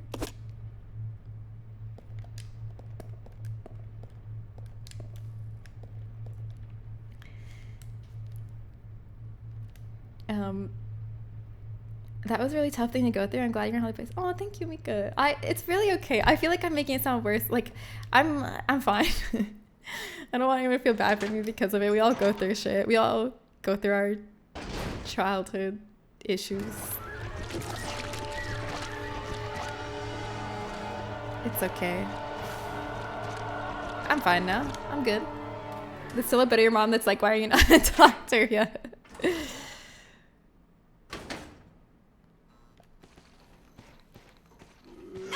Well, they just tell themselves, they just delude themselves into thinking I'm doing something way cooler than I am. Like, my parents are like, Jen's an entrepreneur. She made her own online world. Like, they just have to make it sound like way smarter and cooler than like it actually is what I do. And then they're happy. So that's fine. They can do that. Whatever helps them sleep.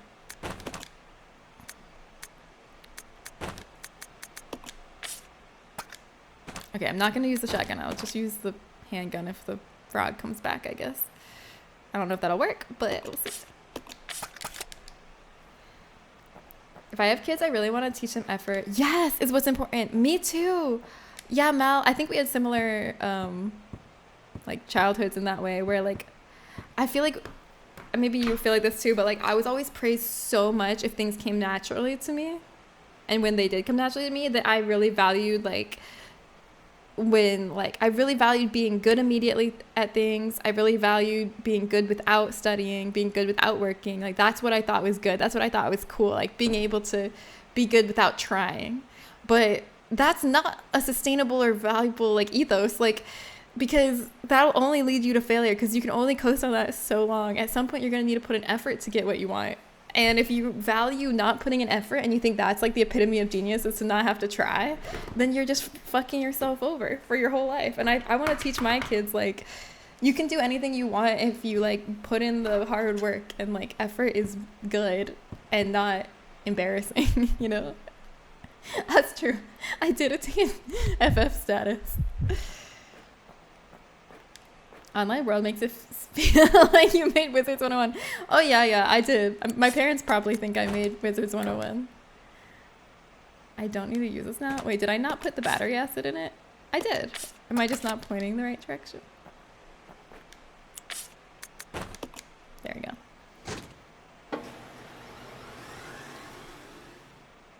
The fourth glyph looked like it's ready to be used. It also took me a lot of time to realize I wasn't going to be academically successful. Yeah, I had the same thing with hearing I have a high IQ from a young age and people telling me that I didn't fit in school because I was too smart. Yes. And I was smart enough to do whatever complex thing I wanted. Yes. It took me to realize and come to terms with it. I completely relate to that. Because, yeah, my mom was always like making them make special classes for me. She's like, the gifted class isn't good enough for my Jennifer. I need a special, more advanced class for her. I want her to have proper enrichment because she's a genius. And like all that shit was so bad for me. And then I just fucking I got to college, dropout. Dre Chester, hello, what's up? I'm stuck on the same part of this game, but I'm getting closer. It's possible. It's within my reach. I know I can do it. This way. Okay. Okay, please, frog, don't come out. Please, can someone cast the no frog spell? Shit! No one casted the no frog spell.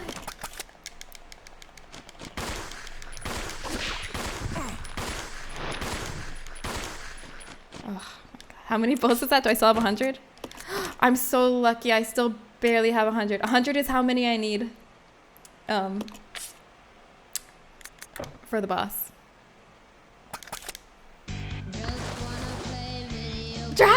Happy 106 months. Thank you. I need my daughter in Ultra Instinct classes because she's going Super Saiyan in the normie shit classes. Y'all got matter of fact build her own school. I actually, that's so funny. That's literally like not even that far off from an exact quote from my mom. I could see her saying that Super Saiyan. She made them make a special math class for me in high school that only me and like 2 other kids in the school would go to at lunchtime. I didn't get to go to lunch because my mom made a special math class for me. And then I got kicked out of that class because I was unruly and a brat.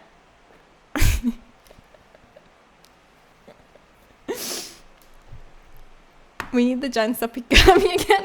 It's so stupid. So stupid. Okay, anyways, I need to refocus up. Okay. What are we doing next? We need no gun. Oh, I thought I was Billy. I'm Rebecca. I do homework for a class at the beginning of said class and it was fine, so I had no consequences. Yeah, for not doing shit in high school. I know, same.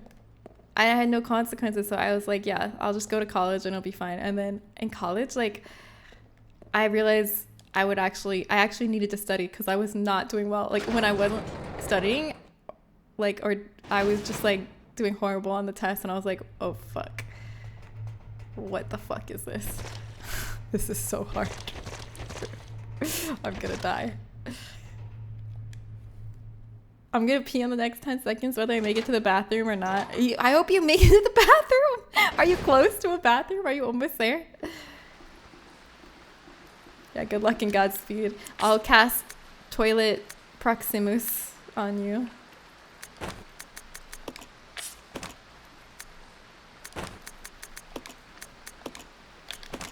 Alright, I'm gonna put him... Once I get into the next room, I'm gonna put him on solo instead of team. So he doesn't get in the way for this next part.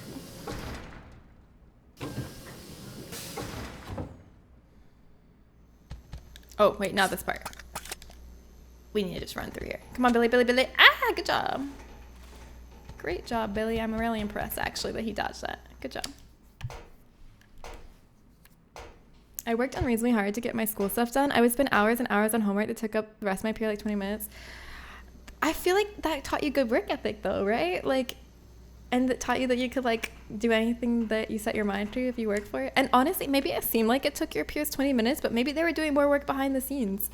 Or maybe they ended up suffering from not developing that work ethic later in life when things got harder. So I wouldn't feel bad about that. I think that's really impressive. I got put in AP class my first year of high school and absolutely washed the fuck out. It's hard to take that humble pill, huh? It's a hard pill to swallow when like you have your first experience of academic not success.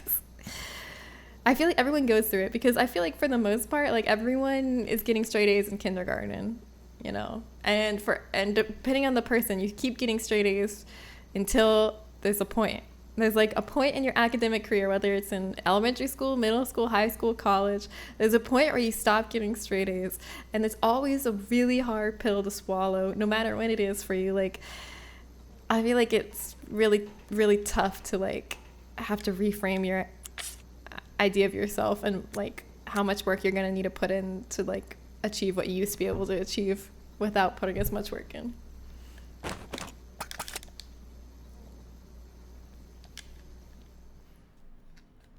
Everyone I know from school that had to put effort into homework is doing great from what I can tell. That's awesome.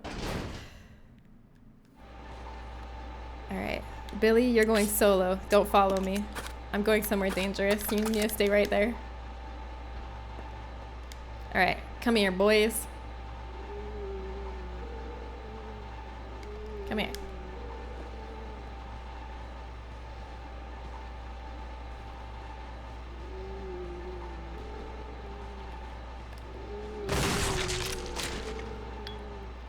Oh, he stayed there. He's not crawling away like last time.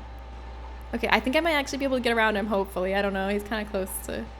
His arms are kind of close to that narrow part. Let's see if I can get around without getting my ankle grabbed. No! Oh, well. I tried. I tried my best.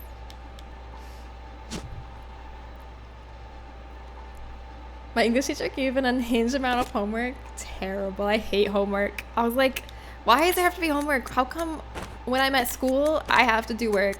And then when I come home, I have to do work? Is there nothing sacred? Is nothing in this world sacred? Let's regroup. Okay. I hated homework. I was bad about doing it.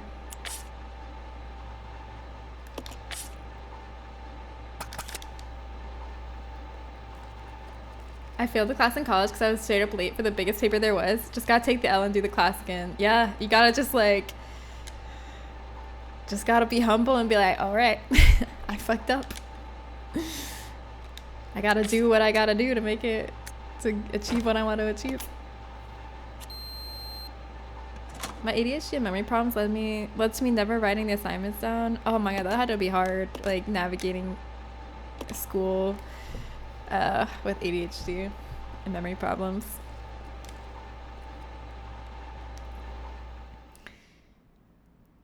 She gave like 2 to 3 hours of homework a night just for her class. Does she think she's the main character? Hello? What the hell? 2 to 3 hours of homework a night? That's not okay. How many hours does she think you have in your day?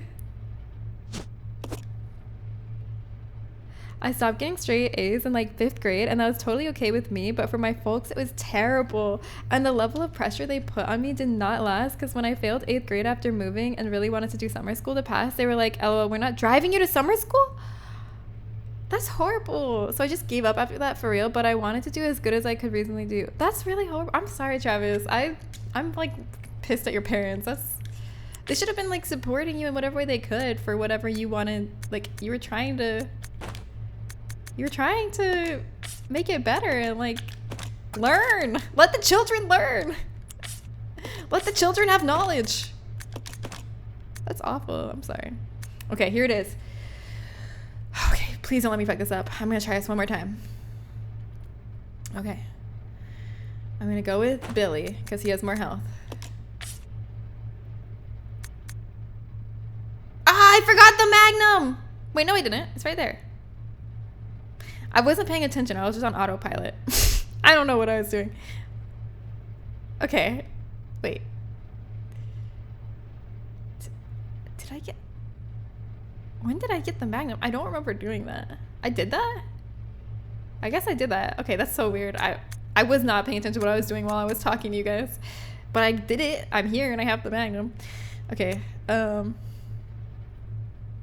We need the handgun.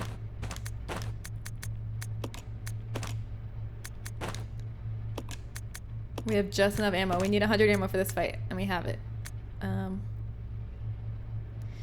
Okay, so first we're gonna start on team, so she follows us to the end of the loop, then we're gonna switch her to solo, run her off to the side, and then we're gonna do our loop. Please, please let us be able to get into the loop. Once we're in the loop, I feel confident that I can keep it and not mess up this time. Keep it aggroed. But first... How did Marcus die?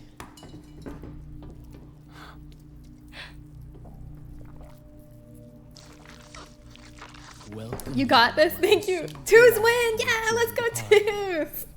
You are the yeah, good job keeping an eye on the time. It's your wake. Who are you?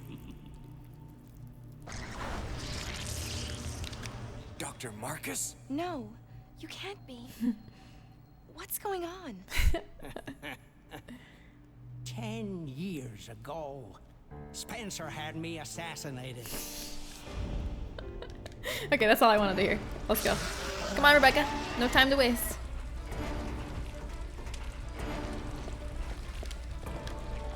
Okay. Putting Rebecca on solo, and I'm gonna send her out of here. Oh shit. Coming the wrong way. Shit. Fuck.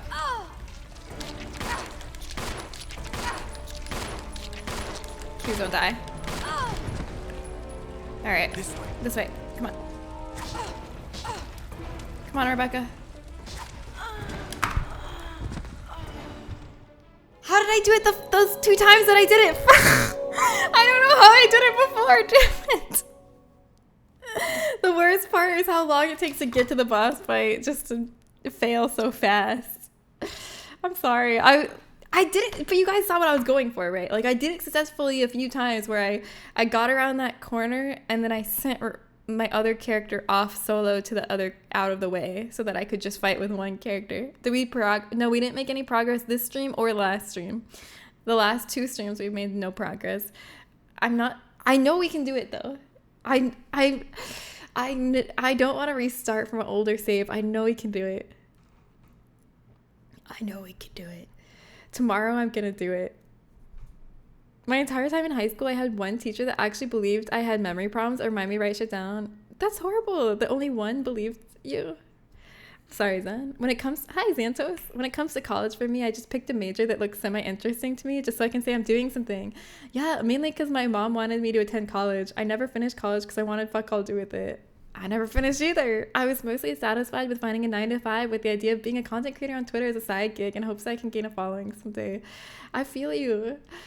Yeah, like I feel like so many kids go to college straight out of high school just because that's like what like our parents and our society says we should do.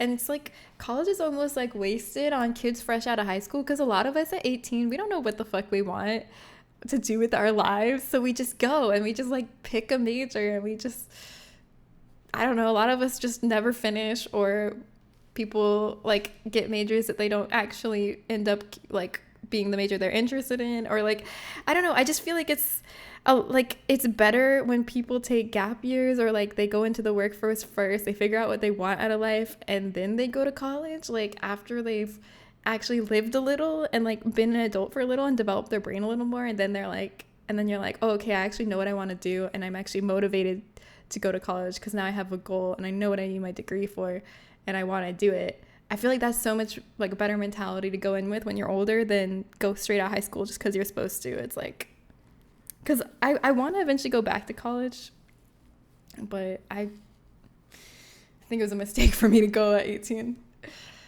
Is this going to be the biggest wall in Suppy Guppy history? Will it beat Millennia? No!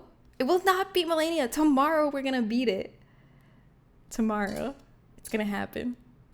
It was after they had meetings with my mom's where she presented the paperwork proving it, and they still didn't believe? Okay, that's what I hate. I hate this idea that like is so prevalent of like among like just teachers, but like just people in general, where they're constantly like in defensive stance against like students tricking them, of like thinking like students are just trying to get out of work, or they're just tricking them, and then like they're already poised to not believe you if you like have a learning disability, if you have ADHD, if you have memory issues, or if you just like need to go to the bathroom, like whatever it is, they're just so poised to not believe you. And it's so messed up. It's such a disservice to our youth. It's not the stance that, I know that there is some like, of course, abuse of those systems, but I feel like as a teacher, you should always err on the side of like allowing for children who need like special resources to have those resources, rather than err on the side of just not believing anyone, right? Like I would rather have someone that's tricking me succeed in tricking me and like getting something easier than it should have been for them, than to deny someone with a real learning disability or real issue access to the resources they need. Like, yeah, fucking let them cheat. Like, teachers are erring on the wrong side there. The phrase Spencer had me assassinated does get funnier every time we hear it. I want to make that like an ass effect. Spencer had me assassinated. It's funniest because like the voice change, once he morphs from his like young beautiful version into his old version, the voice change is so comical. He's like, hello, welcome to my death chamber, this is your wake. And then he's like, Spencer had me assassinated. Yeah, I'm sure it's not getting any better now that there's AI. It's true. It's not going to help them when they actually need to know something. Yeah. It felt like I was essentially drafted into college because both my mom and sister is telling me how all of the good jobs require a college degree. So I stayed as long as I did because I had a fear of failing everyone, even though I was miserable as hell. I'm so sorry you went through that, Xantos. I feel like so many kids are like go through that, like, are kind of pressured into college because it's just like the thing everyone does right out of high school. I mean, it's not always like the right, like, there's so many paths through life. It's like there's no point in forcing everyone through the same path. It just doesn't. I'm sorry you went through that, but I'm hopefully you're like happier now and not as miserable now. Wait, Speak's doing his monthly 12. Let's go raid Spiegel. Spiegel's doing a 12-hour stream. We gotta support. I love Spiegel. Spiegel's my good friend. You all probably know him. Seen him around the stream. Oh shit. Oh wait, no, I typed the wrong number. I was reading the wrong Spiegel. I accidentally typed raid Spiegel 23. There we go. Spiegel 22, there we go. Okay. Yeah, everybody copy the raid message. I'll see you over at Spiegel's stream. Thank you all for coming and hanging out. I'll be back tomorrow, and tomorrow I am gonna make it past this. I know I can do it. I know it's within me, and I really don't want to give up. And I feel like people might say, hey, you should restart from an earlier save, or you should just skip this game. But I really want to do it, and I'm gonna do it tomorrow. We're gonna beat this boss fight. We're gonna beat this game. I was pressured into going to college too. I joined the military instead. It was just as fucking dumb. Here's to bad fucking choices. Cheers. I cheers you with my utter cup to that. You know what? Life is just a combination of bad choices and good choices. Gotta have a mix, right? You got this, fighting. Thank you, Natalie. Thank you, everyone, for being here and cheering me on and like just keeping me company while I did this. I love you guys so much, and I'm excited to hang out again tomorrow. Thank you, Natalie and Falcon and Mika and Zen and Hannah and Xantos and Bumbling Bee. Oh my God, Bumbling Bee, you're still here. Nice meeting you. I'll do best to see you. My heart. That's so like, it's so touching to me that you're still here, Bumbling Bee, because I feel like with raids most of the time, like what's normal and what's expected is, you know, people come with the raid, they say hi, they're nice, and then they go do their thing. I feel like not a lot of people stay from raids, so that was really nice you see the whole stream. Thanks. I hope I do see you tomorrow. Specky, thank you for being here too. Good night, everybody. You seem really cool too, Xantos. You all seem so cool. Okay, bye.